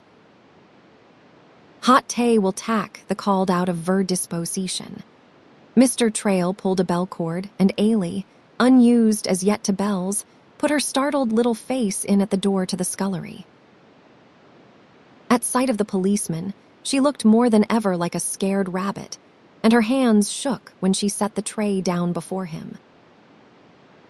A tenement child grew up in an atmosphere of hostility to uniformed authority, which seldom appeared except to interfere with what were considered personal affairs. The tea mollified the dour man, but there was one more rumbling. "I am no denyin' the provost's gude-hearted. Ance he got up a hame for gina boot dogs, and he had neathin' to mak by that. But he canna keep is spooned o' ilka body's porridge. He is fair daft to tear doon the wa's that cut St. Giles up into fower, snod, white kirks, and mak it the ain muckle kirk it was in auld papist days. There are folk that say, gin he dosna look oot, another kale whiffy wull be throwin' a bit stool at his medlin hide. Nae doubt. There is aye a plentiful supply of fuels in the world. Seeing his good friend so well entertained, and needing his society no longer, Bobby got up, wagged his tail in farewell, and started toward the door. Mr. Trail summoned the little maid and spoke to her kindly. "Give Bobby a bone, lassie, and then open the door for him." In carrying out these instructions, Ailey gave the policeman as wide leeway as possible and kept a wary eye upon him. The officer's duties were chiefly up on High Street. He seldom crossed the bridge, and it happened that he had never seen Bobby before. Just by way of making conversation, he remarked, "I didna ken ye had a dog, John." Ailey stopped stock still, the cups on the tray she was taking out tinkling from her agitation. It was thus policemen spoke at private doors in the dark tenements. "I didna ken ye had the smallpox," but Mr. Trail seemed in no way alarmed. He answered with easy indulgence, "That is no surprising." "There is mony a thing you dinna ken, Davy." The landlord forgot the matter at once, but Ailey did not, for she saw the officer flush darkly and, having no answer ready, go out in silence. In truth, the good-humored sarcasm rankled in the policeman's breast. An hour later, he suddenly came to a standstill below the clock tower of the Tron Kirk on High Street, and he chuckled. John Trail. "Ye're unco, weel furnished I the hide, but there is ane or twa things ye dinna ken your ainsel." Entirely taken up with his brilliant idea, he lost no time in putting it to work. He dodged among the standing cabs and around the buttresses of St. Giles that projected into the thoroughfare. In the mid-century, there was a police office in the middle of the front of the historic old cathedral that had then fallen to its lowest ebb of fortune. There the officer reported a matter that was strictly within the line of his duty. Very early the next morning, he was standing before the door of Mr. Trail's place, in the fitful sunshine of clearing skees, when the landlord appeared to begin the business of the day. "Are ye Maester John Trail, Havers Davy?" "What ails you, man?" "You know my name as weel as you know your ain. It is dewest a formality the law to mak, ye admit your identity. Here is a bit paper for ye." He thrust an official-looking document into Mr. Trail's hand and took himself away across the bridge, fair satisfied with his conduct of an affair of subtlety. It required 5 minutes for Mr. Trail to take in the import of the legal form. Then a wrathful explosion vented itself on the unruly key that persisted in dodging the keyhole. But once within, he read the paper again, put it away thoughtfully in an inner pocket, and outwardly subsided to his ordinary aspect. He dispatched the business of the day with unusual attention to details and courtesy to guests, and when, in mid-afternoon, the place was empty, he followed Bobby to the kirkyard and inquired at the lodge if he could see Mr. Brown. "He isna so ill, new, Maester Trail, but I wadna advise ye to hae muckle to say to I am." Mistress Jeanie wore the arch look of the wiffy who is somewhat amused by a convalescent husband's ill humors. The pains grupped I am sair, and knew that he is easier he would see us a hanged why pleasure. "Is it onything by the ordinar?" "Nay. It is just a sma matter I can attend to my ainsel." "Do you think he could be out the morn?" "No, afore a week or twa, and sign, gin the bonny sun comes out to bide a wee." Mr. Trail left the kirkyard and went out to George Square to call upon the minister of Greyfriars Auld Kirk. The errand was unfruitful, and he was back in 10 minutes, to spend the evening alone without even the consolation of Bobby's company, for the little dog was unhappy outside the kirkyard after sunset. And he took an unsettling thought to bed with him. Here was a pretty kettle of fish, indeed, for a respected member of a kirk and middle-aged businessman to fry in. Through the legal verbiage, Mr. Trail made out that he was summoned to appear before whatever magistrate happened to be sitting on the morrow in the Burgh Court, to answer to the charge of owning or harboring one dog, upon which he had not paid the license tax of 7 shillings. For all its absurdity, it was no laughing matter. The municipal court of Edinburgh was of far greater dignity than the ordinary justice court of the United Kingdom and of America. The civic bench was occupied, in turn, by no less a personage than the Lord Provost as chief, and by 5 other magistrates elected by the Burgh Council from among its own membership. Men of standing in business, legal and university circles considered it an honor and a duty to bring their knowledge and responsibility to bear on the pettiest police cases. It was morning before Mr. Trail had the glimmer of an idea to take with him on this unlucky business. An hour before the opening of court, he crossed the bridge into High Street, which was then as picturesquely Gothic and decaying and overpopulated as the Cowgate, but high-set, wind-swept and sun-searched, all the way up the sloping mile from Holyrood Palace to the castle. The ridge fell away steeply, through rifts of winds and closes, to the Cowgate ravine on the one hand, and to Prince's Street's parked valley on the other. Mr. Trail turned into the narrow descent of Warriston Close. Little more than a crevice in the precipice of tall, old buildings, on it fronted a business house whose firm name was known wherever the English language was read. W&R. Chambers Publishers. From top to bottom, the place was gaslit, even on a sunny spring morning, and it hummed and clattered with printing presses.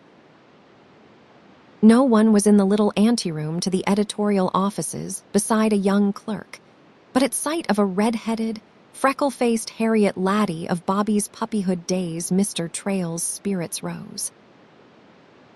A good day to you, Sandy McGregor, and war's your auld twin conspirator, Geordie Ross. He is a student in the medical college, Mr. Trail.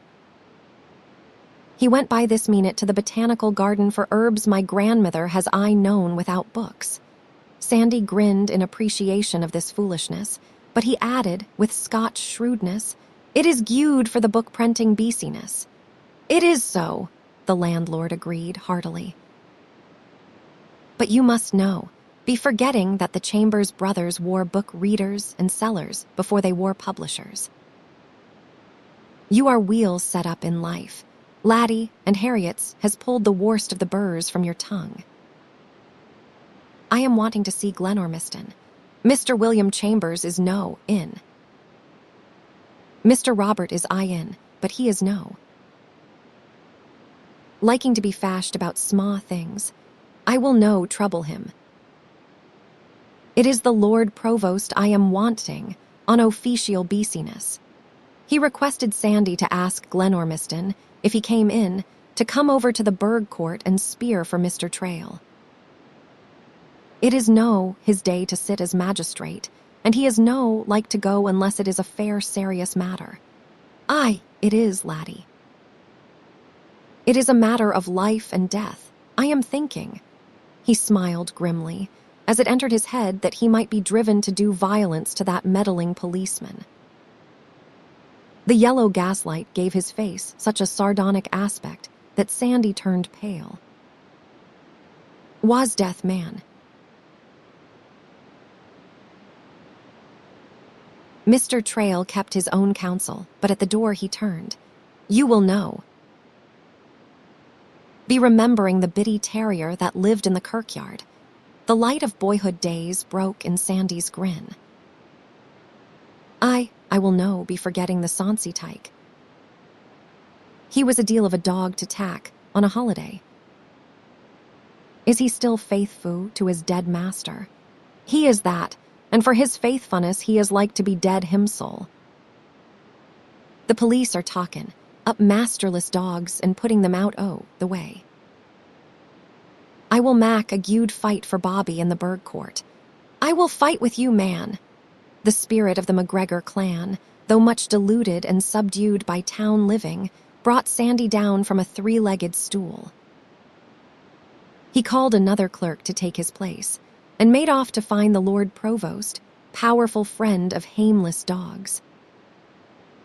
Mr. Trail hastened down to the Royal Exchange, below St. Giles and on the northern side of High Street. Less than a century old, this municipal building was modern among ancient rookeries. To High Street, it presented a classic front of 4 stories, recessed by flanking wings, around 3 sides of a quadrangular courtyard. Near the entrance, there was a row of barber shops and coffee rooms. Anyone having business with the city offices went through a corridor between these places of small trade to the stairway court behind them. On the floor above, one had to inquire of some uniformed attendant in which of the oaken, ante-roomed halls the burgh court was sitting.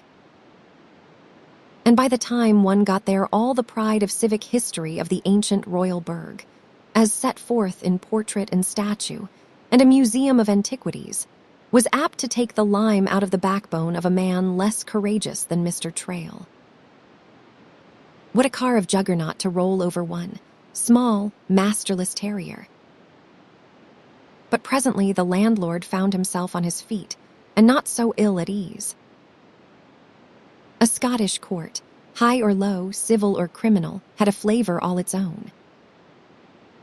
Law points were threshed over with gusto, but counsel, client, and witness gained many a point by ready wit, and there was no lack of dry humor from the bench.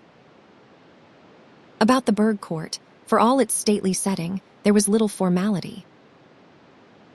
The magistrate of the day sat behind a tall desk, with a clerk of record at his elbow, and the officer gave his testimony briefly. Edinburgh being quite overrun by stray and unlicensed dogs, orders had recently been given the burgh police to report such animals. In Mr. Trail's place he had seen a small terrier that appeared to be at home there, and indeed, on the dogs going out, Mr. Trail had called a servant lassie to fetch a bone, and to open the door for him.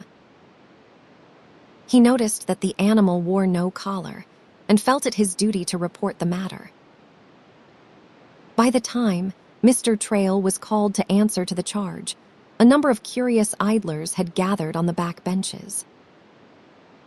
He admitted his name and address, but denied that he either owned or was harboring a dog. The magistrate fixed a cold eye upon him and asked if he meant to contradict the testimony of the officer. "Nay, your honor," and he might have seen the same thing any weekday of the past 8.5 years. "But the bit terrier is no, my ain dog." Suddenly, the memory of the stormy night, the sick old man, and the pathos of his renunciation of the only beating heart in the world that loved him, Bobby isna ma ain dog, swept over the remorseful landlord. He was filled with a fierce championship of the wee Highlander, whose loyalty to that dead master had brought him to this strait. To the magistrate, Mr. Trail's tossed-up head had the effect of defiance and brought a sharp rebuke. "Do not split hairs, Mr. Trail.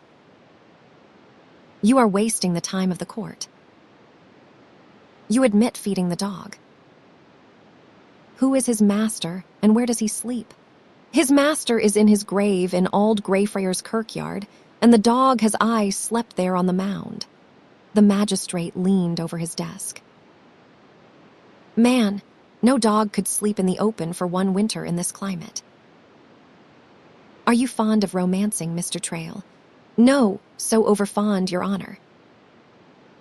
"The dog is of the subarctic breed of Skye terriers, the kind with a thick underjacket of fleece, and a weather thatch that turns rain like a crofter's cottage roof.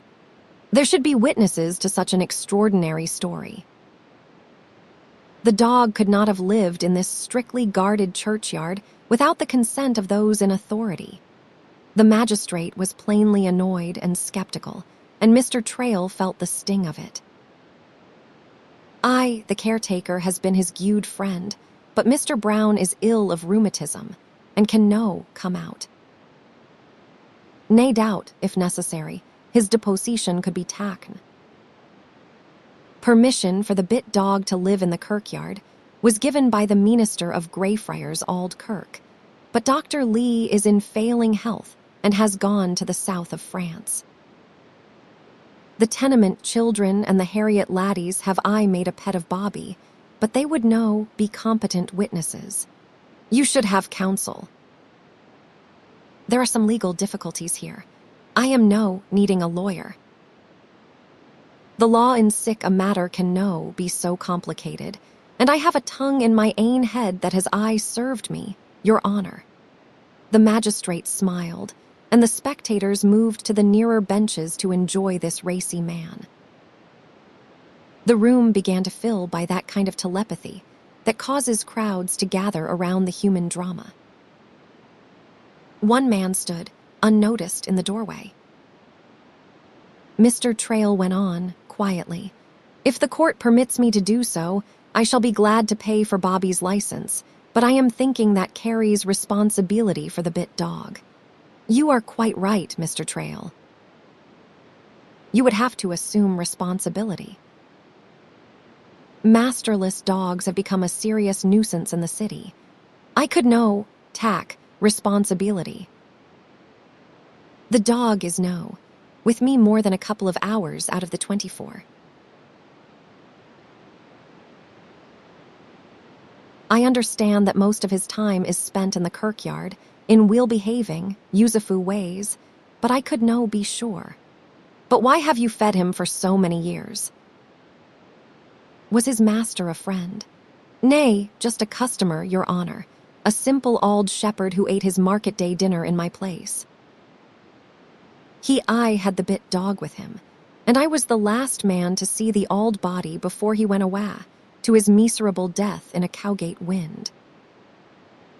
Bobby came to me, near starved, to be fed, 2 days after his master's burial. I was taken by the wee Highlander's leal spirit, and that was all the landlord would say. He had no mind to wear his heart upon his sleeve for this idle crowd to gape at. After a moment, the magistrate spoke warmly. It appears, then, that the payment of the license could not be accepted from you. Your humanity is commendable, Mr. Trail, but technically you are in fault. The minimum fine should be imposed and remitted. At this utterly unlooked-for conclusion, Mr. Trail seemed to gather his lean shoulders together for a spring, and his gray eyes narrowed to blades.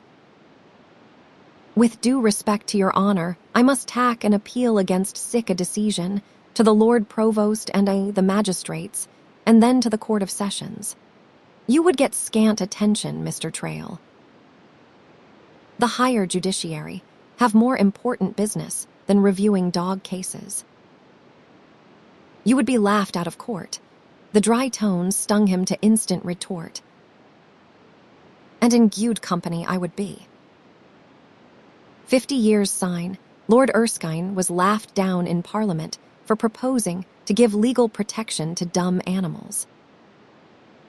But we are getting a bit more civilized. Tut, Mr. Trail, you are making far too much of a small matter. It is a sma matter to be entered in the records of the Burgh Court as a petty lawbreaker. And if I continued to feed the dog, I would be in contempt of court. The magistrate was beginning to feel badgered. The fine carries the interdiction with it, Mr. Trail, if you are asking for information. It was for information, but just to plain my ain line of conduct. I am intending to abandon the dog.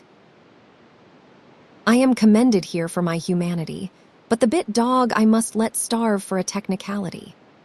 Instantly, as the magistrate half rose from the bench, the landlord saw that he had gone too far and put the court on the defensive.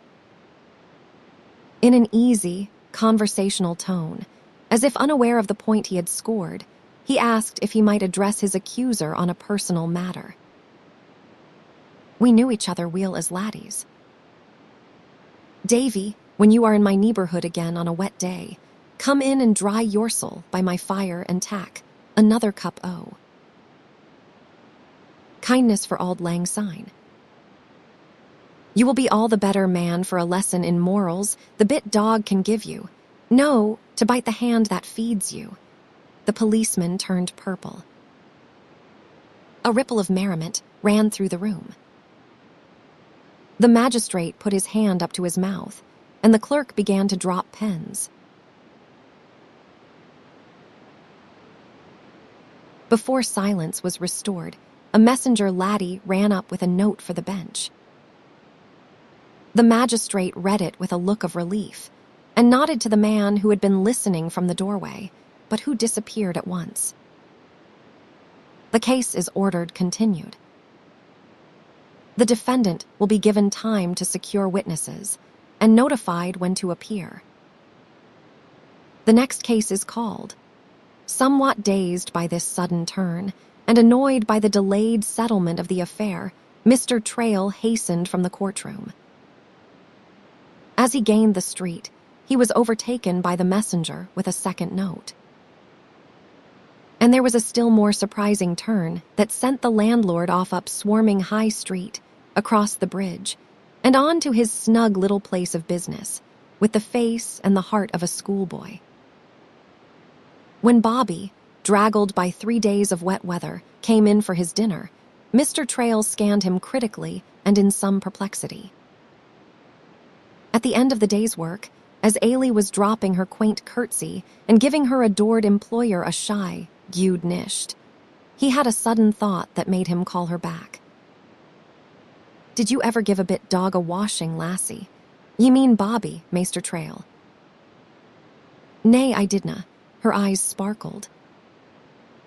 "But Tammy's hotted I am for Maester Brown, and he says it is sonsie to jye the bonny wi a washin'. Weel, Mr. Brown is fair ill, and there has been foul weather. Bobby's getting to look like a poor, geen-aboot dog. Have him at the kirkyard gate at 7:45 the morn looking like a leddie's pet, and I will dance a Highland fling at your wedding. Are ye gangin' to tack Bobby on a picnic, Maester Trail?" he answered with a mock solemnity and a twinkle in his eyes that mystified the little maid. "Nay, lassie, I am going to tack him to a meeting in a braw kirk." When Ailey wanted to get up unusually early in the morning, she made use of Tammy for an alarm clock. A crippled laddie who must mac. Is leavin' why, is hide, can waste no moment of daylight, and in the ancient buildings around Greyfriars, the maximum of daylight was to be had only by those able and willing to climb to the gables. Tammy, having to live on the lowest, darkest floor of all, used the kirkyard for a study, by special indulgence of the caretaker, whenever the weather permitted. From a window, he dropped his books and his crutches over the wall. Then, by clasping his arms around a broken shaft that blocked the casement, he swung himself out and scrambled down into an enclosed vault yard. There he kept hidden Mistress Jeannie's milking stool for a seat, and a table tomb served as well, for the laddie to do his sums upon, as it had for the tearful signing of the covenant more than 200 years before. Bobby, as host, greeted Tammy with cordial friskings and waggings, saw him settled to his tasks, and then went briskly about his own interrupted business of searching out marauders. Many a springed on the quiet little boy, and the swift and silent little dog had the shadowy garden all to themselves, and it was for them the song thrushes and skylarks gave their choicest concerts.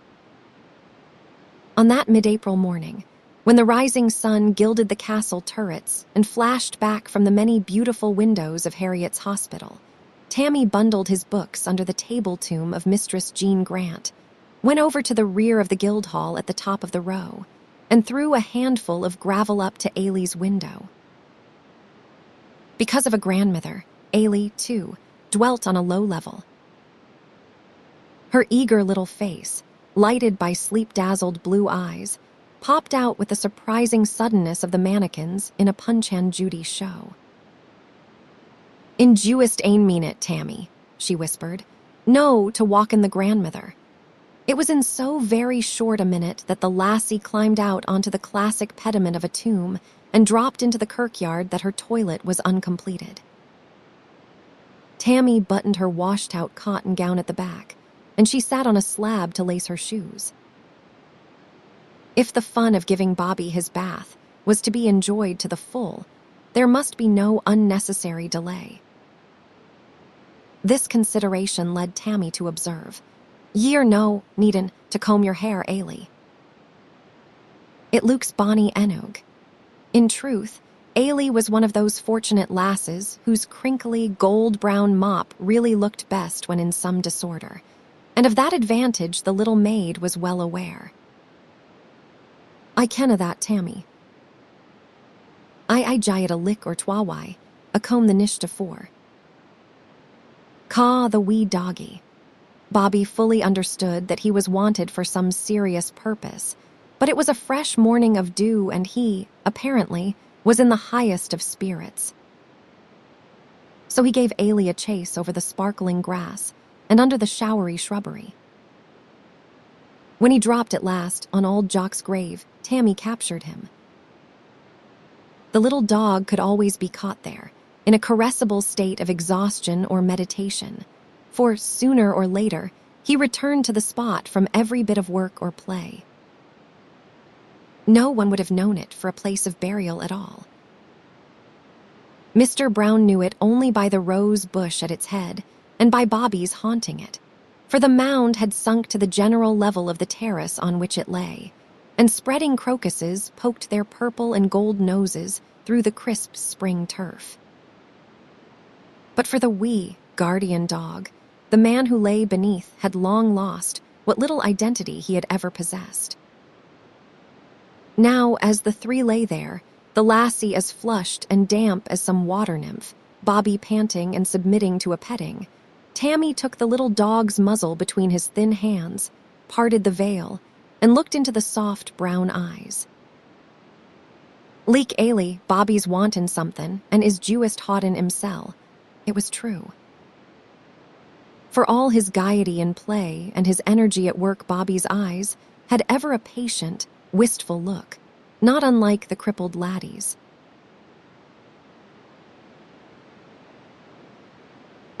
Who can say that it did not require as much courage and gallant bravado on the part of that small, bereft creature to enable him to live at all, as it did for Tammy to face his handicapped life, and know, to remember, his bad legs.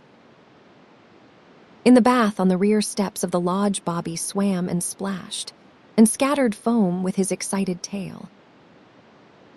He would not stand still to be groomed, but wriggled and twisted and leaped upon the children, putting his shaggy wet paws roguishly in their faces. But he stood there at last, after the jolliest romp, in which the old kirkyard rang with laughter, and oh, so bonny in his rippling coat of dark silver. No sooner was he released than he dashed around the kirk and back again, bringing his latest bone in his mouth.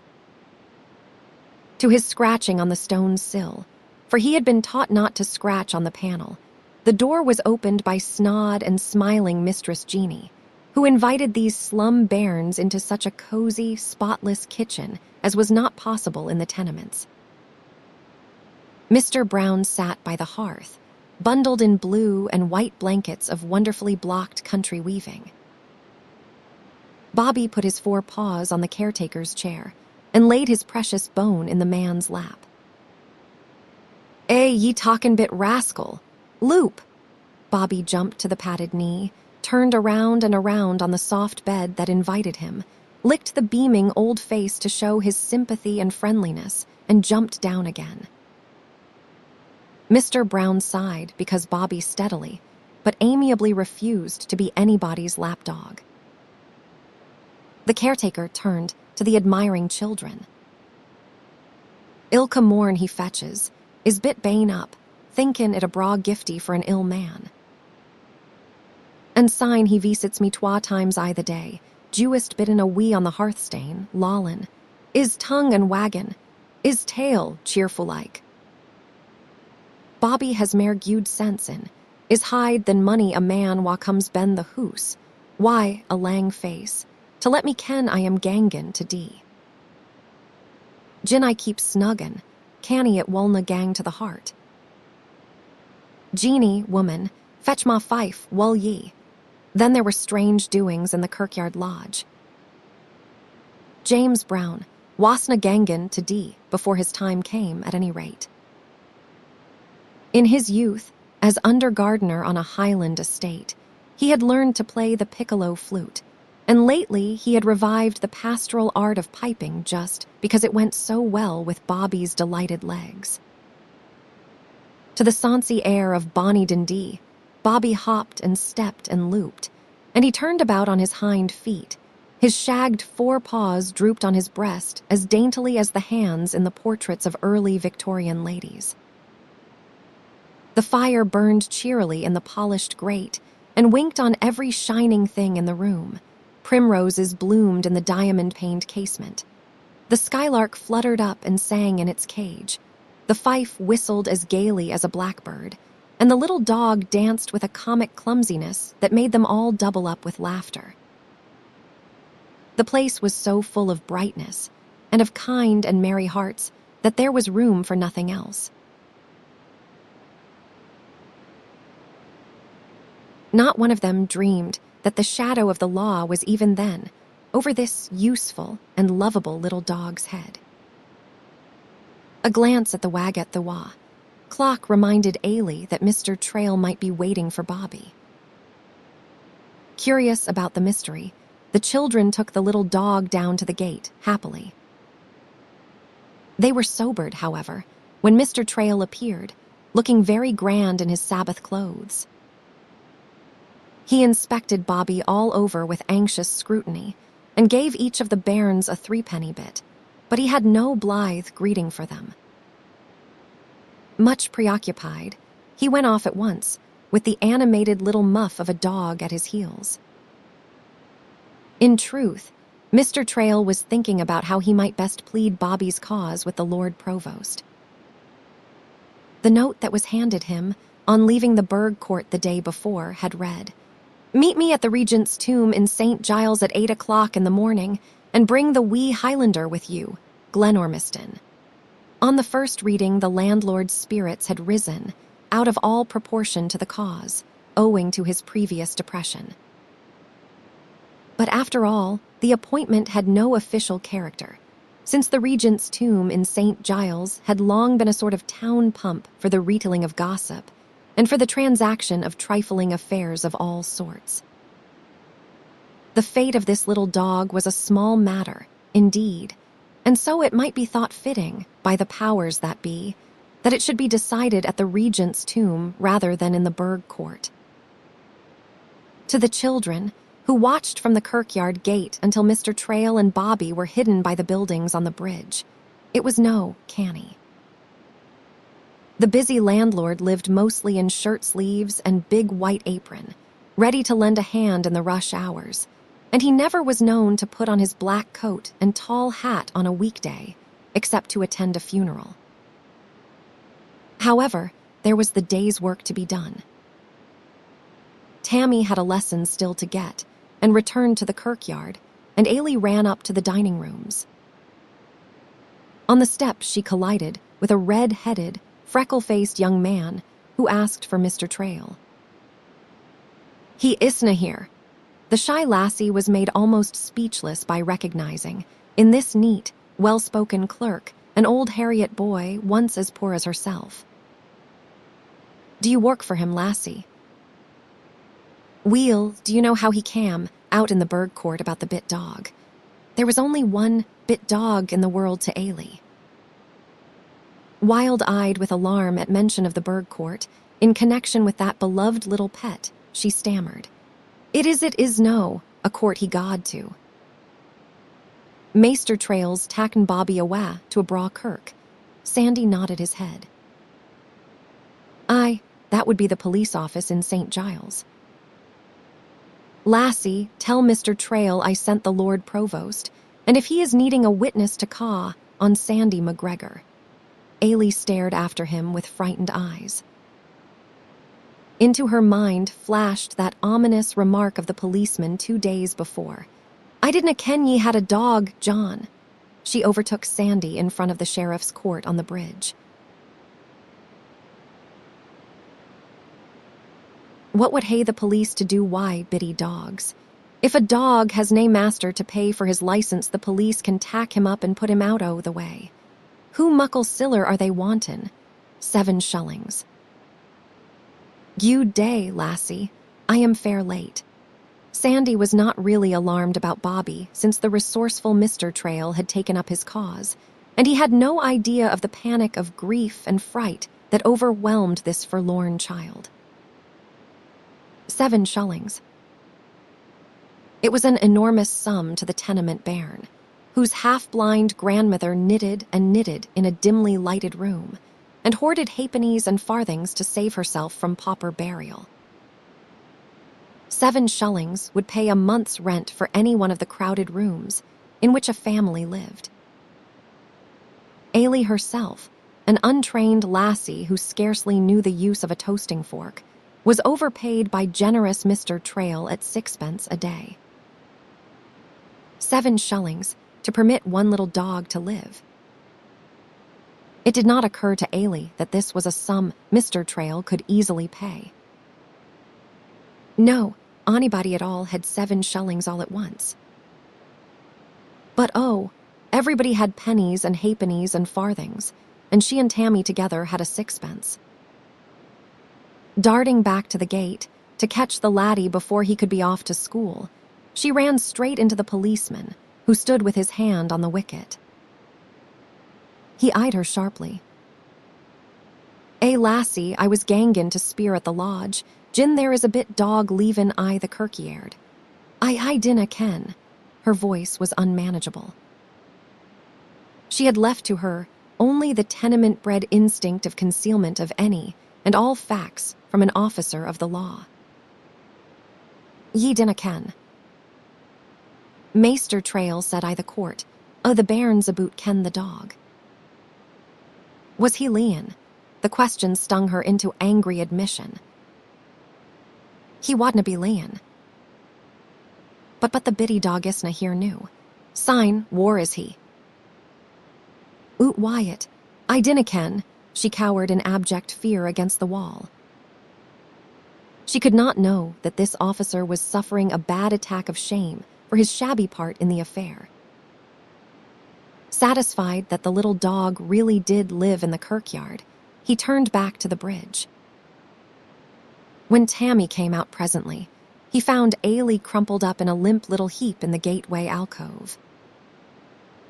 In a moment, the tale of Bobby's peril was told. The laddie dropped his books and his crutches on the pavement, and his head in his helpless arms, and cried. He had small faith in Ailey's suddenly conceived plan to collect the 7 shillings among the dwellers in the tenements. Do ye ken who muckle siller 7 shillings wad be? It is 85 pennies, 160 halfpennies, and I canna think who money farthings. I dinna care a bitty bit. There is mair folk around the kirkyard than there is farthings twa, 3 times 7 shillings. And mayest ilka body kens Bobby. And we hae a saxpence atween us new. Maester Brown wad gie us another saxpence gin he had ane, Tammy suggested, wistfully. Nay, he is fair ill. Gin he dosna keep canny, it will gang to his heart. He would be aff his hide, aboot Bobby. Oh, Tammy, Maester Trail god to jai I am up. He was wearin', is gude clees and a lang face, to gang to Bobby's buryin'. This dreadful thought spurred them to instant action. By way of mutual encouragement, they went together through the sculptured doorway that bore the arms of the ancient guild of the candle-makers on the lintel, and into the carding office on the front. Do ye ken Greyfriars Bobby? Tammy asked, timidly, of the man in charge. He glowered at the laddie and shook his head. Havers, Manny, There is no anybody named for an Auld Berrien Grund. The children fled. There was no use at all in wasting time on folk who did not know Bobby, for it would take too long to explain him.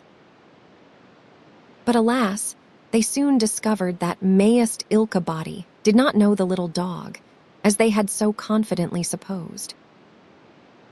He was sure to be known only in the rooms at the rear that overlooked the kirkyard, and as one went upward, his identity became less and less distinct. He was such a wee canny terrier, and so many of the windows had their views constantly shut out by washings. Around the inner courts, where unkempt women brought every sort of work out to the light on the galleries and mended worthless rags, gossiped, and nursed their bobbies on the stairs, Bobby had sometimes been heard of, but almost never seen. Children often knew him, where their elders did not.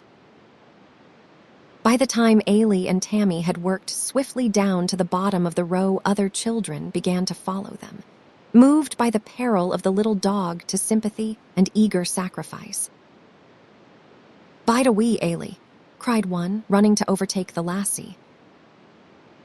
"Here is a penny. I was gangin' for milk for the porridge. We can do withoot the day." And there was the money for the broth bone, and the farthing that would have filled the gude man's evening pipe, and the halfpenny for the grandmother's tea. It was the world-over story of the poor helping the poor. The progress of Ailey and Tammy through the tenements was like that of the piper through Hamelin. The children gathered and followed at their heels, until a curiously quiet mob of 80 or more crouched in the court of the old hall of the Knights of St. John, in the Grassmarket, to count the many copper coins in Tammy's woolen bonnet. 5 shullens, 9pence, and a halfpenny, Tammy announced. And then, after calculation on his fingers, "It will tack a shullen and 2 halfpenny mare."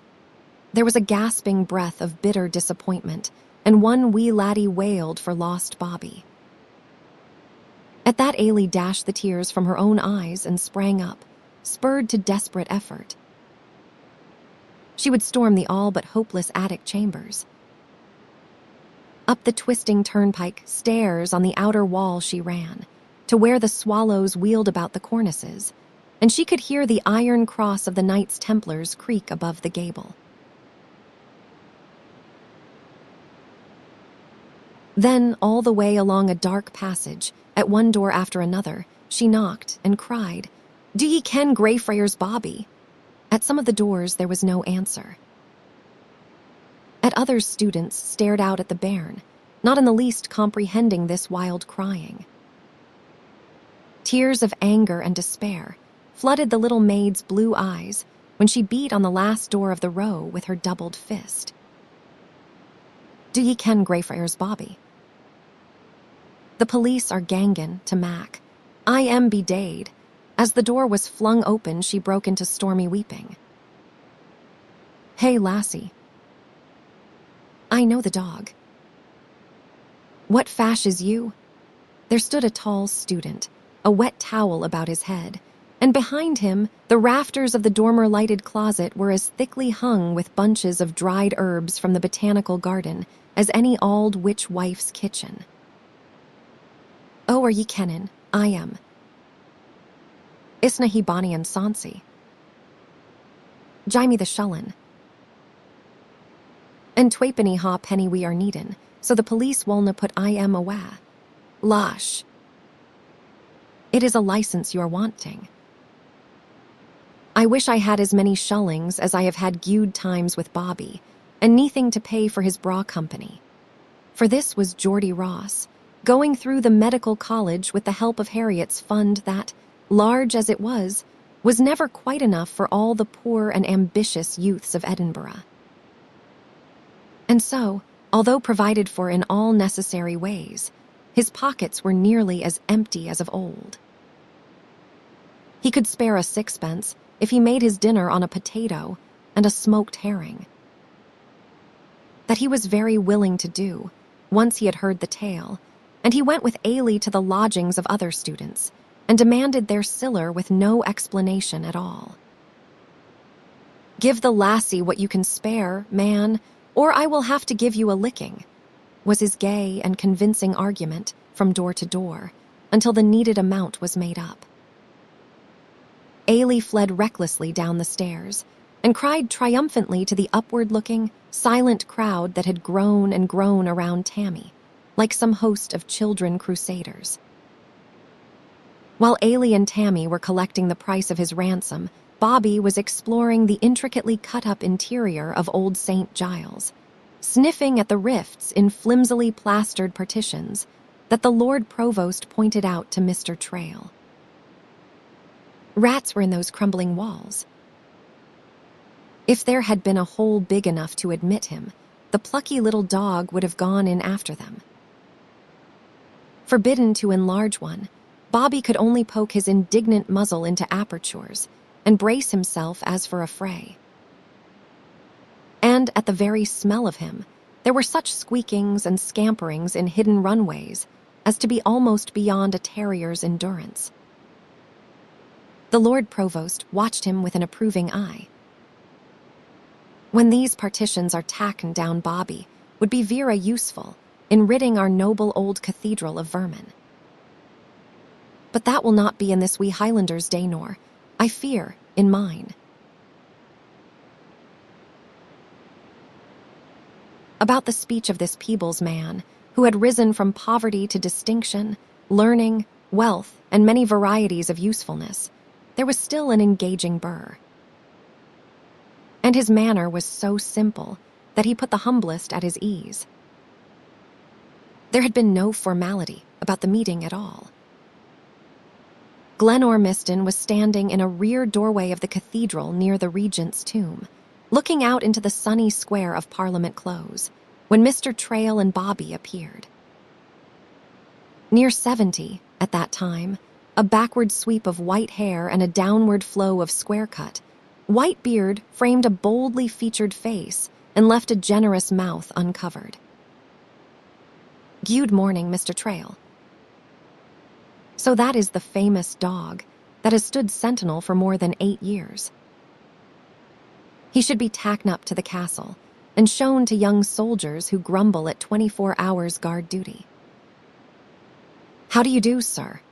The great man, whom the Queen knighted later, and whom the university he was too poor to attend as a lad honored with a degree, stooped from the regent's tomb and shook Bobby's lifted paw with grave courtesy. Then, leaving the little dog to entertain himself, he turned easily to his own most absorbing interest of the moment. "Do you happen to care for Edinburgh antiquities, Mr. Trail?" Reformation, piety made sad havoc of art everywhere. "Man, come here." Down into the lime dust the Lord Provost and the landlord went, in their good black clothes, for a glimpse of a bit of sculpturing on a tomb that had been walled in to make a passage. A loose brick removed, behind and above it, the sun flashed through fragments of emerald and ruby glass of a saint's robe, in a bricked-up window. Such buried and forgotten treasure, Glen Ormiston explained, filled the entire south transept. In the high kirk, that then filled the eastern end of the cathedral, they went up a cheap wooden stairway to the pew-filled gallery that was built into the old choir and sat down. Mr. Trail's eyes sparkled. Glen Ormiston was a man after his own heart, and they were getting along famously. But it began to seem more and more unlikely that a Lord Provost, who was concerned about such braw things as the restoration of the old cathedral and letting the sun into the ancient tenements, should be much interested in a small, masterless dog. "Man, Auld John Knox will turn over in his bit grave in Parliament Close if you put a kist o' wussels in St. Giles." Mr. Trail laughed. I admit I might have stopped short of the organ, but for the courageous example of Dr. Lee in Greyfriars. It was from him that I had a quite extravagant account of this wee, Leal Highlander a few years ago. I meant to go to see him, but I am a busy man, and the matter passed out of mind. Mr. Trail, I am your sadly needed witness. I heard you from the doorway of the courtroom, and I sent up a note confirming your story and asking, as a courtesy, that the case be turned over to me for some exceptional disposal. Would you mind telling another man the tale that so moved Dr. Lee? I had a fondness for the human document. So there, above the pulpit of the High Kirk of St. Giles, the tale was told again. So strangely did this little dog's life come to be linked with the highest and lowest, the proudest and humblest in the Scottish capital. Now, at mention of Auld Jock, Bobby put his shagged paws up inquiringly on the edge of the pew, so that Mr. Trail lifted him. He lay down flat between the two men, with his nose on his paws, and his little tousled head under the Lord Provost's hand. Auld Jock lived again in that recital. Glenormiston, coming from the country of the Ettrick shepherd, knew such lonely figures, and the pathos of old age and waning powers that drove them into the poor quarters of towns. There was pictured the stormy night and the simple old man who sought food and shelter, with the devoted little dog that wasna is ane. Sick unto death he was, and full of ignorant prejudices and fears that needed wise handling. And there was the well-meaning landlord's blunder, humbly confessed, and the obscure and tragic result of it in a foul and swarming rookery, dewest aft the Cowgate. Man, it was Bobby that told me of his master's condition. He begged me to help Auld Jock, and what did I do but let my fuel tongue wag about doctors? I nae more than turned my back than the auld body was awa' to his miserable death. It has I eased my conscience a bit to feed the dog. That is not the only reason why you have fed him. There was a twinkle in the Lord Provost's eye, and Mr. Trail blushed. Weel, I will admit to you that I am fair foolish about Bobby. Man, I have courted that sma terrier for 8.5 years. He is as polite and friendly as the deal, but he will have nothing to do with me or with onybody. I wonder the intelligent bit does not bite me for the ill turn I did his master.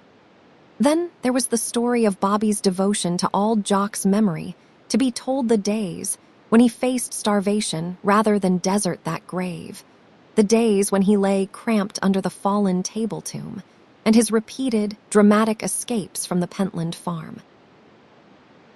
His never-broken silence in the kirkyard was only to be explained by the unforgotten orders of his dead master. His intelligent effort to make himself useful to the caretaker had one indulgence.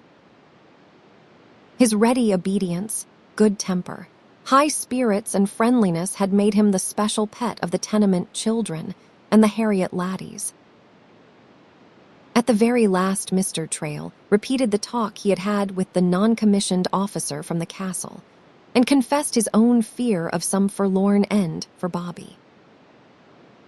It was true he was nobody's dog, and he was fascinated by soldiers and military music, and so, perhaps, I will no be reconciled to parting man.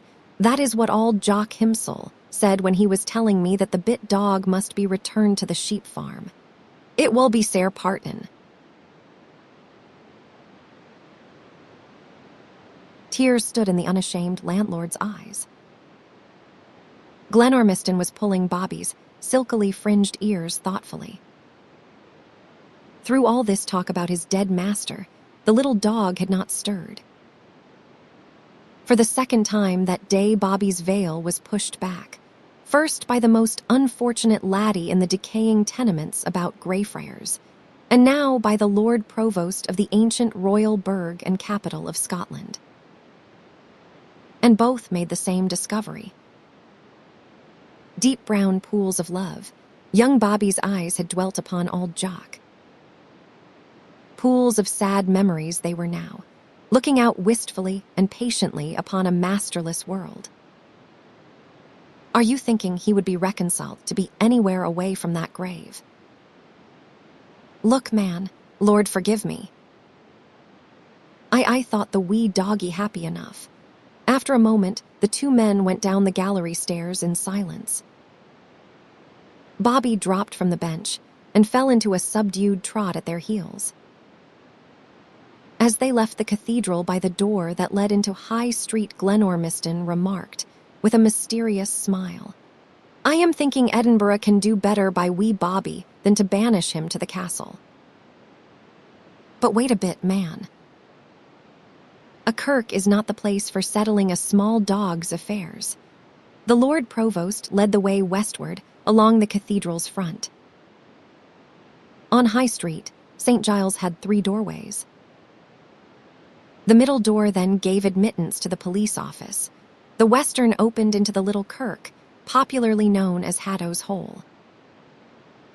It was into this bare, whitewashed chapel that Glenormiston turned to get some restoration drawings he had left on the pulpit. He was explaining them to Mr. Trail when he was interrupted by a murmur and a shuffle, as of many voices and feet, and an odd tap-tap-tapping in the vestibule. Of all the doorways on the north and south fronts of St. Giles, the one to the little kirk was nearest the end of George Ivy Bridge. Confused by the vast size and imposing architecture of the old cathedral, these slum children, in search of the police office, went no farther, but ventured timidly into the open vestibule of Hatto's Hole. Any doubts they might have had about this being the right place were soon dispelled. Bobby heard them and darted out to investigate. And suddenly they were all inside, overwrought Ailey on the floor, clasping the little dog and crying hysterically. Bobby's no dade. Bobby's no dade. Oh, Maester Trail, you wonna hate a jai I am up to the police. Tammy's got the 7 shullens in his bonnet, and there was small Tammy, crutches dropped and pouring that offering of love and mercy out at the foot of an altar in Old St. Giles. Such an astonishing pile of copper coins it was, that it looked to the landlord like the loot of some shopkeeper's change drawer. Pure laddie, where did ye get it anew? He asked gravely. Tammy was very self-possessed and proud. The bairnies aroon the kirkyard jied it to pay the police no, to Mac Bobby be dade. Mr. Trail flashed a glance at Glenormiston. It was a look at once of triumph and of humility over the Herculean deed of these disinherited children. But the Lord Provost was gazing at that crowd of pale bairns, products of the old town's ancient slums, and feeling in his own person the civic shame of it. And he was thinking that he must hasten that other project nearest his heart, of knocking holes in solid rows of foul cliffs in the Cowgate, on High Street, and around Greyfriars. It was an incredible thing that such a flower of affection should have bloomed so sweetly in such sunless cells. And it was a new gospel, at that time, that a dog or a horse or a bird might have its mission in this world of making people kinder and happier. They were all down on the floor, in the space before the altar, unwashed, uncombed, unconscious of the dirty rags that scarce covered them, quite happy and self-forgetful in the charming friskings and friendly lollings of the well-fed, carefully groomed, beautiful little dog. Ailey, still so excited that she forgot to be shy, put Bobby through his pretty tricks. He rolled over and over, he jumped, he danced to Tammy's whistling of Bonnie Dundee. He walked on his hind legs and looped at a bonnet. He begged. He lifted his short shagged paw and shook hands. Then he sniffed at the heap of coins, looked up inquiringly at Mr. Trail, and concluding that here was some property to be guarded, stood by the siller as stanchly as a soldier. It was just pure pleasure to watch him. Very suddenly, the Lord Provost changed his mind. A sacred kirk was the very best place of all to settle this little dog's affairs. The offering of these children could not be refused. It should lie there, below the altar, and be consecrated to some other blessed work, and he would do now and here what he had meant to do elsewhere, and in a quite different way. He lifted Bobby to the pulpit so that all might see him, and he spoke so that all might understand. Are ye kennin what it is to gie the freedom o', the tune to grand folk? It is when the bonny queen comes en, ye gie her the keys to the burg gates that are no, here ony mare. Tammy, being in Harriet's, was a laddie of learning. Weel done, laddie. Lang syne there was a around Edinburgh gates in it. Oh yes, all these bairnies knew that, and the fragment of it that was still to be seen outside and above the Grassmarket, with its sentry tower by the old West Port. Jinna Fay King or ither Grand Visitor Cam, the Laird Provost and the Magistrates Guide, I am the keys so he could gang in an oot at his pleasure. The wa's are a dune new, and the gates know here ony mare, but we hae the keys, and we mak a show o' Jean to visitors wa are vera grand or wise or gude, or Jewist Yusufu by the ordinar. Maester Gladstane, said Tammy. Aye, we honour the Queen's ministers, and Miss Nightingale wa nurse the soldiers I the war, and Letty Burdett-Couts wa jies her siller and her heart to pure folken is I kind to horses and dogs and singin birdies. And we jie the keys to heroes the war wa are brave and faithful. And new, there is a wee bit beastie. He is weel behaven, and isna mackin a bladderin I an auld kirkyard. He aye minds what he is bidden to do. He is cheerful, and busy keepin the prulin pusses and vermin frae the sma birdies I the nests. He maks friends a ilka body, and he is faithful. For a dade man he laud he is gone hungry, and he hasna forgotten I am or left I am by is lain at nisht for mair years than some ye are auld. And gin ye find I am lion. Canny, and ye tak a keek into is bonny brown een, ye can see he is I greetin. And so ye didna ken why, but ye laud the lanely wee, Bobby. It was an excited breath of a word from the wide-eyed bairns. Bobby. Havers. A bitty dog wadna ken what to do why keys. But Glenormiston was smiling, and these sharp-witted slum bairns exchanged knowing glances. War's that sma? He dived into this pocket and that, making a great pretense of searching, until he found a narrow band of new leather, with holes in one end and a stout buckle on the other, and riveted fast in the middle of it was a shining brass plate. Tammy read the inscription aloud. Greyfriars Bobby, from the Lord Provost, 1867, licensed the wonderful collar was passed from hand to hand in awed silence. The children stared and stared at this white-haired and bearded man, who wasna grand Ava, but who talked to them as simply and kindly as a grandfather. He went right on talking to them in his homely way to put them at their ease, telling them that nobody at all, not even the bonny queen, could be more than kind and well-behaving and faithful to duty. Wee Bobby was all that, and so Gin Dizzens and Dizzens a bairns war kennin. I am, and wad fetch 7 shullens I their halfpennies to a kirk. They could buy the richt for the broad doggy to be leavin'. The care o' them, I the auld kirkyard, Greyfriars. And he maun hae the collar so the police wull ken I am and no ever tack. I am up for a pure Geena boot dog.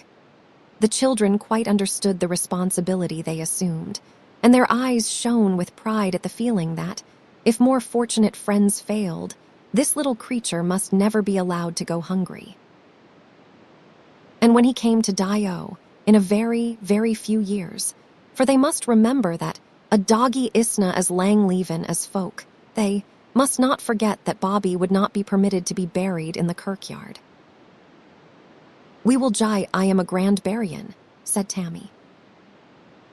"We will find a green brae by a bablin burn aineth a snowy hawthorn, whar the throstle sings in." The blackbird whistles, for the crippled laddie had never forgotten Mr. Trail's description of a proper picnic, and that must indeed be a wee dog's heaven. "Aye, that wull do fair weel." The collar had come back to him by this time, and the Lord Provost buckled it securely about Bobby's neck. X. The music of bagpipe, fife and drum brought them all out of Haddo's Hole into High Street. It was the hour of the morning drill, and the soldiers were marching out of the castle. From the front of St. Giles, that jutted into the steep thoroughfare, they could look up to where the street widened to the esplanade on Castle Hill. Rank after rank of scarlet coats, swinging kilts and sparrans, and plumed bonnets appeared. The sun flashed back from rifle barrels and bayonets, and from countless bright buttons. A number of the older laddies ran up the climbing street. Mr. Trail called Bobby back, and with a last grip of Glenormiston's hand, set off across the bridge. To the landlord, the world seemed a brave place to be living in, the fabric of earth and sky and human society to be woven of kindness. Having urgent business of buying supplies in the markets at Broughton and Lauriston, Mr. Trail put Bobby inside the kirkyard gate and hurried away to get into his everyday clothing. After dinner or tea, he promised himself the pleasure of an hour at the lodge, to tell Mr. Brown the wonderful news, and to show him Bobby's braw collar. When, finally, he was left alone, Bobby trotted around the kirk, to assure himself that Auld Jock's grave was unmolested. There he turned on his back, squirmed and rocked on the crocuses, and tugged at the unaccustomed collar. His inverted struggles, low growlings and furry contortions, set the wrens to scolding and the redbreasts to making nervous inquiries. Much nest-building, tuneful courtship, and masculine blustering was going on, and there was little police duty for Bobby. After a time, he sat up on the table tomb pensively. With Mr. Brown confined to the lodge and Mistress Jeanie in close attendance upon him there, the kirkyard was a lonely place for a sociable little dog, and a soft, spring day given over to brooding beside a beloved grave was quite too heartbreaking a thing to contemplate. Just for cheerful occupation, Bobby had another tussle with the collar. He pulled it so far under his thatch that no one could have guessed that he had a collar on at all, when he suddenly righted himself and scampered away to the gate. The music grew louder and came nearer. The first of the route marching that the castle garrison practiced on occasional, bright spring mornings was always a delightful surprise to the small boys and dogs of Edinburgh. Usually, the soldiers went down High Street and out to Portobello on the sea. But a regiment of tough and wiry Highlanders often took, by preference, the mounting road to the Pentlands to get a whiff of heather in their nostrils. On they came, band playing, colors flying, feet moving in unison with a march, across the viaduct bridge into Greyfriars Place. Bobby was up on the wicket, his small, energetic body quivering with excitement from his muzzle to his tail. If Mr. Trail had been there, he would surely have caught the infection, thrown care to this sweet April breeze for once, and taken the wee terrier for a run on the Pentland braes. The temptation was going by when a preoccupied lady, with a sheaf of Easter lilies on her sable arm, opened the wicket. Her ample Victorian skirts swept right over the little dog, and when he emerged, there was the gate slightly ajar. Widening the aperture with nose and paws, Bobby was off, skirmishing at large on the rear and flanks of the troops, down the Bergmuir. It may never have happened, in the years since Auld Jock died and the farmer of Caldbury gave up trying to keep him on the hills, that Bobby had gone so far back on this once familiar road. And he may not have recognized it at first, for the highways around Edinburgh were everywhere much alike. This one alone began to climb again. Up it twalled for 2 weary miles, to the hilltop toll bar of Fairmalhead, and there the sounds and smells that made it different from other roads began.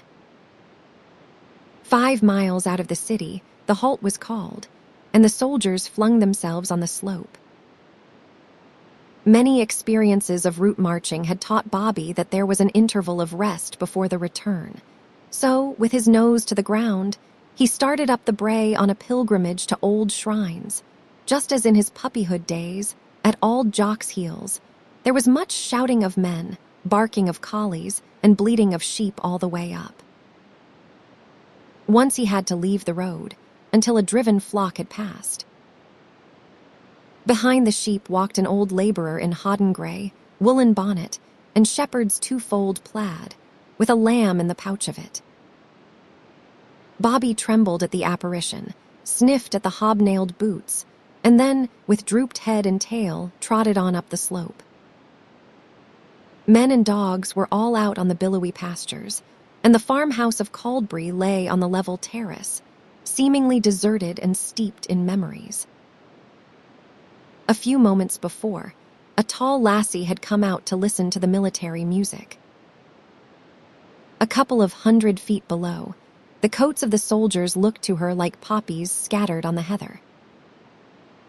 At the top of the brae, the wind was blowing a cold gale, so the matey went up again, and around to a bit of tangled garden on the sheltered side of the house. The wee lassie Elsie was still a bairn in short skirts and braids, who lavished her soft heart, as yet, on briar bushes and daisies. Bobby made a tour of the sheepfold, the cowyard and byre, and he lingered behind the byre, where Auld Jock had played with him on Sabbath afternoons. He inspected the dairy, and the poultry house where hens were sitting on their nests. By and by he trotted around the house, and came upon the lassie, busily clearing winter rubbish from her posy bed. A dog changes very little in appearance, but in 8.5 years, a child grows into a different person altogether. Bobby barked politely to let this strange lassie know that he was there. In the next instant he knew her, for she whirled about and in a kind of glad wonder cried out, "Oh, Bobby, hae ye come hame?" "Mither, here is ma ain wee Bobby," for she had never given up the hope that this adored little pet would some day return to her.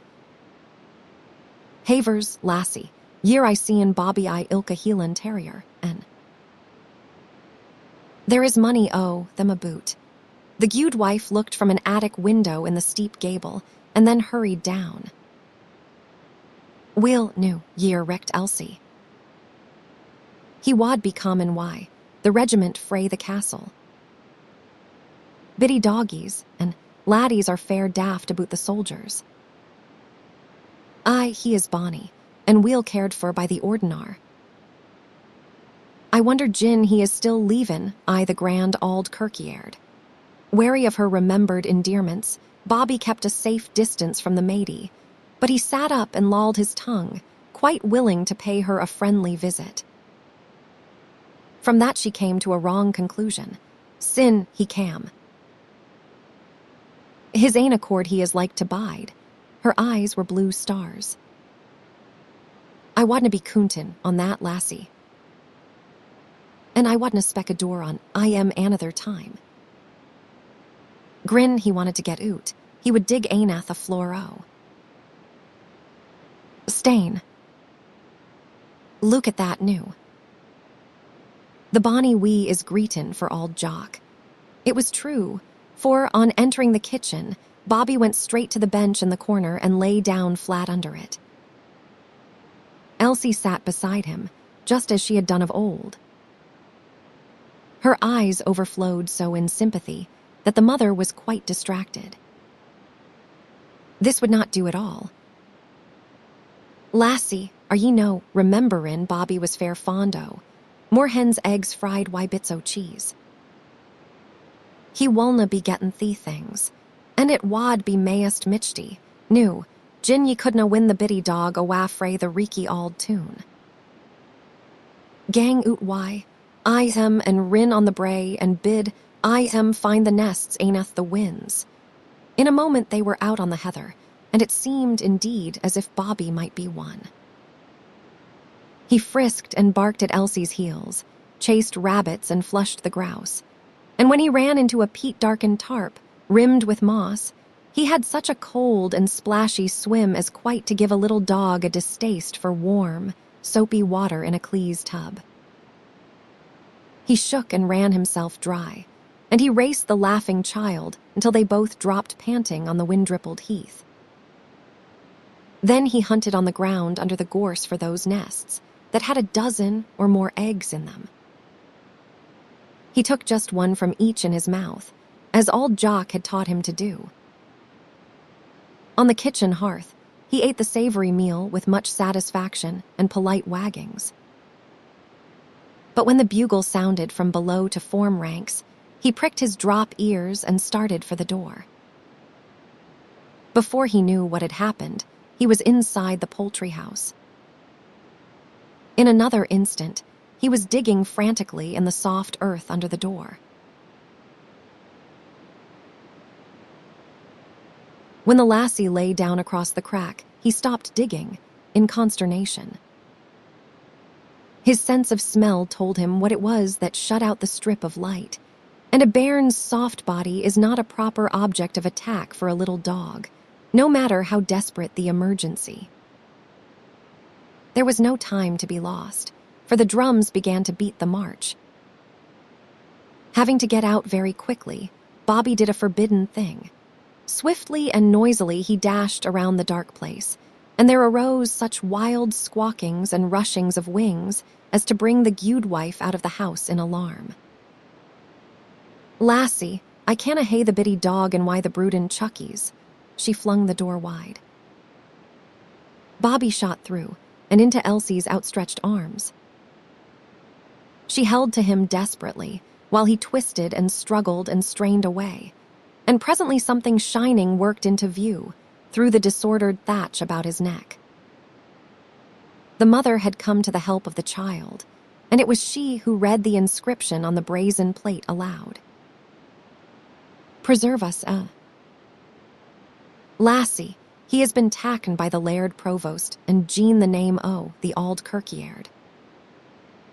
He is an ower grand doggy. Ma pure bairnie dinna greet so sair," for the little girl suddenly released the wee Highlander and sobbed on her mother's shoulder. "He isna ma ain Bobby ony mair." She couldna thole to watch him as he tumbled down the brae. On the outward march, among the many dogs and laddies that had followed the soldiers, Bobby escaped notice. But most of these had gone adventuring in Swanston Dell, to return to the city by the gorge of Leith Water. Now, traveling 3 miles to the soldiers' one, scampering in wide circles over the fields, swimming burns, scrambling under hedges, chasing wops into piping cries, barking and looping in pure exuberance of spirits, many eyes looked upon him admiringly, and discontented mouths turned upward at the corners. It is not the least of a little dog's missions in life to communicate his own irresponsible gaiety to men. If the return had been over George IV Bridge, Bobby would, no doubt, have dropped behind at Mr. Trail's or at the kirkyard. But on the Bergmuir the troops swung eastward until they rounded Arthur's Seat and met the cavalry drilling before the barracks at Piercehill. Such pretty maneuvering of horse and foot took place below Holyrood Palace as quite to enrapture a terrier. When the infantry marched up the Canongate and High Street, the mounted men following and the bands playing at full blast. The ancient thoroughfare was quickly lined with cheering crowds, and faces looked down from 10 tiers of windows on a beautiful spectacle. Bobby did not know when the bridge approach was past, and then, on Castle Hill, he was in an unknown region. There the street widened to the great square of the esplanade. The cavalry wheeled and dashed down High Street, but the infantry marched on and up, over the sounding drawbridge that spanned a dry moat of the Middle Ages, and through a deep-arched gateway of masonry.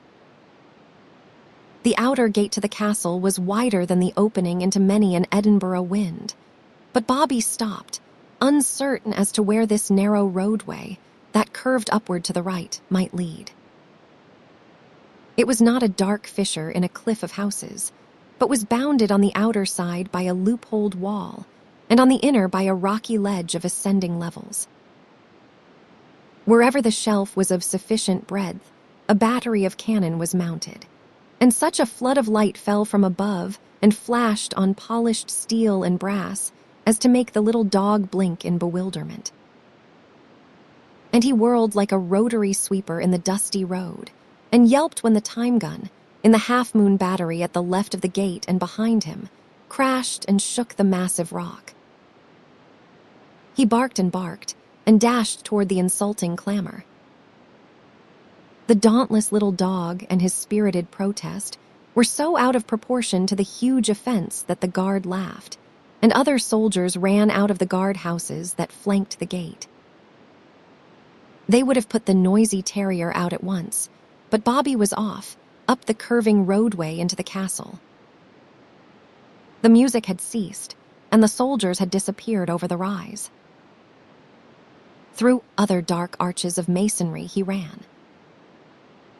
On the crest were 2 ways to choose the roadway on around and past the barracks, and a flight of steps cut steeply in the living rock of the ledge and leading up to the king's bastion. Bobby took the stairs at a few bounds. On the summit there was nothing at all beside a tiny, ancient stone chapel with a Norman arched and sculptured doorway, and guarding it an enormous burst cannon. But these ruins were the crown jewels of the fortifications, their origins lost in Legend's End, so they were cared for with peculiar reverence. Sergeant Scott of the Royal Engineers himself, in fatigue dress, was down on his knees before St. Margaret's Oratory, pulling from a crevice in the foundations a knot of grass that was at its insidious work of time and change. As Bobby dashed up to the citadel, still barking, the man jumped to his feet. Then he slapped his thigh and laughed. Catching the animated little bundle of protest, the sergeant set him up for inspection on the shattered breeching of Mons Meg. Lush. The sma dog cam by his ainsel. He could no, resist the bra soldier laddies. He is a dog o' discrimination, eh? Gin he bides a wee new, it will tack the conceit oot o' the innkeeper. He turned to gather up his tools, for the first dinner bugle was blowing. Bobby knew by the gun that it was the dinner hour, but he had been fed at the farm and was not hungry.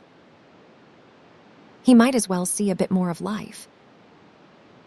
He sat upon the cannon, not in the least impressed by the honor, and lolled his tongue. In Edinburgh Castle, there was nothing to alarm a little dog. A dozen or more large buildings, in 3 or 4 groups, and representing many periods of architecture, lay to the south and west on the lowest terraces, and about them were generous parked spaces. Into the largest of the buildings, a long 4-storied barracks, the soldiers had vanished. And now, at the blowing of a second bugle, 100 orderlies hurried down from a modern cookhouse near the summit with cans of soup and meat and potatoes. The sergeant followed one of these into a room on the front of the barracks. In their serge-fatigue tunics, The 16 men about the long table looked as different from the gay soldiers of the march, as though so many scarlet and gold and bonneted butterflies had turned back into sad-colored grubs. "Private McLean," he called to his batman who, for 1 and 6 a week, cared for his belongings, "tak charge o' the dog wull ye, and fetch I am to the non-com mess when ye come to put ma kit I gued order." Before he could answer the bombardment of questions about Bobby, the door was opened again. The men dropped their knives and forks and stood at attention. The officer of the day was making the rounds of the 40 or 50 such rooms in the barracks to inquire of the soldiers if their dinner was satisfactory. He recognized at once the attractive little Skye that had taken the eyes of the men on the march and asked about him. Sergeant Scott explained that Bobby had no owner. He was living, by permission, in Greyfriars Kirkyard, guarding the grave of a long-dead, humble master, and was fed by the landlord of the dining rooms near the gate. If the little dog took a fancy to garrison life, and the regiment to him, he thought Mr. Trail, who had the best claim upon him, might consent to his transfer to the castle. After orders, at sunset, he would take Bobby down to the restaurant himself. "I wish you good luck, Sergeant." The officer whistled, and Bobby leaped upon him and off again, and indulged in many inconsequent friskings. "Before you take him home, fetch him over to the officers' mess at dinner. It is guest night, and he is sure to interest the gentlemen." A loyal little creature who has guarded his dead master's grave for more than 8 years deserves to have a toast drunk to him by the officers of the Queen. But it is an extraordinary story, and it does not sound altogether probable. Jolly little beggar, he patted Bobby cordially on the side and went out.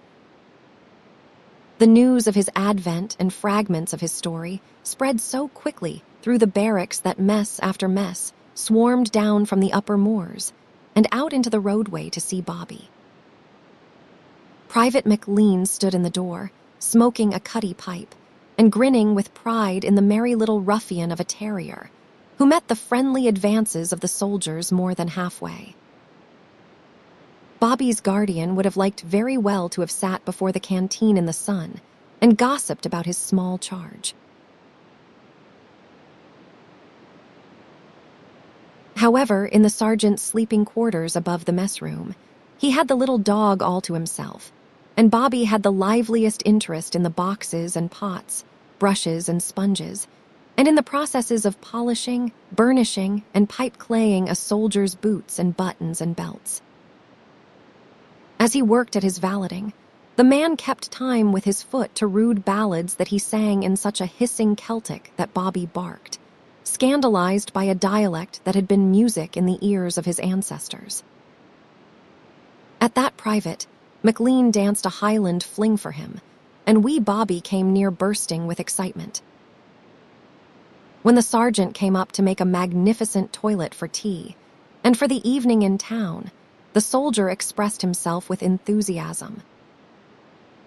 "He is a diffle of a dog, sir."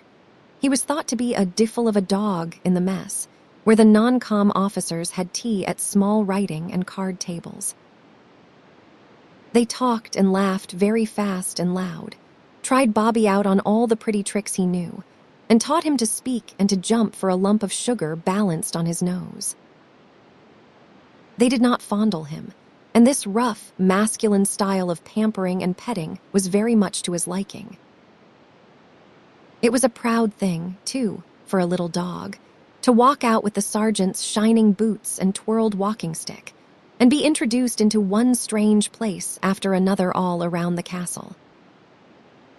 From tea to tattoo was playtime for the garrison. Many smartly dressed soldiers, with passes earned by good behavior, went out to find amusement in the city. Visitors, some of them tourists from America, made the rounds under the guidance of old soldiers. The sergeant followed such a group of sightseers through a postern behind the armory, and out onto the cliff. There he lounged under a fir tree above St. Margaret's Well and smoked a dandified cigar, while Bobby explored the promenade and scraped acquaintance with the strangers. On the northern and southern sides, the castle wall rose from the very edge of sheer precipices. Except for loopholes, there were no openings. But on the west, there was a grassy terrace without the wall, and below that the cliff fell away a little less steeply.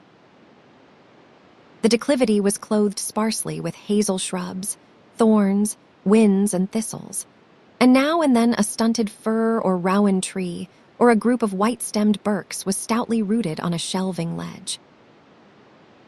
Had anyone, the visitors asked, ever escaped down this wild crag? Yes, Queen Margaret's children, the guide answered.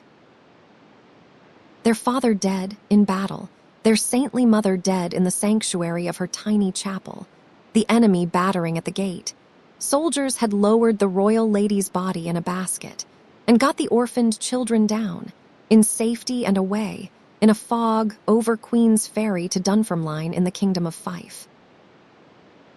It was true that a false step or a slip of the foot would have dashed them to pieces on the rocks below. A gentleman of the party scouted the legend. Only a fox or an alpine chamois could make that perilous descent. With his head cocked alertly, Bobby had stood listening. Hearing this vague talk of going down, he may have thought these people meant to go, for he quietly dropped over the edge and went, head over heels, 10 feet down, and landed in a clump of hazel. A lady screamed. Bobby righted himself and barked cheerful reassurance. The sergeant sprang to his feet and ordered him to come back. Now the sergeant was pleasant company, to be sure, but he was not a person who had to be obeyed, so Bobby barked again, wagged his crested tail, and dropped lower.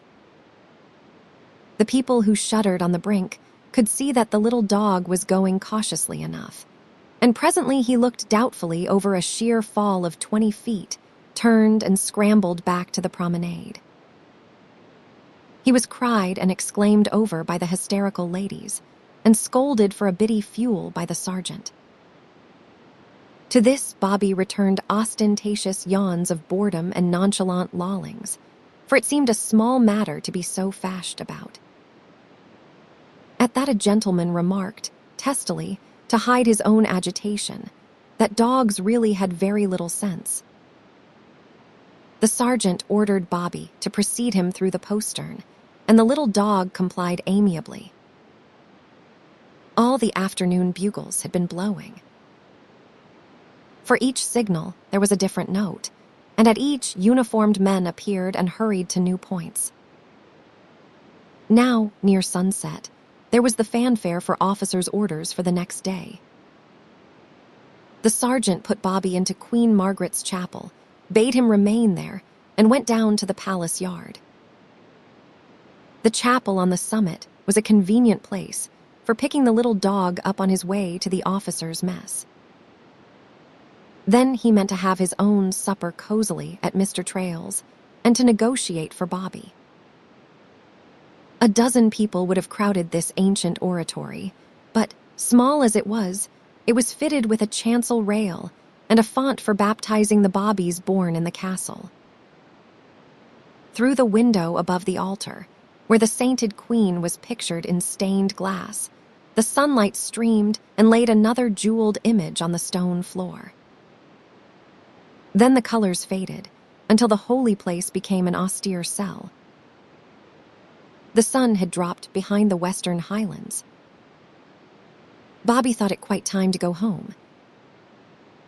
By day, he often went far afield, seeking distraction, but at sunset, he yearned for the grave in Greyfriars. The steps up which he had come lay, in plain view, from the doorway of the chapel. Bobby dropped down the stairs and turned into the main roadway of the castle. At the first arch that spanned it, a red-coated guard paced on the other side of a closed gate. It would not be locked until tattoo at 9:30, but without a pass, no one could go in or out. Bobby sprang on the bars and barked as much as to say, "Come awa, man, I hae to get oot." The guard stopped, presented arms to this small, peremptory terrier, and inquired facetiously if he had a pass. Bobby bristled and yelped indignantly. The soldier grinned with amusement. Sentinel duty was lonesome business, and any diversion a relief. In a guardhouse asleep when Bobby came into the castle, he had not seen the little dog before and knew nothing about him. He might be the property of one of the regiment ladies. Without orders, he dared not let Bobby out. A furious and futile onslaught on the gate he met with a jocose feint of his bayonet. Tiring of the play, presently, the soldier turned his back and paced to the end of his beat. Bobby stopped barking in sheer astonishment. He gazed after the stiff, retreating back, in frightened disbelief that he was not to be let out. He attacked the stone under the barrier, but quickly discovered its unyielding nature. Then he howled until the sentinel came back, but when the man went by without looking at him, he uttered a whimpering cry and fled upward. The roadway was dark, and the dusk was gathering on the citadel when Bobby dashed across the summit and down into the brightly lighted square of the palace yard. The gas lamps were being lighted on the bridge, and Mr. Trail was getting into his street coat for his call on Mr. Brown when Tammy put his head in at the door of the restaurant. The crippled laddie had a warm, uplifted look, for love had touched the sordid things of life, and a miracle had bloomed for the tenement dwellers around Greyfriars. "Maester Trail, Mrs. Brown says will ye please send Bobby hame. Her guidmons fretten for I am, and sign, the folk around the kirkyard hae come to the gate to see the biddy dog's braw collar. They wulna believe the Laird Provost gied it to I am for a charm gin they dinna see it why they're gin een. Why, Manny, Bobby's no here. He must be in the kirkyard. Nay, he isna. I cad and Ailey keeked in ilka place amming the stands. They stared at each other, the landlord serious, the laddie's lip trembling. Mr. Trail had not returned from his numerous errands about the city until the middle of the afternoon. He thought, of course, that Bobby had been in for his dinner, as usual, and had returned to the kirkyard. It appeared, now, that no one about the dinning grooms had seen the little dog. Everybody had thought that Mr. Trail had taken Bobby with him. He hurried down to the gate to find Mistress Jeanie at the wicket, and a crowd of tenement women and children in the alcove, and massed down Candlemaker's Row. Alarm spread like a contagion. In 8 years, and more, Bobby had not been outside the kirkyard gate after the sunset bugle. Mrs. Brown turned pale. "Dinna say the biddy dog's lost, Maester Trail." It wad gang to the heart o' ma Gudeman. "Havers, woman, he is no lost." Mr. Trail spoke stoutly enough. "Just go up to the lodge and tell Mr. Brown I am weel. I will just attend to that sma matter my ainsel." With that, he took a gay face and a set-up air into the lodge to meet Mr. Brown's glowering eye. "Whar's the dog man?" "I have been deaved aboot I am o' the day, but I heena seen the sonsie rascal nor the braw collar the Laird Provost gied I am. And sign, why the folk common to speer for I am and swarmin' o'er the kirkyard? Ye'd think a warlock was aboot." "Bobby isna your dog. Haud yorsel, man." "Bobby's a famous dog, with the freedom of Edinburgh given to him, and neathing will do but Glenormiston must show him to accompany a grand folk at his bit country place. He is sending in a cart by a groom, and I am to tack Bobby out and fetch him hame after a braw dinner on gowd plate. The bairns meant weel, but they could no, give Bobby a washing fit for a visit with the nobility. I had to tack him to a barber for a shampoo. Mr. Brown roared with laughter. Man, ye hae mair fuel notions I your hide. Ye'll hae to pay a shullin or twa to a barber, and Bobby'll be SAE set up there will be nae leavin' why. I am. Sit ye doon and tell me about the collar, man. I can no stop now to wag my tongue. Here is the gudewife. I will just help her get you awa to your bed. It was dark when he returned to the gate, and the castle wore its luminous crown.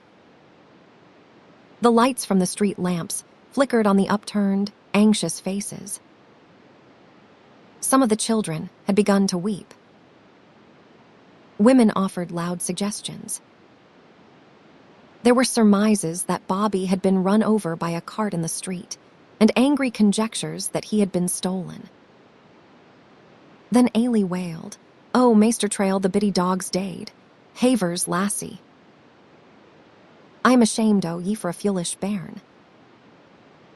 Bobby's no daid. Nae doot he is amming the stands I the kirkyard. He is I scramblin'. A boot for vermin and pusses, and may hae hurt himsel, and ye a ken the bonny wee wadna cry oot I the kirkyard. New, get to work, and dinna stand there greetin' and waggin' your tongues. The mithers en. Bairns maun Jewist gang hame and stap their havers, and licked o' the candles and cruisy lamps I their hames, and set them I the windows aboon the kirkyard. Greyfriars is murky by the ordinar, and ye couldna find a coo there wieoot the licks. The crowd suddenly melted away, so eager were they all to have a hand in helping to find the community pet. Then Mr. Trail turned to the boys. Who money owe, ye laddies hae the bullseye lanterns. Ah, not many in the old buildings around the kirkyard. These japanned tin aids to dark adventures on the golf links on autumn nights cost a sixpence and consumed candles. Geordie Ross and Sandy McGregor, coming up arm in arm, knew of other students and clerks who still had these cherished toys of boyhood. With these heroes in the lead, a score or more of laddies swarmed into the kirkyard. The tenements were lighted up, as they had not been, since nobles held routs and balls there. Enough candles and oil were going up in smoke to pay for wee Bobby's license all over again, and enough love shone in pallid little faces that peered into the dusk to light the darkest corner in the heart of the world. Rays from the bullseyes were thrown into every nook and cranny. Very small laddies insinuated themselves into the narrowest places. They climbed upon high vaults and let themselves down in last year's burdocks and tangled vines. It was all done in silence, only Mr. Trail speaking at all. He went everywhere with the searchers and called, "Where are ye, Bobby? Come awa oot, laddie." But no gleaming ghost of a tousled dog was conjured by the voice of affection. The tiniest scratching or lowest moaning could have been heard, for the warm spring evening was very still, and there were, as yet, few leaves to rustle. Sleepy birds complained at being disturbed on their perches, and rodents could be heard scampering along their runways. The entire kirkyard was explored, then the interior of the two kirks. Mr. Trail went up to the lodge for the keys, saying, optimistically, that a sexton might unwittingly have locked Bobby in. Young men with lanterns went through the courts of the tenements, around the Grassmarket, and under the arches of the bridge. Laddies dropped from the wall and hunted over Harriet's hospital grounds to Lauriston Market. Tammy, poignantly conscious of being of no practical use, sat on Auld Jock's grave, firm in the conviction that Bobby would return to that spot his ainsel. And Ailey, being only a maid, whose portion it was to wait and weep, lay across the windowsill on the pediment of the tomb, a limp little figure of woe. Mr. Traill's heart was full of misgiving. Nothing but death or stone walls could keep that little creature from this beloved grave. But in thinking of stone walls, he never once thought of the castle. Away over to the east, in Broughton Market, when the garrison marched away, and at Lauriston when they returned, Mr. Traill did not know that the soldiers had been out of the city. Busy in the lodge, Mistress Jeanie had not seen them go by the kirkyard, and no one else, except Mr. Brown, knew the fascination that military uniforms, marching and music had for wee Bobby. A fog began to drift in from the sea. Suddenly the grass was sheeted, and the tombs blurred. A curtain of gauze seemed to be hung before the lighted tenements. The castle had vanished, and the sounds of the drum and bugle of the tattoo came down muffled, as if through layers of wool. The lights of the bullseyes were ruddy discs that cast no rays. Then these were smeared out to phosphorescent glows, like the spunkies that everybody in Scotland knew came out to dance in old kirkyards. It was no canny. In the smother of the fog, some of the little boys were lost and cried out. Mr. Traill got them up to the gate and sent them home in bands, under the escort of the students. Mistress Jeanie was out by the wicket. Mr. Brown was asleep, and she couldna thole it to sit there snug. When a foghorn moaned from the firth, she broke into sobbing. Mr. Traill comforted her as best he could by telling her a dozen plans for the morning. By feeling along the wall, he got her to the lodge, and himself up to his cozy dining rooms. For the first time since Queen Mary, the gate of the historic garden of the Greyfriars was left on the latch. And it was so that a little dog, coming home in the night, might not be shut out. Skye. It was more than 2 hours after he left Bobby in Queen Margaret's chapel that the sergeant turned into the officers' mess room and tried to get an orderly to take a message to the captain, who had noticed the little dog in the barracks. He wished to report that Bobby could not be found and to be excused to continue the search. He had to wait by the door while the toast to Her Majesty was proposed, and the band in the screened gallery broke into God Save the Queen. And when the music stopped, the bandmaster came in for the usual compliments. The evening was so warm and still, although it was only mid-April, that a glass-paneled door opening on the terrace was set ajar for air. In the confusion of movement and talk, no one noticed a little black mop of a muzzle that was poked through the aperture. From the outer darkness, Bobby looked in on the score or more of men doubtfully, ready for instant disappearance on the slightest alarm. Desperate was the emergency, forlorn the hope that had brought him there. At every turn, his efforts to escape from the castle had been baffled. He had been imprisoned by drummer boys and young recruits in the gymnasium, detained in the hospital, captured in the canteen. Bobby went through all his pretty tricks for the lads, and then begged to be let go. Laughed at, romped with, dragged back, thrown into the swimming pool, expected to play and perform for them, he rebelled at last. He scarred the door with his claws, and he howled so dismally that, hearing an orderly corporal coming, they turned him out in a rough haste that terrified him.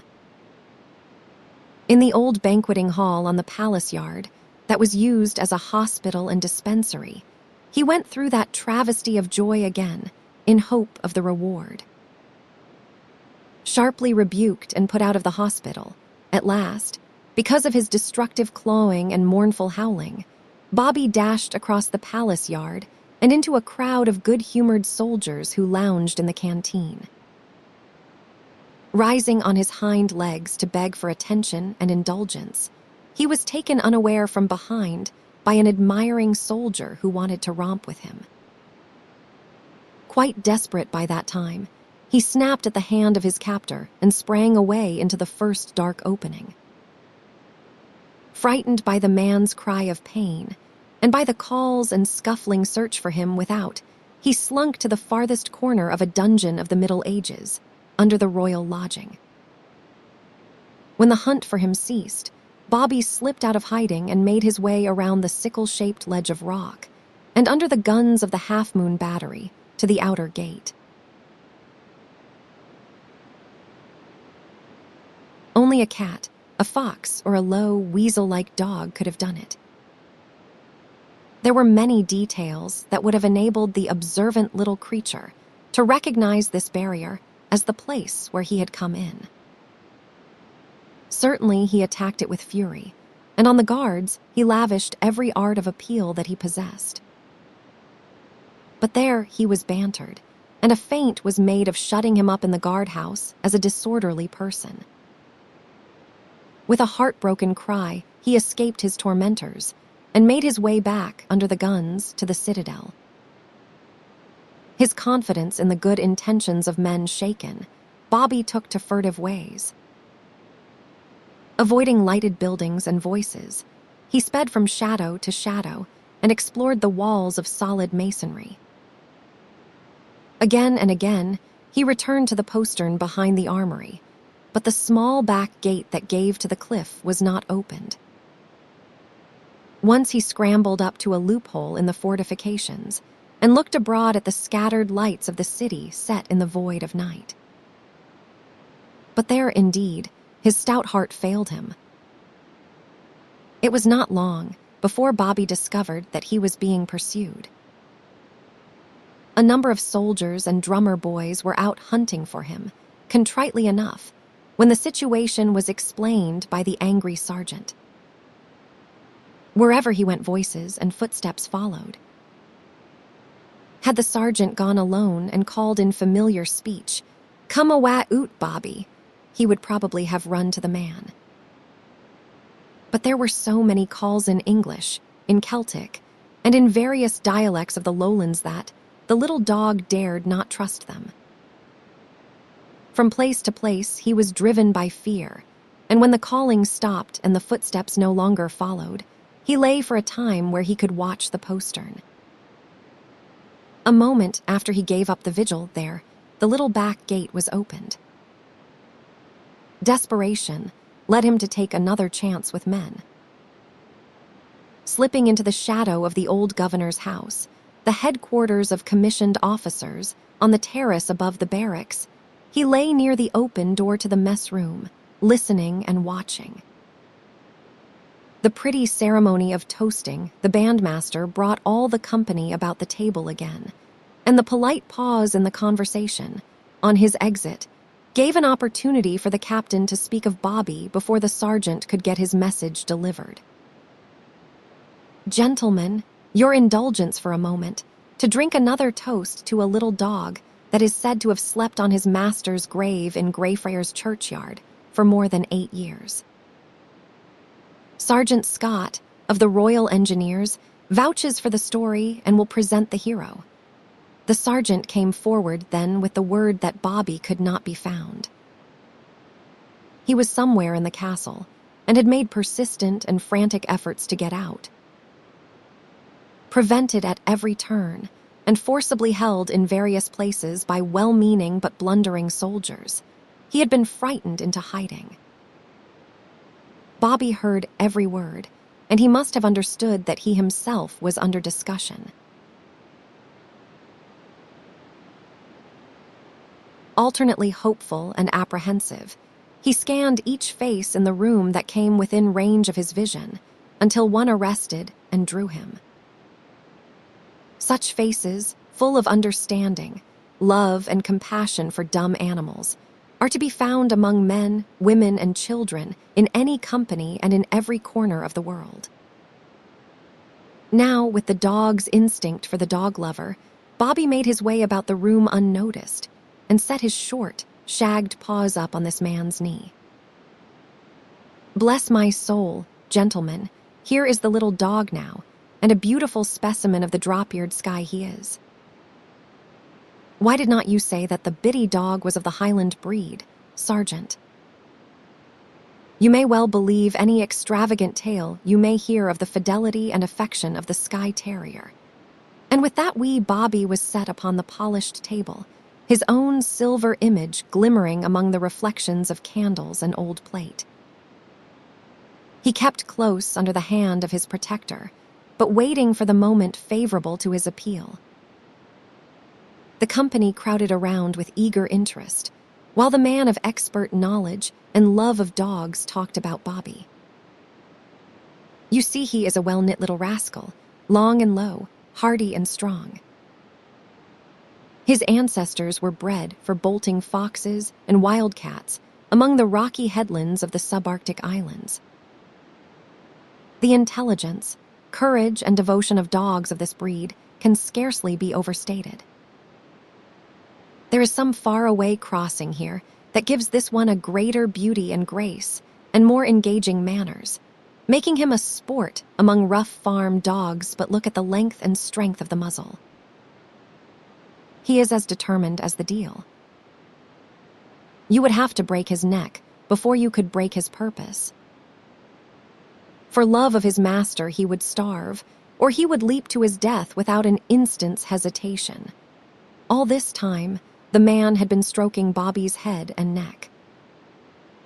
Now, feeling the collar under the thatch, he slipped it out and brought the brass plate up to the light. "Propose your toast to Greyfriars Bobby, Captain. His story is vouched for by no less a person than the Lord Provost.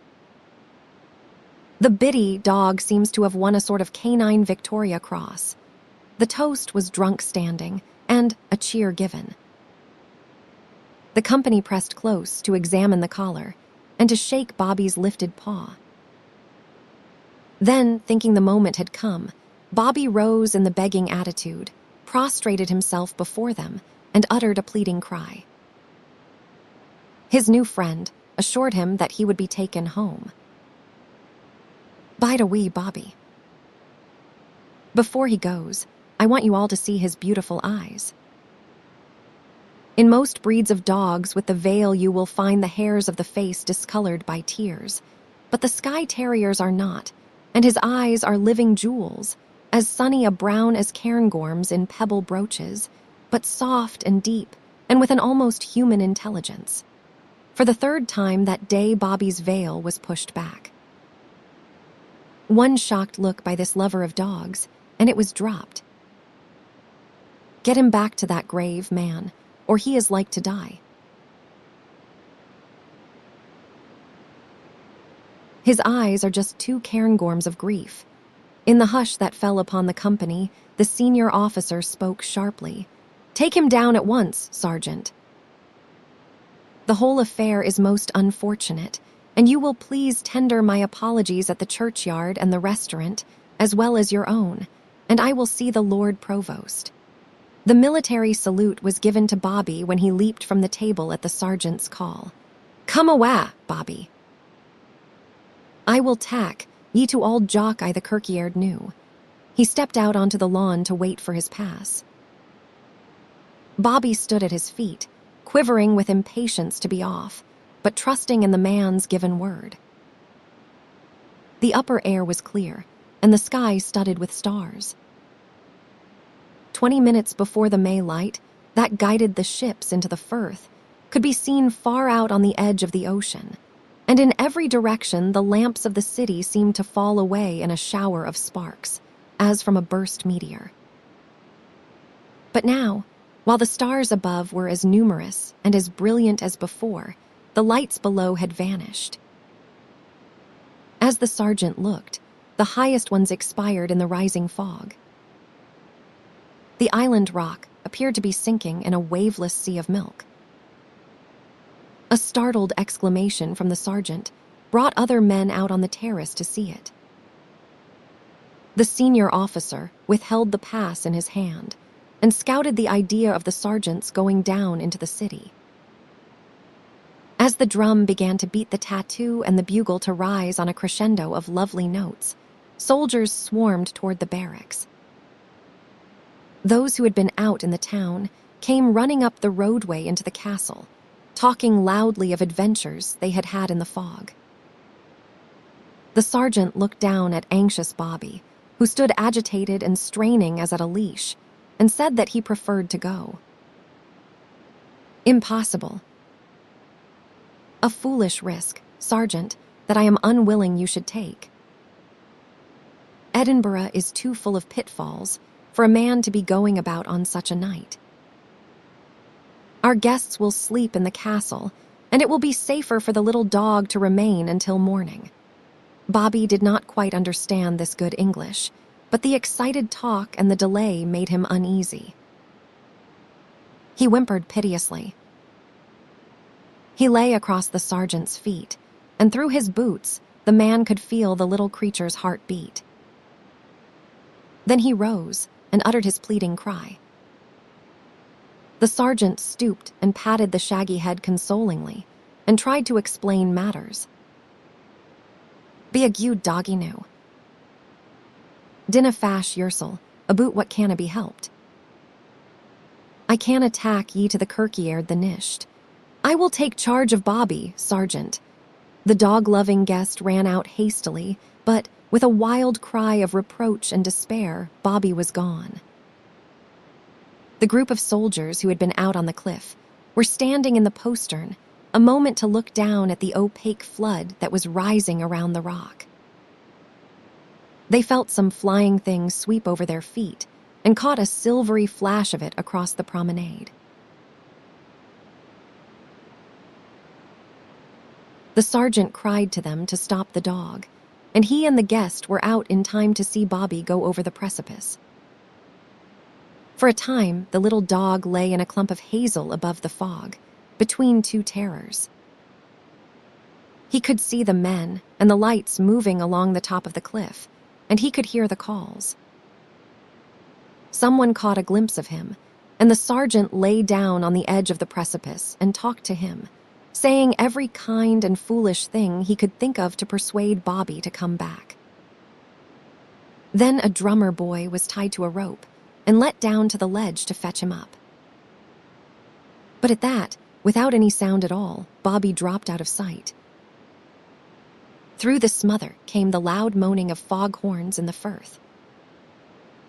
Although nothing could be seen, and sounds were muffled as if the ears of the world were stuffed with wool, odors were held captive and mingled in confusion.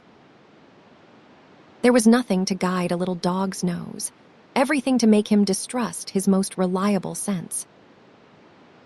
The smell of every plant on the crag was there, the odors of leather, of paint, of wood, of iron, from the craft shops at the base. Smoke from chimneys in the valley was mixed with the strong scent of horses, hay and grain from the Street of King's stables. There was the smell of furry rodents, of nesting birds, of gushing springs, of the earth itself, and something more ancient still, as of burned-out fires in the huge mass of trap rock. Everything warned Bobby to lie still in safety, until morning and the world was restored to its normal aspects. But in the highest type of man and dog, self-sacrifice and not self-preservation is the first law. A deserted grave cried to him across the void. The anguish of protecting love urged him on to take perilous chances. Falling upon a narrow shelf of rock, he had bounded off and into a thicket of thorns. Bruised and shaken and bewildered, he lay there for a time and tried to get his bearings. Bobby knew only that the way was downward. He put out a paw and felt for the edge of the shelf. A thorn bush rooted below tickled his nose. He dropped into that and scrambled out again. Loose earth broke under his struggles, and carried him swiftly down to a new level. He slipped in the wet moss of a spring before he heard the tinkle of the water, lost his foothold, and fell against a sharp point of rock. The shadowy spire of a fir tree looming in a parting of the vapor for an instant, Bobby leaped to the ledge upon which it was rooted. Foot by foot he went down, with no guidance at all. It is the nature of such long, low earth dogs to go by leaps and bounds like foxes, calculating distances nicely when they can see, and tearing across the roughest country with the speed of the wild animals they hunt. And where the way is very steep, they can scramble up or down any declivity that is at a lesser angle than the perpendicular.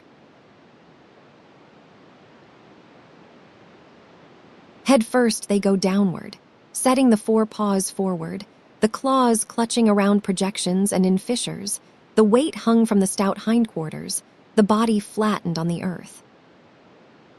Thus Bobby crept down steep descents in safety, but his claws were broken in crevices, and his feet were torn and pierced by splinters of rock and thorns. Once he went some distance into a cave and had to back up and out again. And then a promising slope shelving under suddenly, where he could not retreat, he leaped, turned over and over in the air, and fell stunned. His heart filled with fear of the unseen before him, the little dog lay for a long time in a clump of whins. He may even have dozed and dreamed, to be awakened with starts by his misery of longing, and once by the faraway barking of a dog. It came up deadened, as if from fathoms below. He stood up and listened, but the sound was not repeated. His lacerated feet burned and throbbed. His bruised muscles had begun to stiffen, so that every movement was a pain. In these lower levels there was more smoke that smeared out and thickened the mist. Suddenly, a breath of air parted the fog, as if it were a torn curtain. Like a shot, Bobby went down the crag, leaping from rock to rock, scrambling under thorns and hazel shrubs, dropping over precipitous ledges, until he looked down a sheer fall on which not even a knot of grass could find a foothold. He took the leap instantly, and his thick fleece saved him from broken bones. But when he tried to get up again, his body was racked with pain, and his hind legs refused to serve him. Turning swiftly, he snarled and bit, at them in angry disbelief that his good little legs should play false with his stout heart. Then he quite forgot his pain, for there was the sharp ring of iron on an anvil and the dull glow of a forge fire, where a smith was toiling in the early hours of the morning. A clever and resourceful little dog, Bobby made shift to do without legs. Turning on his side, he rolled down the last slope of Castle Rock. Crawling between two buildings and dropping from the terrace on which they stood, he fell into a little street at the west end and above the Grassmarket. Here the odors were all of the stables. He knew the way, and that it was still downward. The distance he had to go was a matter of a quarter of a mile, or less, and the greater part of it was on the level, through the sunken valley of the Grassmarket.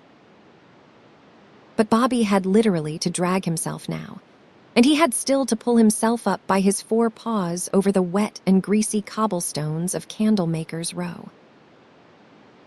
Had not the great leaves of the gate to the kirkyard been left on the latch, he would have had to lie there in the alcove, with his nose under the bars, until morning.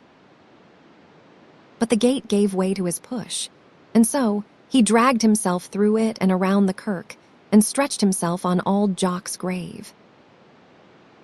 It was the birds that found him there in the misty dawn. They were used to seeing Bobby scampering about, for the little watchman was awake and busy as early as the feathered dwellers in the kirkyard. But in what looked to be a wet and furry doormat left out overnight on the grass, they did not know him at all. The throstles and skylarks were shy of it, thinking it might be alive. The wrens fluffed themselves, scolded it, and told it to get up. The blue titmice flew over it in a flock again and again, with much sweet gossiping, but they did not venture nearer. A redbreast lighted on the rose bush that marked Auld Jock's grave, cocked its head knowingly, and warbled a little song, as much as to say, "If it is alive, that will wake it up." As Bobby did not stir, the robin fluttered down, studied him from all sides, made polite inquiries that were not answered, and concluded that it would be quite safe to take a silver hair for nest lining. Then, startled by the animal warmth or by a faint, breathing movement, it dropped the shining trophy and flew away in a shrill panic. At that, all the birds set up such an excited crying that they waked Tammy. From the rude loophole of a window that projected from the old Cunsey Nook, the crippled laddie could see only the shadowy tombs and the long grey wall of the two kirks through the sunny haze. But he dropped his crutches over and climbed out onto the vault. Never before had Bobby failed to hear that well-known tap-tap-tapping on the graveled path, nor failed to trot down to meet it with friskings of welcome. But now he lay very still, even when a pair of frail arms tried to lift his dead weight to a heaving breast, and Tammy's cry of woe rang through the kirkyard. In a moment, Ailey and Mistress Jeanie were in the wet grass beside them. 100 casements flew open, and the piping voices of tenement bairns cried down, "Did the biddy doggie come hame?" Oh yes, the biddy doggie had come hame, indeed, but down such perilous heights as none of them dreamed, and now in what a woeful plight. Some murmur of the excitement reached an open dormer of the Temple tenements, where Geordie Ross had slept with one ear of the born doctor open. Snatching up a case of first aids to the injured, he ran down the twisting stairs to the Grassmarket, up to the gate, and around the kirk, to find a huddled group of women and children weeping over a limp little bundle of a senseless dog. He thrust a bottle of hartshorn under the black muzzle, and with a start and a moan Bobby came back to consciousness. "Lay him down flat and stop your havers," ordered the businesslike, embryo medicine man.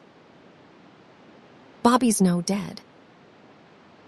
"Laddie, you are a braw soldier for holding your ain feelings, so just hold the wee dog's head."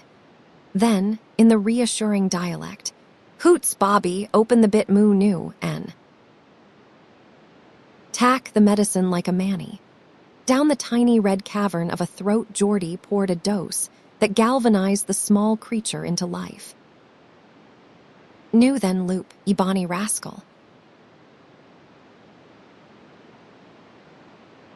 Bobby did his best to jump at Geordie's bidding. He was so glad to be at home and to see all these familiar faces of love that he lifted himself on his 4 paws, and his happy heart almost put the power to loop into his hind legs. But when he tried to stand up, he cried out with the pains and sank down again, with an apologetic and shame-faced look that was worthy of Auld Jock himself. Geordie sobered on the instant. "Weel, now he has been hurt. We will just have to see what ails the sonsie doggie." He ran his hand down the parting in the thatch to discover if the spine had been injured. When he suddenly pinched the ball of a hind toe, Bobby promptly resented it by jerking his head around and looking at him reproachfully. The bairns were indignant too, but Geordie grinned cheerfully and said, "He is no paralyzed at ony rate." He turned as footsteps were heard coming hastily around the kirk. "A good morning to you, Mr. Trail." "Bobby may have been run over by a cart and got internal injuries, but I am thinking it is just sprains and bruises from a bad fall." He was in a state of collapse, and his claws are as broken, and his toes as torn as if he had come down Castle Rock. This was such an extravagant surmise that even the anxious landlord smiled. Then he said dryly, "You are a braw laddie, Geordie, and gouty-hearted, but you are no a doctor yet, And with your leave, I will have my ain medical man tak a look at Bobby. I would, Geordie agreed cordially. It is worth 4 shillings to have your mind at ease, man. I will just go up to the lodge and get a warm bath ready, to tack the stiffness out of his muscles, and brew a tea from an herb that we wild creatures know all about and I hunt for when they are ailing. Geordie went away gaily, to take disorder and evil smells into Mistress Jeannie's shining kitchen. No sooner had the medical student gone up to the lodge, and the children had been persuaded to go home to watch the proceedings anxiously from the amphitheater of the tenement windows, than the kirkyard gate was slammed back noisily by a man in a hurry. It was the sergeant who, in the splendor of full uniform, dropped in the wet grass beside Bobby. Lush. The sma dog got hame, and is still leavin'. New God forgy me. Man, what had you to do with Bobby's misadventure? Mr. Trail fixed an accusing eye on the soldier, remembering suddenly his laughing threat to kidnap Bobby. The story came out in a flood of remorseful words, from Bobby's following of the troops so gaily into the castle to his desperate escape over the precipice. "New," he said humbly, "Jinnit wad be ony satisfaction to ye. I will gang up to the castle and put on fatigue dress, no to disgrace the uniform o' Her Majesty, and let ye tack me oot on the Burgmuir and gie me a gude lickin'." Mr. Trail shrugged his shoulders. "Nothing would satisfy me, man, but to get behind you and kick you over the firth into the kingdom of Fife." He turned an angry back on the sergeant and helped Geordie lift Bobby onto Mrs. Brown's braided hearthrug and carry the improvised litter up to the lodge. In the kitchen, the little dog was lowered into a hot bath, dried, and rubbed with liniments under his fleece. After his lacerated feet had been cleaned and dressed with healing ointments and tied up, Bobby was wrapped in Mistress Jeannie's best flannel petticoat and laid on the hearthrug, a very comfortable wee dog, who enjoyed his breakfast of broth and porridge. Mr. Brown, hearing the commotion and perishing of curiosity, demanded that someone should come and help him out of bed. As no attention was paid to him, he managed to get up himself and to hobble out to the kitchen just as Mr. Trail's ain medical man came in. Bobby's spine was examined again, the tail and toes nipped, the heart tested, and all the soft parts of his body pressed and punched, in spite of the little dog's vigorous objections to these indignities. Except for sprains and bruises, the wee dog is all right. Came down Castle Crag in the fog, did he? He is a clever and plucky little chap, indeed, and deserving of a hero medal to hang on the Lord Provost's collar. You have done very well, Mr. Ross. Just take as good care of him for a week or so, and he could do the gallant deed again. Mr. Brown listened to the story of Bobby's adventures with a mingled look of disgust at the foolishness of men, pride in Bobby's prowess, and resentment at having been left out of the drama of the night before. "It is mayest Michty, new Maester Trail, that ye wad tack the liberty o' leein to me," he complained. "It was a gude lee, or a bad nisht for an ill man. Geordie will tell you that a mind at ease is worth 4 shillings, and I am charging you nothing. Man, you are difficult to please." As he went out into the kirkyard, Mr. Trail stopped to reflect on a strange thing. "You have done very well, Mr. Ross. Weel, how the laddies do grow up. But I am no going to admit it to Geordie." Another thought, over which he chuckled, sent him off to find the sergeant.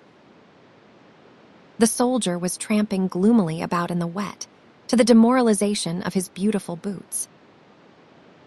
"Man, since a stormy nisht 8 years ago last November, I have been looking for a bigger wheel, meaning fuel than my ain sell. You are the man, so if you will just shack hands, we will say nae more about it." He did not explain this cryptic remark, but he went on to assure the sorry soldier that Bobby had got no serious hurt and would soon be as well as ever. They had turned toward the gate when a stranger with a newspaper in his hand peered mildly around the kirk and inquired, "Do ye ken whar's the sma dog, man?" As Mr. Trail continued to stare at him, he explained, patiently, "It is Greyfriars Bobby, the bitty terrier the Laird Provost gied the collar to." Hae ye no seen the Scotsman the day? The landlord had not. And there was the story, Bobby's, name heading quite a quarter of a broad column of fine print, and beginning with, "A very singular and interesting occurrence was brought to light in the Burgh Court by the hearing of a summons in regard to a dog tax." Bobby was a famous dog, and Mr. Trail came in for a goodly portion of reflected glory. He threw up his hands in dismay. "It is all over the tune, Sergeant." Turning to the stranger, he assured him that Bobby was not to be seen. "He hurt himsel, coming down Castle Rock in the Nisht, and is in the lodge with the caretaker, was fair ill." "Who do I ken?" testily. "Weel, man, I am Mr. Trail." He saw at once how unwise was that admission, for he had to shake hands with the cordial stranger. And after dismissing him, there was another at the gate who insisted upon going up to the lodge to see the little hero. Here was a state of things, indeed, that called upon all the powers of the resourceful landlord. "All the folk in Edinburgh will be coming, and the poor woman be deaved with their spearing." And then he began to laugh. "Did you ever hear o' sic a thing as poetic justice, Sergeant?" "Nay, it is no, the kind you will get in the courts of law." "Weel, it is poetic justice for a Berkey soldier, wha claims the earth and the fullness thereof, to have to tack." His orders from a sma shopkeeper. "Go up to the police office in St. Gila now, and ask for an officer to stand at the gate here to answer questions, and to keep the folk awa' from the lodge." He stood guard himself, and satisfied a score of visitors before the sergeant came back, and there was another instance of poetic justice in the crestfallen Burgh policeman who had been sent with instructions to take his orders from the delighted landlord. Davy, it is a lang lane that has nae turning." "Ye're Jewess to stand here a' the day and say to ilka body wha speers for the dog." "Aye, sir, Greyfriars Bobby's been leavin' I the kirkyard ocht years and mair, and Maester Trails I fed I the dining rooms." Aye, the case was dismissed I the Burgh Court. The Laird Provost gied a collar to the bit Skye, because there is a medlin, fuel or twa amming the Burgh police wad be talkin'. I am up. The doggies I the lodge why the caretaker was fair ill, and he canna be seen the day. But gang around the kirk, and ye can see Auld Jock's grave that he is aye guarded. There is nae stave to it, but it is neist to the fan table tomb o' Mistress Jean Grant. A gude day to ye, hae ye got a that man? Weel, cheer up. Yell hae to say it nae mair than 1,000 times or twa, at we knew and nishtfa. He went away laughing at the penance that was laid upon his foe. The landlord felt so well satisfied with the world that he took another jaunty crack at the sergeant. "By ricks, man, you ought to go to jail, but I will just fine you a shooling a month for Bobby's natural lifetime, to give the wee soldier a treat of a steak or a chop once a week." Hands were struck heartily on the bargain, and the two men parted good friends. Now, finding Ailey dropping tears in the dishwater, Mr. Trail sent her flying down to the lodge with instructions to make herself useful to Mrs. Brown. Then he was himself besieged in his place of business by folk of high and low degree who were disappointed by their failure to see Bobby in the kirkyard. Greyfriars' dining rooms had more distinguished visitors in a day than they had had in all the years since Auld Jock died, and a little dog fell there at the landlord's feet. But Dade, why hunger? Not one of all the grand folk who inquired for Bobby at the kirkyard or at the restaurant got a glimpse of him that day. But after they were gone, the tenement dwellers came up to the gate again, as they had gathered the evening before, and begged that they might just tack a look at him and his braw collar. The bonny bit is the bairn's ain doggy, and the Laird Provost himsel told him he wasna to be negulk tet, was one mother's plea. That was very true. To the grand folk who had come to see him, Bobby was only a 9 days' wonder. His story had touched the hearts of all orders of society. For a time, strangers would come to see him, and then they would forget all about him or remember him only fitfully. It was to these poor people around the kirkyard, themselves forgotten by the more fortunate, that the little dog must look for his daily meed of affection and companionship. Mr. Trail spoke to them kindly. "Bide a wee, noo, and I will fetch the doggy doon." Bobby had slept blissfully nearly all the day, after his exhausting labors and torturing pains. But with the sunset bugle, he fretted to be let out. Ailey had wept and pleaded, Mrs. Brown had reasoned with him, and Mr. Brown had scolded, all to the end of persuading him to sleep in the hoose the nisht. But when no one was watching him, Bobby crawled from his rug and dragged himself to the door. He rapped the floor with his tail in delight when Mr. Trail came in and bundled him up on the rug, so he could lie easily, and carried him down to the gate. For quite 20 minutes, these neighbors and friends of Bobby filed by silently, patted the shaggy little head, looked at the grand plate with Bobby's and the Lord Provost's names upon it, and believed their own wondering een. Bobby wagged his tail and lolled his tongue, and now and then he licked the hand of a baby who had to be lifted by a tall brother to see him. Shy kisses were dropped on Bobby's head by toddling bairns, and awkward caresses by rough laddies. Then they all went home quietly, and Mr. Trail carried the little dog around the kirk. And there, so belated, Auld Jock's grave bore its tribute of flowers. Wreaths and nosegays, potted daffodils and primroses and daisies, covered the sunken mound so that some of them had to be moved to make room for Bobby. He sniffed and sniffed at them, looked up inquiringly at Mr. Trail, and then snuggled down contentedly among the blossoms. He did not understand their being there anymore, and he understood the collar about which everybody made such a to-do. The narrow band of leather would disappear under his thatch again, and would be unnoticed by the casual passerby. The flowers would fade and never be so lavishly renewed. But there was another more wonderful gift, now, that would never fail him. At nightfall, before the drum and bugle sounded the tattoo to call the scattered garrison in the castle, there took place a loving ceremony that was never afterward omitted as long as Bobby lived. Every child newly come to the tenements learned it. Every weenie lisped it among his first words. Before going to bed, each bairn opened a casement. Sometimes a candle was held up a little star of love, glimmering for a moment on the dark, but always there was a small face peering into the melancholy kirkyard. In midsummer, and at other seasons if the moon rose full and early and the sky was clear, Bobby could be seen on the grave.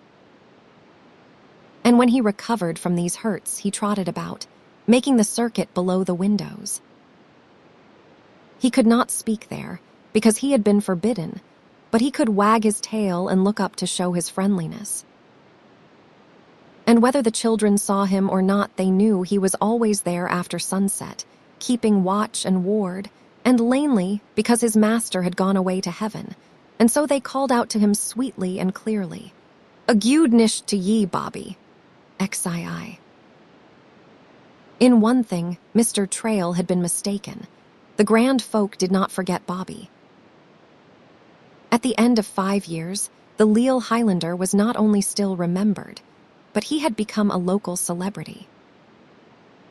Had the grave of his haunting been on the Pentlands, or in one of the outlying cemeteries of the city, Bobby must have been known to few of his generation, and to fame not at all.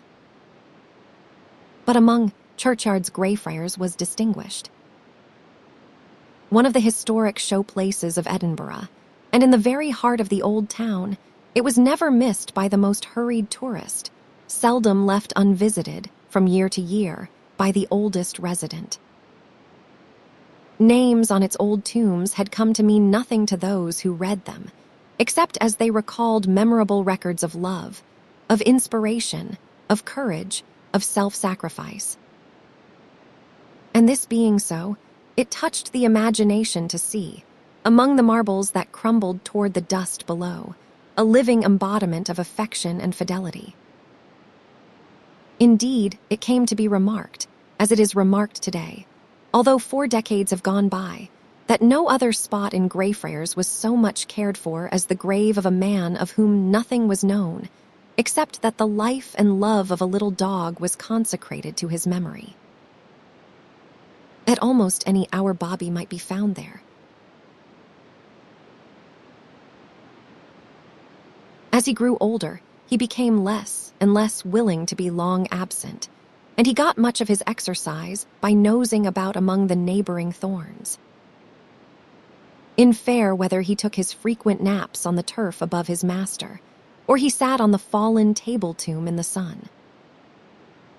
On foul days, he watched the grave from under the slab, and to that spot he returned from every skirmish against the enemy. Visitors stopped to speak to him. Favored ones were permitted to read the inscription on his collar and to pat his head. It seemed, therefore, the most natural thing in the world when the greatest lady in England, beside the Queen, the Baroness Burdettcoutts, came all the way from London to see Bobby. Except that it was the first Monday in June, and Founder's Day at Harriet's Hospital, it was like any other day of useful work, innocent pleasure, and dreaming dozes on Auld Jock's grave to wee Bobby. As years go, the shaggy little Skye was an old dog, but he was not feeble or blind or unhappy. A terrier, as a rule, does not live as long as more sluggish breeds of dogs, but active to the very end, he literally wears himself out tearing around, and then goes, little soldier, very suddenly, dying gallantly with his boots on. In the very early mornings of the northern summer, Bobby woke with the birds, a long time before the reveille was sounded from the castle. He scampered down to the circling street of tombs at once, and not until the last prowler had been dispatched or frightened into his burrow did he return for a brief nap on Auld Jock's grave. All about him, the birds fluttered and hopped and gossiped and foraged, unafraid.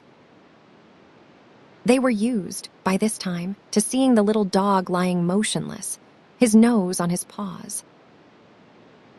Often some tidbit of food lay there, brought for Bobby by a stranger. He had learned that a Scotch bun dropped near him was a feast that brought feathered visitors about and won their confidence and cheerful companionship.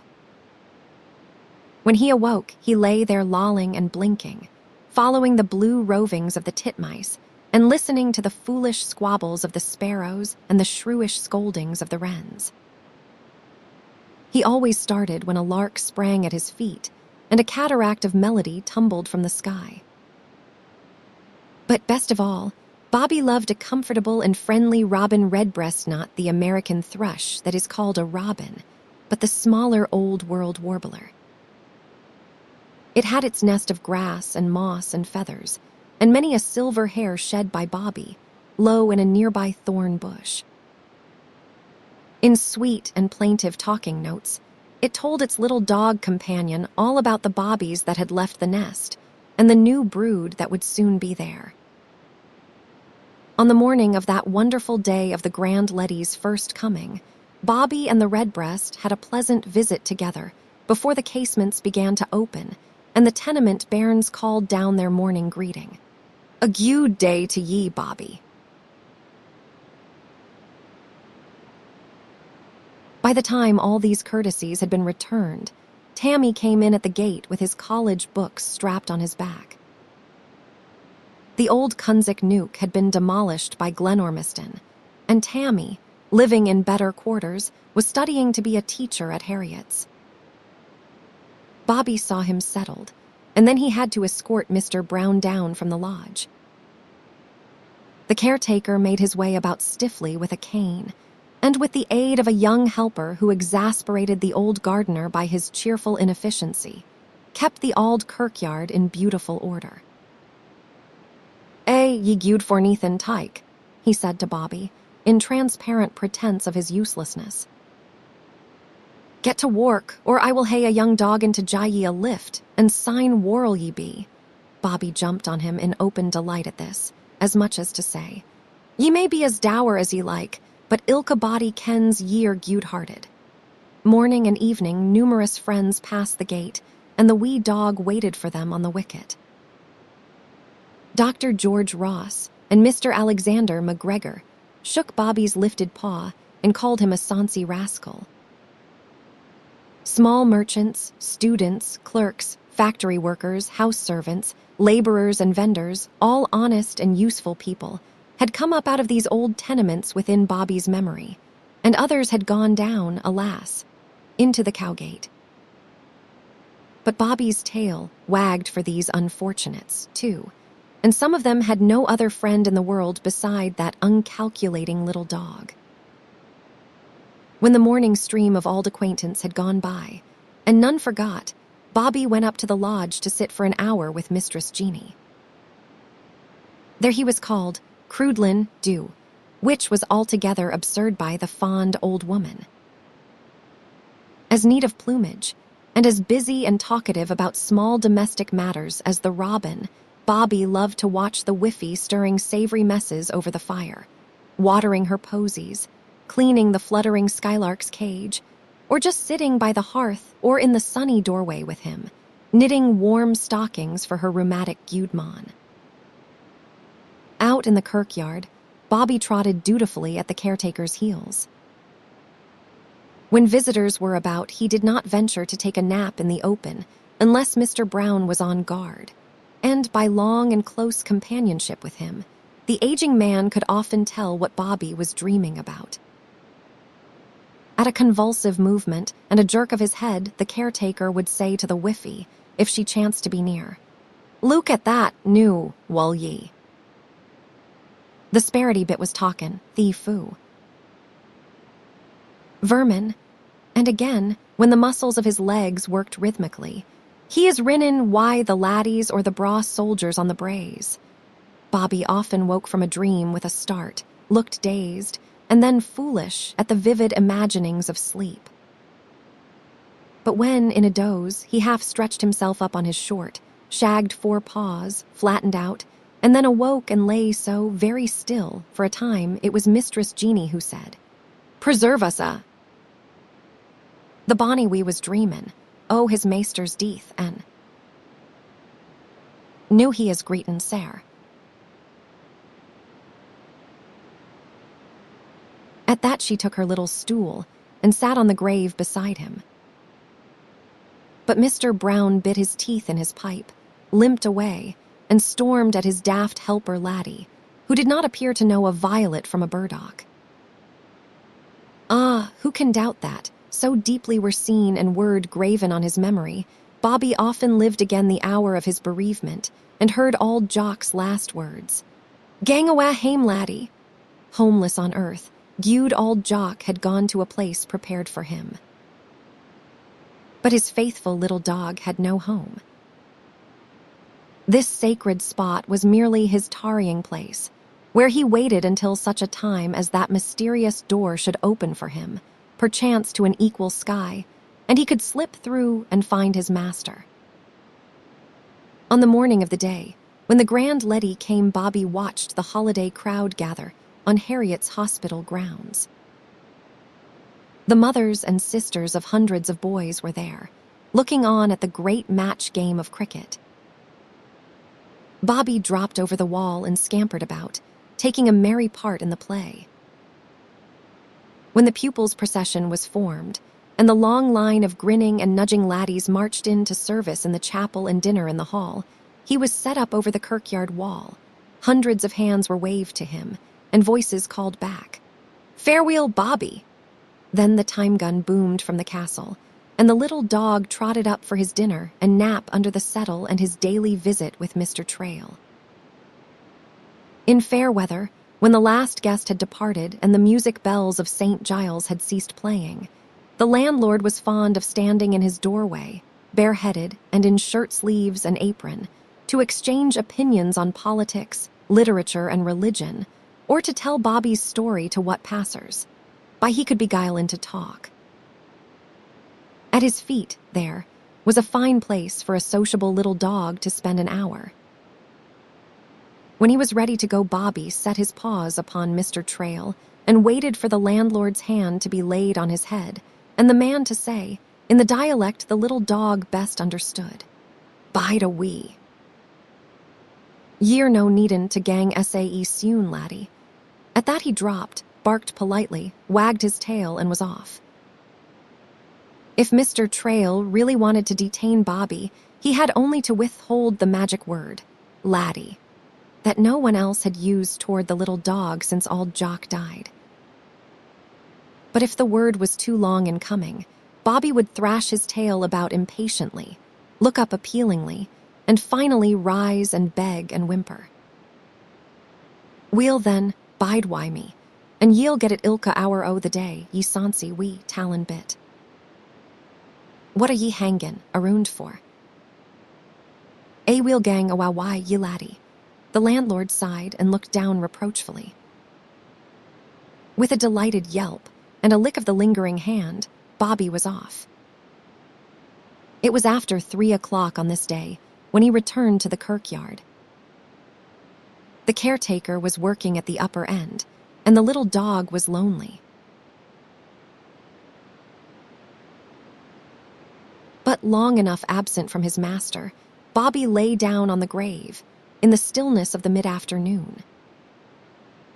The robin made a brief call and, as no other birds were about, hopped upon Bobby's back, perched on his head, and warbled a little song. It was then that the gate clicked. Dismissing her carriage and telling the coachman to return at 5, Lady Burdetcoutts entered the kirkyard. Bobby trotted around the kirk on the chance of meeting a friend. He looked up intently at the strange lady for a moment, and she stood still and looked down at him. She was not a beautiful lady, nor very young. Indeed, she was a few years older than the Queen, and the Queen was a widowed grandmother. But she had a sweet dignity and warm serenity and unhurried look, as if she had all the time in the world for a wee dog, and Bobby was an age-whitened muff of a plaintive terrier that captured her heart at once. Very certain that this stranger knew and cared about how he felt, Bobby turned and led her down to Auld Jock's grave. And when she was seated on the table tomb, he came up to her and let her look at his collar, and he stood under her caress, although she spoke to him in fey English, calling him a darling little dog. Then, entirely contented with her company, he lay down, his eyes fixed upon her and lolling his tongue. The sun was on the green and flowery slope of Greyfriars, warming the weathered tombs and the rear windows of the tenements. The grand lady found a great deal there to interest her beside Bobby, and the robin that chirped and picked up crumbs between the little dog's paws. Presently the gate was opened again, and a housemaid from some mansion in George Square came around the kirk. Trained by Mistress Jeanie, she was a neat and pretty and pleasant-mannered housemaid, in a black gown and white apron, and with a frilled cap on her crinkly, gold-brown hair that had had more than a lick or twa the night afore. "It is Jewest Ailey," Bobby seemed to say, as he stood a moment with crested neck and tail. "Ilka body kens Ailey." The servant lassie, with an hour out, had stopped to speak to Bobby. She had not meant to stay long, but the lady, who did not look in the least grand, began to think friendly things aloud. "The windows of the tenements are very clean. Aye. The bairnies couldna see Bobby Gin, the windows worna washed." The lassie was pulling her adored little pet's ears, and Bobby was nuzzling up to her. "In many of the windows there is a box of flowers, or of kitchen herbs to make the broth savoury. It wasna so I the auld days." It was I washin's clappin' aboon the stands. "New, money-o, the mithers hang the clees oot at nisht. Ilka thing is changed sin. I was a ween and leavin' I the auld Guildhall, the bairnies heen Bobby to law, and no to be negilked at." She continued the conversation to include Tammy as he came around the kirk on his tapping crutches. "Who mony years is it, Tammy? Sin, Bobby's been leavin' I the auld kirkyard." At Maester Trail's snawy picnic, ye wore 5 gangan on sacks. They exchanged glances, in which lay one of the happy memories of sad childhoods. "New I am 19 going on 20. It is near 14 years syne, Ailey." Nearly all the burrs had been pulled from Tammy's tongue, but he used a Scotch word now and then, no, to shame Ailey's less cultivated speech. "So long," murmured the grand leddy. "Bobby is getting old, very old for a terrier." As if to deny that, Bobby suddenly shot down the slope in answer to a cry of alarm from a song thrush. Still good for a dash, when he came back he dropped panting. The lady put her hand on his rippling coat and felt his heart pounding. Then she looked at his worn-down teeth and lifted his veil. Much of the luster was gone from Bobby's brown eyes, but they were still soft and deep and appealing. From the windows, children looked down upon the quiet group, and without in the least knowing why they wanted to be there, too, the tenement bairns began to drop into the kirkyard. Almost at once, it rained a quick, bright, dashing shower that sent them all flying and laughing up to the shelter of the portico to the new kirk. Bobby scampered up, too, and with the bairns in holiday duddies crowding about her, and the wee dog lolling at her feet, the grand leddy talked fairy stories. She told them all about a pretty country place near London. It was called Holly Lodge because its hedges were bright with green leaves and red berries, even in winter. A lady who had no family at all lived there, and to keep her company she had all sorts of pets. Peter and Prince were the dearest dogs, and Cocky was a parrot that could say the most amusing things. Sir Garnet was the llama goat, or sheep, she did not know which.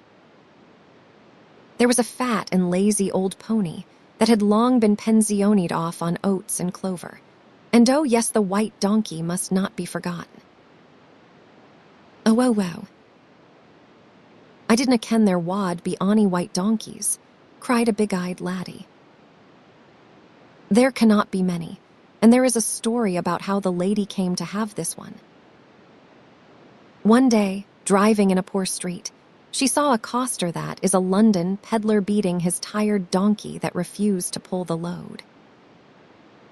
The lady got out of her carriage, fed the animal some carrots from the cart, talked kindly to him right into his big, surprised ear, and stroked his nose. Presently, the poor beast felt better and started off cheerfully with the heavy cart. When many costers learned that it was not only wicked but foolish to abuse their patient animals, they hunted for a white donkey to give the lady. They put a collar of flowers about his neck and brought him up on a platform before a crowd of people.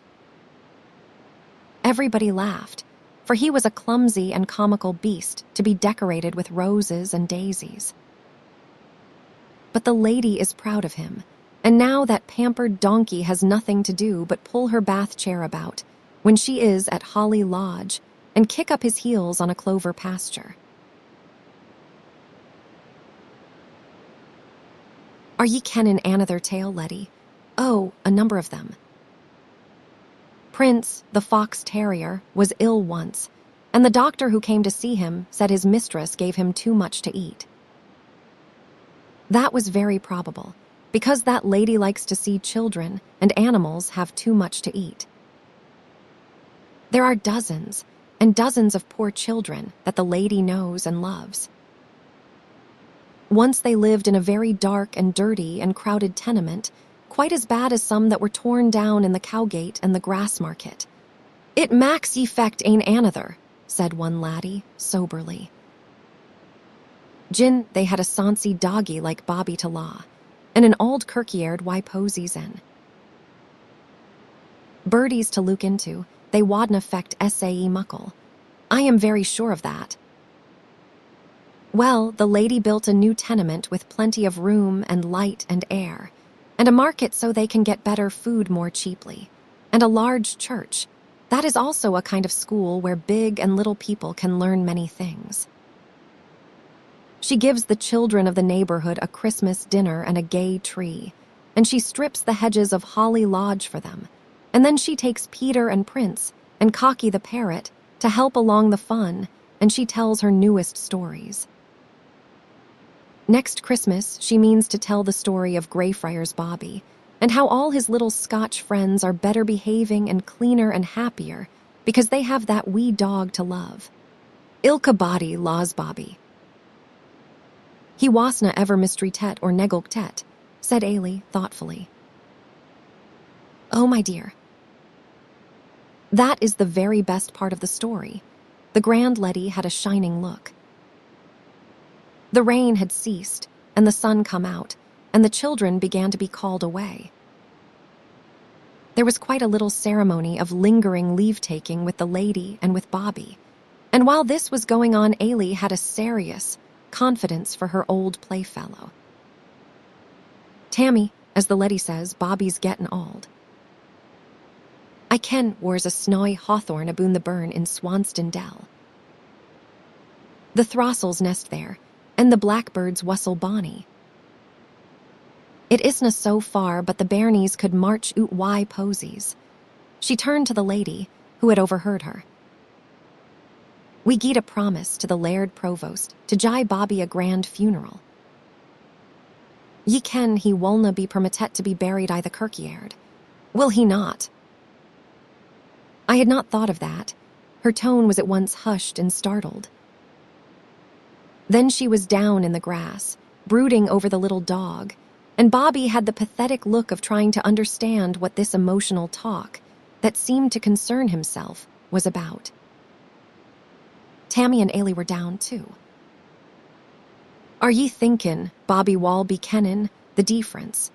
Ailey's bluebell eyes were wide at the thought of pain for this little pet. I do not know, my dear. But there cannot well be more love in this world than there is room for in God's heaven.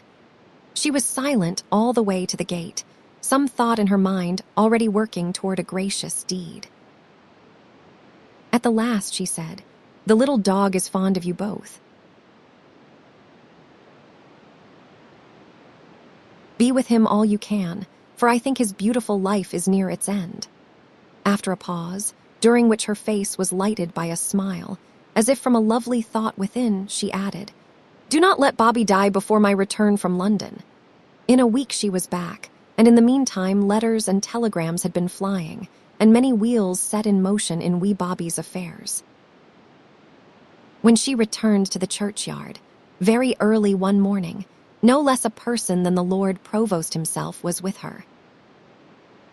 5 years had passed, but Mr. No, Sir William Chambers, Laird of Glenormiston, for he had been knighted by the Queen, was still Lord Provost of Edinburgh.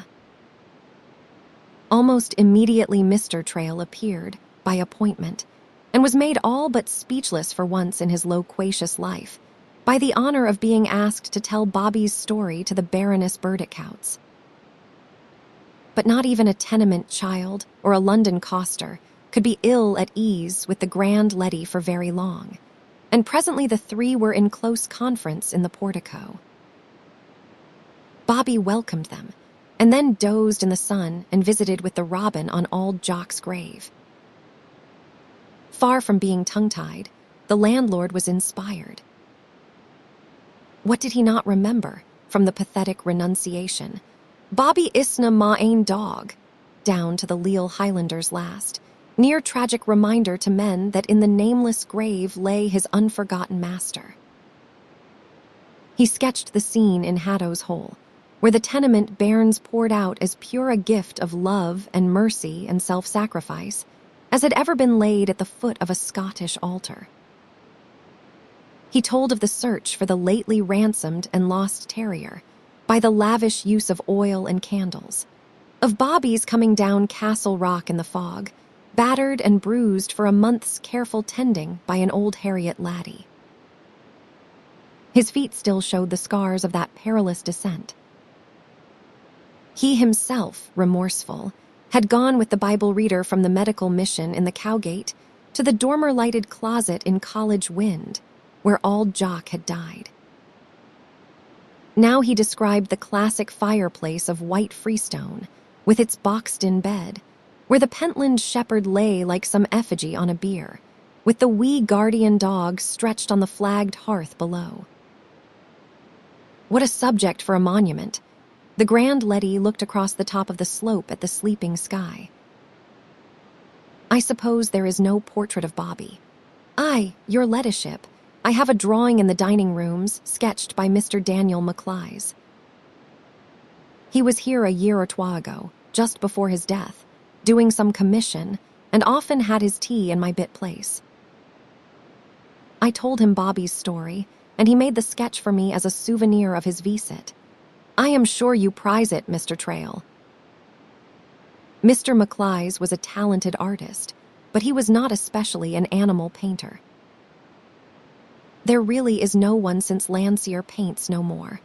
I would advise you, Baroness, not to make that remark at an Edinburgh dinner table. Glenormiston was smiling. The pride of Auld Reekie just now is Mr. Gurley Stell, who was lately commanded to Balmoral Castle to paint the Queen's dogs. The very person. I have seen his beautiful canvas burns and the field mouse. Is he not a younger brother of Sir John Stell, the sculptor of the statue and character figures in the Scott Monument? Her eyes sparkled as she added, You have so much talent of the right, sorts here that it would be wicked not to employ it in the good cause. What the good cause was came out presently, in the church, where she startled even Glenormiston and Mr. Trail by saying quietly to the minister and the church officers of Greyfriars Auld Kirk, When Bobby dies, I want him laid in the grave with his master. Every member of both congregations knew Bobby and was proud of his fame, but no official notice had ever been taken of the little dog's presence in the churchyard. The elders and deacons were, in truth, surprised that such distinguished attention should be directed to him now, and they were embarrassed by it. It was not easy for any body of men in the United Kingdom to refuse anything to Lady Burdickouts, because she could always count upon having the sympathy of the public. But this, they declared, could not be considered. To propose to bury a dog in the historic churchyard would scandalize the city. To this objection, Glenormiston said, seriously, The feeling about Bobby is quite exceptional. I would be willing to put the matter to the test of heading a petition. At that, the church officers threw up their hands. They preferred to sound public sentiment themselves and would consider it. But if Bobby was permitted to be buried with his master, there must be no notice taken of it. Well, the Harriet laddies might line up along the wall, and the tenement bairns look down from the windows. Would that satisfy her ladyship? As far as it goes. The grand lady was smiling, but a little tremulous about the mouth. That was a day when women had little to say in public, and she meant to make a speech and to ask to be allowed to do an unheard-of thing. I want to put up a monument to the nameless man who inspired such love, and to the little dog that was capable of giving it. Ah, gentlemen, do not refuse now. She sketched her idea of the classic fireplace beer, the dead shepherd of the Pentlands, and the little prostrate terrier. Immemorial man and his faithful dog. Our Society for the Prevention of Cruelty to Animals is finding it so hard to get people even to admit the sacredness of life in dumb creatures, the brutalizing effects of abuse of them on human beings, and the moral and practical worth to us of kindness. To insist that a dog feels, that he loves devotedly and with less calculation than men, that he grieves at a master's death and remembers him long years, brings a smile of amusement. Ah, yes. Here in Scotland, too, where your own great Lord Erskine was a pioneer of pity 2 generations ago, and with Sir Walter's dogs beloved of the literary, and Dr. Brown's immortal Rab, we find it uphill work. The story of Greyfriars Bobby is quite the most complete and remarkable ever recorded in dog annals. His lifetime of devotion has been witnessed by thousands and honored publicly by your own Lord Provost with the freedom of the city, a thing that, I believe, has no precedent. All the endearing qualities of the dog reach their height in this loyal and lovable Highland Terrier, and he seems to have brought out the best qualities of the people who have known him. Indeed, for 14 years hundreds of disinherited children have been made kinder and happier by knowing Bobby's story and having that little dog to love. She stopped in some embarrassment, seeing how she had let herself go in this warm championship, and then she added, "Bobby does not need a monument, but I think we need one of him, that future generations may never forget what the love of a dog may mean, to himself and to us." The grand lady must have won her plea then and there, but for the fact that the matter of erecting a monument of a public character anywhere in the city had to come up before the Burgh Council. In that body, the stubborn opposition of a few members unexpectedly developed, and in spite of popular sympathy with the proposal, the plan was rejected. Permission was given, however, for Lady Burdickouts to put up a suitable memorial to Bobby at the end of George IV Bridge, and opposite the main gateway to the kirkyard. For such a public place, a tomb was unsuitable. What form the memorial was to take was not decided upon until, because of 2 chance happenings of one morning, the form of it bloomed like a flower in the soul of the grand lady. She had come down to the kirkyard to watch the artist at work. Morning after morning, he had sketched there. He had drawn Bobby lying down, his nose on his paws, asleep on the grave. He had drawn him sitting upon the table tomb, and standing in the begging attitude in which he was so irresistible. But with every sketch, he was dissatisfied. Bobby was a trying and deceptive subject. He had the air of curiosity and gaiety of other terriers. He saw no sense at all in keeping still, with his muzzle tipped up or down, and his tail held just so. He brushed all that unreasonable man's suggestions aside as quite unworthy of consideration. Besides, he had the liveliest interest in the astonishing little dog that grew and disappeared, and came back in some new attitude on the canvas. He scraped acquaintance with it once or twice, to the damage of fresh brushwork. He was always jumping from his pose and running around the easel to see how the latest dog was coming on. After a number of mornings, Bobby lost interest in the man and his occupation and went about his ordinary routine of life as if the artist was not there at all. One morning, the wee terrier was found sitting on the table tomb, on his haunches, looking up toward the castle, where clouds and birds were blown around the sun-gilded battlements. His attitude might have meant anything or nothing, for the man who looked at him from above could not see his expression. And all at once, he realized that to see Bobby, a human being, must get down to his level.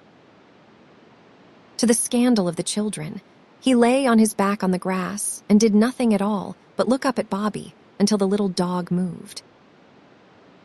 Then he set the wee Highlander up on an altar-topped shaft just above the level of the human eye. Indifferent at the moment as to what was done to him, Bobby continued to gaze up and out, wistfully and patiently, upon this masterless world. As plainly as a little dog could speak, Bobby said, "I hae bided lang and lanely. Who lang hae I still to bide? And sign, wull I be gangin to Auld Jock." The grand Letty saw that at once, and tears started to her eyes when she came in to find the artist sketching with feverish rapidity. She confessed that she had looked into Bobby's eyes, but she had never truly seen that morning little creature before. He had only to be set up so, in bronze, and looking through the kirkyard gate, to tell his own story to the most careless passer-by. The image of the simple memorial was clear in her mind, and it seemed unlikely that anything could be added to it when she left the kirkyard. As she was getting into her carriage, a noble collie, but one with a discouraged tail and hanging tongue, came out of Forest Road. He had done a hard morning's work of driving a flock from the Pentlands to the cattle and sheep market, and then had hunted far and unsuccessfully for water. He nosed along the gutter, here and there licking from the cobblestones what muddy moisture had not drained away from a recent rain. The same lady who had fed the carrots to the coster's donkey in London turned hastily into ye olde Greyfriars' dining rooms and asked Mr. Trail for a basin of water. The landlord thought he must have misunderstood her. "Is it a glass of water your ladyship's wanting?" "No, a basin, please, a large one, and very quickly." She took it from him, hurried out, and set it under the thirsty animal's nose. The collie lapped it eagerly until the water was gone, then looked up and by waggings and lickings, asked for more. Mr. Trail brought out a second basin, and he remarked upon a sheepdog's capacity for water. "It is no, a basin will satisfy him, used as he is to having a tam on the moor to drink from. This neighborhood is noted for the dogs that are eye-passing. On Wednesdays, the farm dogs come up from the Grassmarket, and every day there are well-cared-for dogs from the residence streets, dogs of all conditions across the bridge from High Street, and miserable waifs from the Cowgate. Stray pusses are about too. I am a gude-hearted man, and an unco, observant one, your ladyship, but I was thinking that these animals must often suffer from thirst. Few people do think of it. Most men can love some one dog or cat or horse and be attentive to its wants, but they take little thought for the world of dumb animals that are so dependent upon us. It is no special credit to you, Mr. Trail, that you became fond of an attractive little dog like Bobby and have cared for him so tenderly," the landlord gasped. He had taken not a little pride in his staunch championship and watchful care of Bobby, and his pride had been increased by the admiration that had been lavished on him for years by the general public.